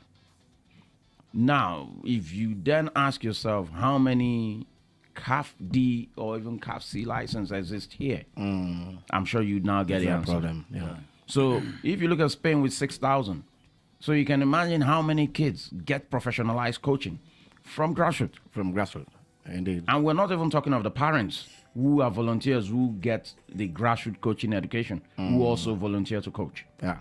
So the higher you go, then so the Pep Guardiola you see today, that's if you look across Europe, you will say the German, the Spanish, Italian coaches dominate. Yeah. That's because they have higher number. Now let's look at Africa as a whole. How many CAF D, C, B license holders exist? Very few. Yeah. Because one, maybe the cost, and two, there's the environmental pressure. These coaches, are they willing to spend all that money to go educate themselves? Is a job there for them? Because most of the football clubs that can pay are very few. And clubs, usually in Europe, clubs are the ones who actually put coaches through these courses for free on the club's budget. But how many African teams do that for their coaches? Very few. No. Maybe. Almost none. And then in the situation where clubs cannot, federations pay. Yeah. But in Africa, how many federations do that? Very few. Very few. So if you're asking, why is our football dying? It is dying for many reasons. Okay. Are you a football fan? Which team do you support? My main team is Chelsea from England because that's always my team. Your colleague there. We share the same team. Okay. Even though we are struggling. In England. Yeah, in How England. about Spain? In Spain, I'll say Madrid. Madrid. Wow. Yeah. Wow. That's my team. Which as country well. do you desire to lift the Afcon trophy this year? You mean from those who qualified? Yeah. Yeah. Afcon. Afcon. Africa Cup Of of course, Nations. my bias will say Nigeria. That's where my bias will always say Wow, Nigeria. wow. I love But that, yeah, sure. given my time in Senegal, I've also lived in Senegal for like 2 years, where I actually saw the process start to what you end up seeing today. I would say I will go for Senegal, my second team. And then outside of Senegal, then I'll say Morocco. Okay. Morocco As is the host. because so far they've been the most consistent team Very, across very. Africa. Yeah, sure. And they challenge the best in Europe. Of course, I know some of the same players in Europe, but the fact that they are able to keep them together using the same coach, the same methodology. But then again, we can see the government have been putting infrastructures, facilities, educating a lot of their coaches, the administrators. So there's been a whole lot of work from behind, the science and everything as well to get them to this point. Go to World Cup. Your best three teams. For the World Cup? Yeah. Yep. Okay. Given how Euros has performed in the last 4 years, I'll say the first team I will give the chance to win the Euros. The World Cup? I mean the World Cup. World Cup, yeah. I will go with it's a tough one. I'll still go with France. I'll still go with France because they have a clear process of developing their international players. And then the second team, this one is tight. I still see the World Cup final will still be between Argentina and France again. For the second time. Yeah, second time. And then the third team I see will come close to them. I wanted to say England, but I think we have too many injuries to get a chance in it. How about, say, Spain? Spain at the moment, they are good. But They have been doing it for so long because they won 2010 and actually they had no striker, but they used actually normal players and they won it. yeah, but this is World Cup now with the numbers of team playing now expanded. So and Spanish league is also becoming more oversaturated with a lot of matches. Yeah, sure. So I will have to look at it from that angle and say the team I will German? give. What about Portugal? No, Portugal, no. German? I will give it to the Netherlands. Netherlands. Yeah. Really? We'll go so. What do you think your team Norway will reach the quarterfinal? Yeah, you had the best striker, Erling Haaland. Haaland. Hey. Haaland is he's a world class. Scoring goals. Yeah, Haaland. Martin Odegaard is one of the best. Actually, Odegaard is okay, but there are other midfielders now that have come up in the national team. And I mean, you have someone like Felix. I used to train him as well, and I would say. Group stage, definitely Norway will come out. But what I'm not sure is who they meet in the second round. That's where but I don't see Norway going beyond quarterfinals, no. Okay. So you remember the last World Cup, the Morocco team reached the semi-final? Semis. You think they can write a story? They have a chance now to correct some of the mistakes they made in the past. I think they have a strong case to get to the semis again. And if they're able to, this is what I know. If Morocco can go past the semis, they will win the cup. If they go past the semis, they will win the cup. If they can reach final, That's it. automatically any team they can meet in final, they can beat it. Because now it will be a case of listen. I come from Europe with all our logic and science and then strategy and everything. But one thing I've come to know with North Africans, or shall I say some Middle Easterners, is when the world flips, this is where you see their passion come out. Yeah, they are fierce, and this is the part I think will give them the edge. Okay, fierceness. Okay. So we can just summarize something again if we... So wrap up what actually where you started from, and I remind people they are still listening in, and actually everything that is going to happen and why you're here mostly, and we call it a day. And a soul in the photo with Dream Team Academy CEO, it was said there is an individual package monthly. And you can emphasize about that as well, and make it clear about Canal Olympia, Kigali Cultural Village, as well as a little bit of Wonder. What will happen in the month about that? Okay. The individual package is something we intend to introduce next year, actually, because that one is where you now have individualized or small group player training. Okay. Because individual mean one person, but we can put them in groups. So this aspect of the training is a little bit different from large group training. This one specializes. This small group one specializes. While the large group is more about mass participatory approach, teaching you the game as a group. But imagine if you're in school, you have small group lessons, you learn more.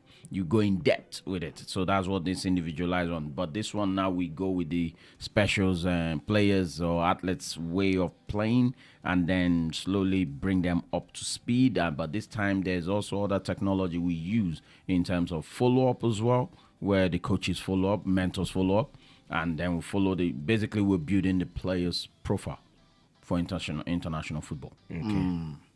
Whereas in the large group, we don't build profile in that. That one is just come, make friends, enjoy, learn to play the game the international way, but not as in depth. Whereas the specialized one now goes in depth and a more follow up with profile builder. So as I said, no, it's okay, it's okay. No, as winding up, actually, I told you if someone who is actually listening in now, a bit take us back a bit of it as you started, and people they could at least know why you're here and what you're doing.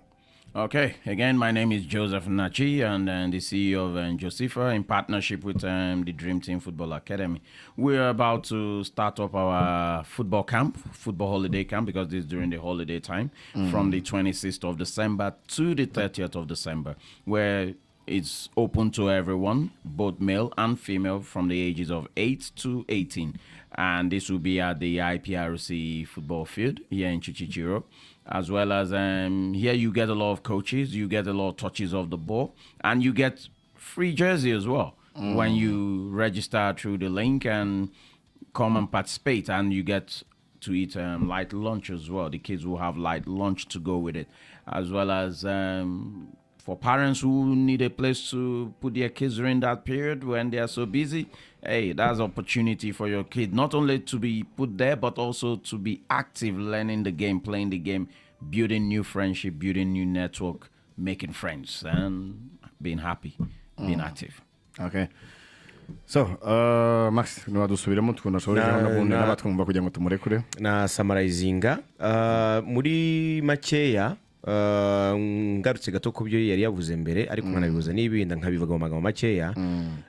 Kadem baje ikipe abona ifite amahirwe gutwara igikombe cy'isi, avuga ko abona Ubufaransa bwagitwara ndetse bukaba bwakongera guhera ku mukino wa nyuma n'ikipe ya Argentine. Avuga ko imvune zishobora gutuma Ubwongereza bidakunda. Avuga ko andi mahirwe amakipe afite harimo ikipe y'igihugu y'Ubuholandi. Anavuga ndetse ko na Portugal nta mahirwe menshi ayiha yo kuba yagitwara. Avuga ko Norvege ikipe ye niramuka ivuye mu matsinda bizaterwa n'ikipe bahura mu cyiciro gikurikiye. Yongera avuga ko gahunda ye yaje mu Rwanda ari ugufasha abakinnyi badafite ubushobozi n'abafite ubushobozi, ko inzozi zabo bazikabye zo kuba bakina umupira w'amaguru, ko no muri gahunda bafite bazajya batangira ku isaha 4 kugeza ku isaha 8 muri IPRS saa 9 muri IPRS Kigali. Ndetse avuga ko nubwo bateganya kuzajya bakora gahunda y'umwaka utaha y'umukinnyi ku giti cye, ariko batekereza kuzajya bahuriza hamwe ko ari byo bizagira agaciro cyangwa se bizabafasha cyane. Ku kindi yagarutseho kijyanye n'icyo umutoza wenda aba yafasha cyangwa n'icyo amakipe muri Afurika zira ngo atitwara neza, adatwara igikombe mu buryo nani simutse Maroc yavuze ko iramutse yeze no ku mukino kimwe cya kabiri ikava finale ko birashoboka ko yagitwara, kubera ko nta kipe nimwe batinya. Yego, ari ikipe nyine kina nta muntu witera ubwoba. Bageze hariya ngo baza amakosa bakoze bagavara. So anagaruka no ku bindi bijyanye n'icyo Afurika izira, avuga ko imishinga n'imiyoborere ibyo byose bidahari. Atanga ingero, yego, atanga n'ingero z'ubushobozi naho umuntu akomoka. Atanga ingero z'uko muri Espagne bafite lisansi UEFA B barenga 6,000, mu Bwongereza barenga 1,000, muri Afurika ushaka baza ko ari bake bafite lisansi ya CAF D, CB n'izindi. Ko uko ibyo ngibyo bivuze ko uko abatoza baba benshi, abatozwa bagira amahirwe menshi yo kubona abatoza babatoza. Muri make anavuga ko impano ziba zihari muri Afurika ariko nta muntu uzicunga, nta uzitaho, n'abatoza bahari bakaba badafite ubumenyi no gushaka ibyangombwa byo kuba abatoza bemewe birahenze. Sinzi wenda aricyo nibagiwe. Komoje ku kipe ishaka kuzatwara igikombe muri Afcon, Africa of Nations. Ati nshingiye ku marangamutima yanjye Nigeria. Atariko ubundi realite, ati ndabona Senegal, ati nabaye imyaka 2, ati nabonye uburyo barimo bitwara, uburyo gutera imbere ku mupira wabo nabubonye, ati nabantu bari well organized, ati biteguye bameze neza.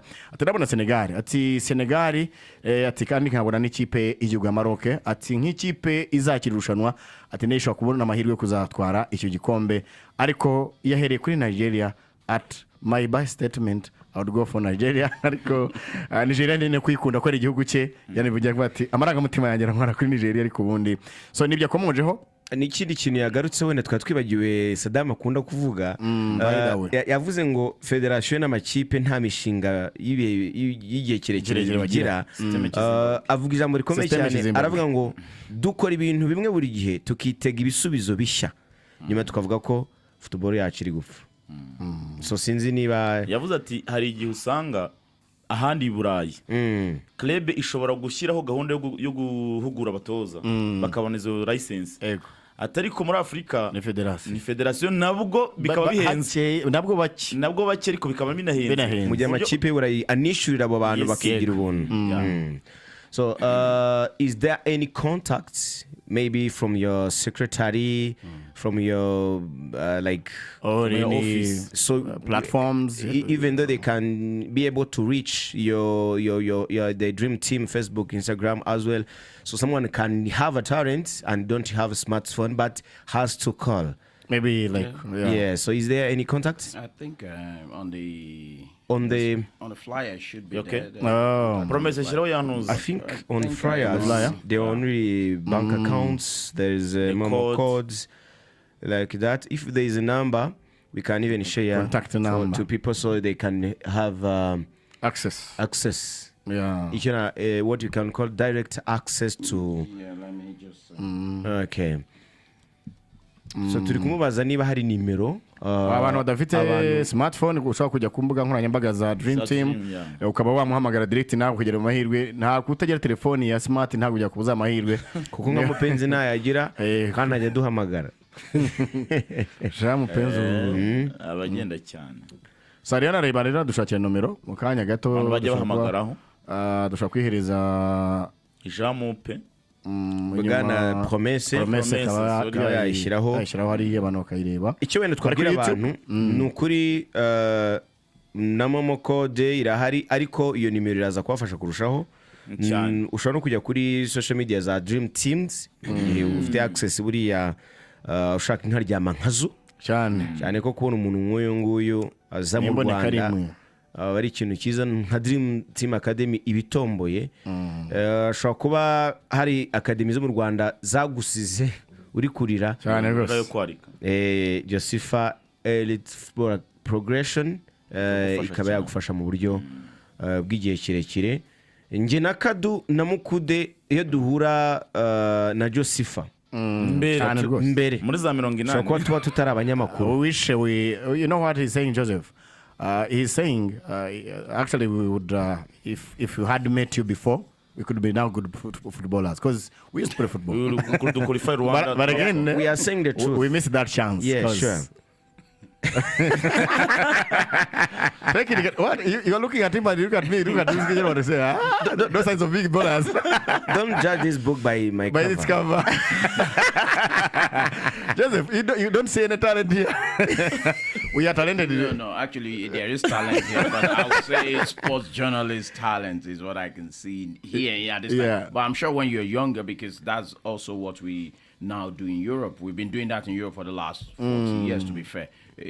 Because not everyone will go on to be at the very top of the elite athlete side of it, but you can also then be the elite side of the sports journalism side. You can be the elite side of the sports law legal side. So there are different aspects of sports that I think now, so you guys, you may not have gone on to play at the international level because even your league, at the moment, I wouldn't call it international level.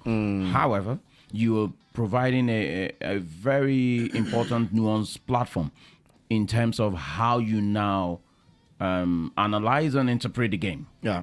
You get my point? Compared to in the past where it's more all about the passion and no questions asked. Now there's this critical element you guys provide to actually shine light to the sports authority to say, hey, something is not adding up here. Why are other people? Because by asking the question, you're asking for things to be done better. Yeah, sure. So you're providing a great platform with that. Okay. So yarabatsindiye ubwo mutakiri umupira kari byinshi mwakora ati nibyo muri mukora uyu munsi wa none nk'abanyamakuru hari ibyo muri mwihebe ati murafasha benshi ati kuko no kumenya umukino ati benshi bahagarara amaranga mutima gusa ariko nibura ubwo mugereye kuba mwakwana kandi hari n'ubundi buryo mushobora kubikoramo ati mushobora kuba abanyamakuru ba siporo ariko mushobora gufasha noneho iterambere ry'umupira cyangwa se siporo muri rusange mukadictating iterambere rya football ry'imikino rya siporo mu gihugu ati nabyo ni byiza. Jean Mupenzi nawe ati nta kibazo mubaza football a question related to football. Jean Mupenzi nta kibazo afite arashonje gusa. Any question? So you can join here. It's okay. You can ask. Ya Max ari mubarizeho. Wazuhagaze. Mubwire ko nuhagurutse umusaza. Mubwire ko yitwa Jean Mupenzi. Okay, thank you. I'm by names of Innocent Mupenzi. I have one question. Says that how is your model or working style differ from other football academies? Okay, you mean what's the difference between our football model and other football? What's the difference? Okay, number one, we go. Thank you again for the interesting question. Whoever asked a question, we're a bit different. I would say, shall I say, vast different. The centers that I've seen here, the training model I've seen here, is what I would normally say a very basic grassroots level development training. Now I have to put it in context because it's not like those coaches are not doing a great job or the centers are not doing. They are doing great job in the context in which they are in. But there's one key difference. Every young player that is training there, every parent that is investing in their child is hoping one day this child will become a star. The child also, remember, just like you put on the screen, on the screen you had Helen Haaland, I'm sure you see like Arteta as a coach and top players on your screen. These players, these are the role models they see in football. But now what the grassroots local academies don't have is access to that market. And our program, our academy have that access. But now we're also saying we know how to train the players to get to that level, which the local grassroots teams do not have. They don't the expertise to do it.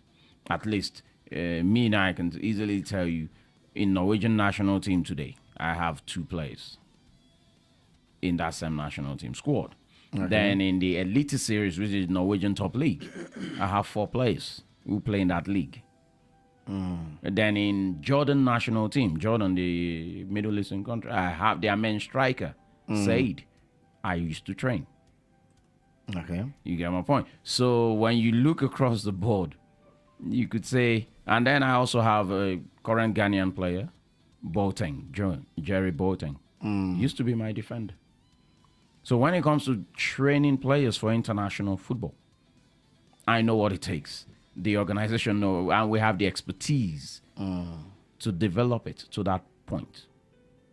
So what I have seen most centers here do not have is unfortunately those. They know how to train, exercise, give the athletes exercise, activities. But what they don't have is how to map out a clear development process from start to finish. Just like you want to build a house, you need to design a plan. You don't just start building. You have to have a clear vision of what you're building and then sketch out the design and come up with the inventory of everything it will take to get that structure there. It's the same thing as developing an athlete to that international level. And this, we have the expertise. I'll give you an example why I say this, because when I look at the average coach in Rwanda or in any part of Nigeria, in Africa, to be honest, outside of the Northern African, most do not even hold a degree in anything. But in Europe, most coaches you see on screen hold masters and PhD degrees. In a sport. Not just in sports, in all the fields. Multiple different fields. disciplines. But they all have licenses in sports. One sport or the other. Okay. So now you have to put yourself in that context. So is in the same context now I'm going to give you. If you bring in someone with a PhD that has studied years of their life, practice it and come up with knowledge, experience and everything, and you then bring a high schooler who just graduated, are you expecting the high schooler to gain the same, come up with the same solutions to a problem? I'm sure you can get where I'm going with this. So when I look at some of the grassroots coaching here or centers, that's how I look at it. That I look at it more from a point of they don't have the expertise currently. Not because they can't have it. It's just unfortunate at this point in time. That's just the reality. And we are now coming and say, hey, we can work with you guys to actually improve what is already existing. And then together, we can go beyond. Okay. So that's the number, the contact number. Nimero yo guhamagaraho ni 0779 76 09 56. 0793 76 09 56. cyane. So we can thank you now and we hope we'll be there as well as the. And you bring your children along. He has 4 children he can bring on. Really appreciate So, Joseph, thank you so much for actually joining us today. And actually, this is Urban Radio. Anytime you feel that like you want to, there's something you want to tell the public, you're most welcome. I appreciate it. Yeah, And thank you you. for hosting me, guys. Okay, Yeah. thank you. From here to Chichuchiro Beach is like 1 kilometer, right? From here to the ground, It is not much. it's not that It far. is it is not a kilometer. Yeah. It's like 900 meters. Yeah. Yeah, very, very near. But it's not far from here. So allow us to Mokude to escort you as you're going out. Thank you so much once very again. much. See you next time. Thank I you. appreciate it. Thank you, guys.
Okay, harakoze cyane rero umutumirwa wacu Joseph mwamumvishije yatwari kumwe nawe tuganiriye harakoze cyane byinshi tuganiriye byiza nizere ko bibashimishije namwe nawe umwana ugomba kumutwara ugomba guhera ku itariki 26 rero kujya ku itariki 30 Kicukiro murabyumva ko mugomba kujyayo ufatanya bwiza cyane na Dream Academy byinshi cyane ngira ngo Max arabitubwiye barabisobanuje kandi byari byiza byari bikenewe nabyo kugira ngo nibura abanyarwanda n'aya makuru bayamenye Yabikenewe reka duce mu zindi nkuru nkeya ziri kuvugwa ku by'umwihariko abantu babimenye ko Nibizi Ramadan ndetse na Somana Sultan Bobo wa Marine bavukana bakaba bapfuje papa wabo mu ijoro ryakeye ubwo bakomeze kwihangana muri Afrika ikipe y'igihugu ya Côte d'Ivoire yashyize hanze urutonde rw'abakinnyi zifashisha mu gikombe cya Afrika mu bakinnyi yashizemo hanagarutse Wilfried Zaha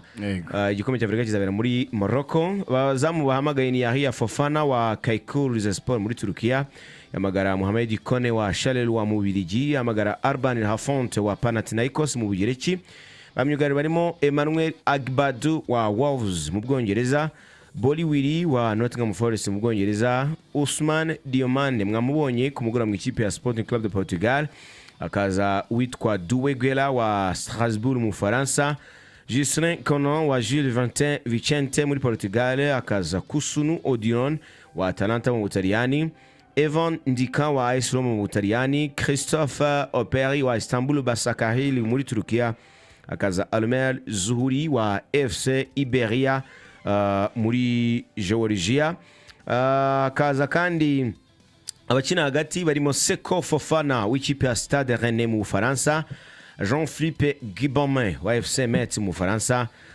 Chrissy Ulai Inao w'ikipe ya Trabzonspor muri Turukiya Frank Essi wa Al Ahly muri Saudi Arabia Ibrahim Sangare wa Nottingham Forest mu gihugu cy'Ubwongereza akaza Jean-Michel Seri wa Maribor mu gihugu cya Slovenia barutayizamu barimo Bayo Vakune wa Udinese Calcio mu Butaliyani Umar Diakite wa Cercle Bruges mu Bubiligi Amar Diallo wa Manchester United Yani Diomande wa Leipzig mu Budage Sébastien Hala w'ikipe ya FC Utrecht mu Buholandi Jean-Philippe Crasson wa Paris FC mu Faransa Bazumana Touré wa Hoffenheim mu Budage ndetse na Wilfried Zaha wa Charlotte FC muri Leta Zunze Ubumwe za Amerika ba reserve cyangwa ba reserve mu gihe muri bano hagira uvunika bahita baza gutabara barimo Gerson Evan wa Aston Villa mu Bwongereza Parfait Guyagan wa Royan Charleroi mu gihugu cy'Ububirigi. Ngiyo rero ikipe ishaka igikosi yitwarara na Zambia ariko yahamagaye imiriro. Chipolopolo ya nayo yahamagaye cyane, wayireba muri abakinyi bahamagaye ba Zambia barimo uwitwa abazamu. Mu bazamu harimo umusore w'ikipe ya Power Dynamos witwa Lawrence Mulenga wa Power Dynamos muri Zambia. Francis Mwansa wa Zanaco iwabo n'ubundi muri Zambia. Chipolopolo ya Zambia kandi yahamagaye witwa Wilal Mwanza wa Power Dynamos. Abantu baramwibuka kuri Stade Amahoro bakina n'ikipe ya APR. Bamyugariro barimo Stopira Sunzu wa Changchun mu Bushinwa, Frankie Musonda wa muri Milan, witwa Kabaso Chongo wa Zesco United muri Afrika y'Epfo, Matthews Banda wa Nkana, akaza Dominique Chanda wa Power Dynamos, akaza Gift Mpande w'ikipe ya Zesco United, Obino Chisala wa Al Merrek muri Sudani akina no mu Rwanda muri ekipe ya Al Merrek. Hari David Amasenya wa Leganes muri Espagne, Benson Sakara wa Bohemians muri Republika ya Czech. Abakina hagati barimo Miguel Changa Chaiwa w'ikipe ya Hibernian muri Scotland, akaza Owen Tembo wa Power Dynamos, akaza Joseph Riteta wa Cagliari mu Butaliyani, Kings Kangwa wa Maccabi Beersheva muri Israel, Given Karusa wa FC Muza, akaza David Simukonda wa Zesco United, Wilson Chisara wa Zanaco, witwa Pascal Fili wa Zesco, akaza Joseph Sabo Banda w'ikipe ya Maccabi Beersheva muri Israel, akaza Ramek Banda wa Lecce mu Butaliyani, Fashion Sakala wa Al Fayha muri Saudi Arabia, Lubambo Silas Musonda w'ikipe ya Magdeburg mu Budage. Barutayizamu barimo Patson Daka wa Leicester City mu Bwongereza, Jack Larne Karici wa Austria Risteno muri Autriche, Kennedy Musonda wa Hapoel Ramatagani muri Israel, ndetse na Elia Mandanji wa Zanaco. Chama arasigaye. Chama ntawe urimo rwose. Chama Klatus cyota Chama, ariko umuntu yageze Singida bameze nk'urigwe muri gushira muri kubyinavamo cyane ko mu mediateur bahari ntabwo ari kubona uyu mediateur utwaye umwanya we n'uyu musore w'ikipe ya mu Butaliyani witwa Lamek Banda. Chama agiye ntabwo yakinaga. Lamek Banda niwe uje, ubwo urumvakana niwe mbwengo giuja Chama Klatus uzibarago bworoshye gatoya. Ngeraho tugenda tugana no ku musozo witwa Steven Gerrard yahoze ari captain w'ikipe ya Liverpool gihe kinini. Umwe mu bagabo bari bakomeye cyane mu kibuga hagati yamaze kuvuga ati Monsara rero amagambo yakomeje ntago ari meza kuvuga ngo bamunaze munsi ya bisi yo ngiyo ibisheke ati ntago ari byo, ati ntago iyo mvugo yari kwiriye nibyo, atariko nanone ikipe iramukeneye, ati ndabyumva nk'umukinnyi, ati iyo umukinnyi atarimo gukina kabisa abameze neza, ati akeneye gukora n'agafasha ikipe, ati ndabizi neza, ati ariko nanone nawe amagambo akoresha ntabwo ari meza kuvuga ngo bamutaye hasi ya bisi. Ariko urumva ko Steven Gerrard ashyiramo balance. Umuhanga cyane ashobora kuvuga bitavujyanye rwose. Ati rero ati ni umutoza kumufasha atakaba yagaruka kongera agafasha ikipe atiramukeneye cyane. So reka rero dusoreza hasi ko bimeze Max. Ntago naguhakanye. Dusoje anga ntabwo twatugayitse. Reka tuzasubire ku munsi waje gushimira cyane mu Pens Kadu as well as Max cyo kimwe na God guteranya na Promesse. Imana barinde nawe ku munsi waje.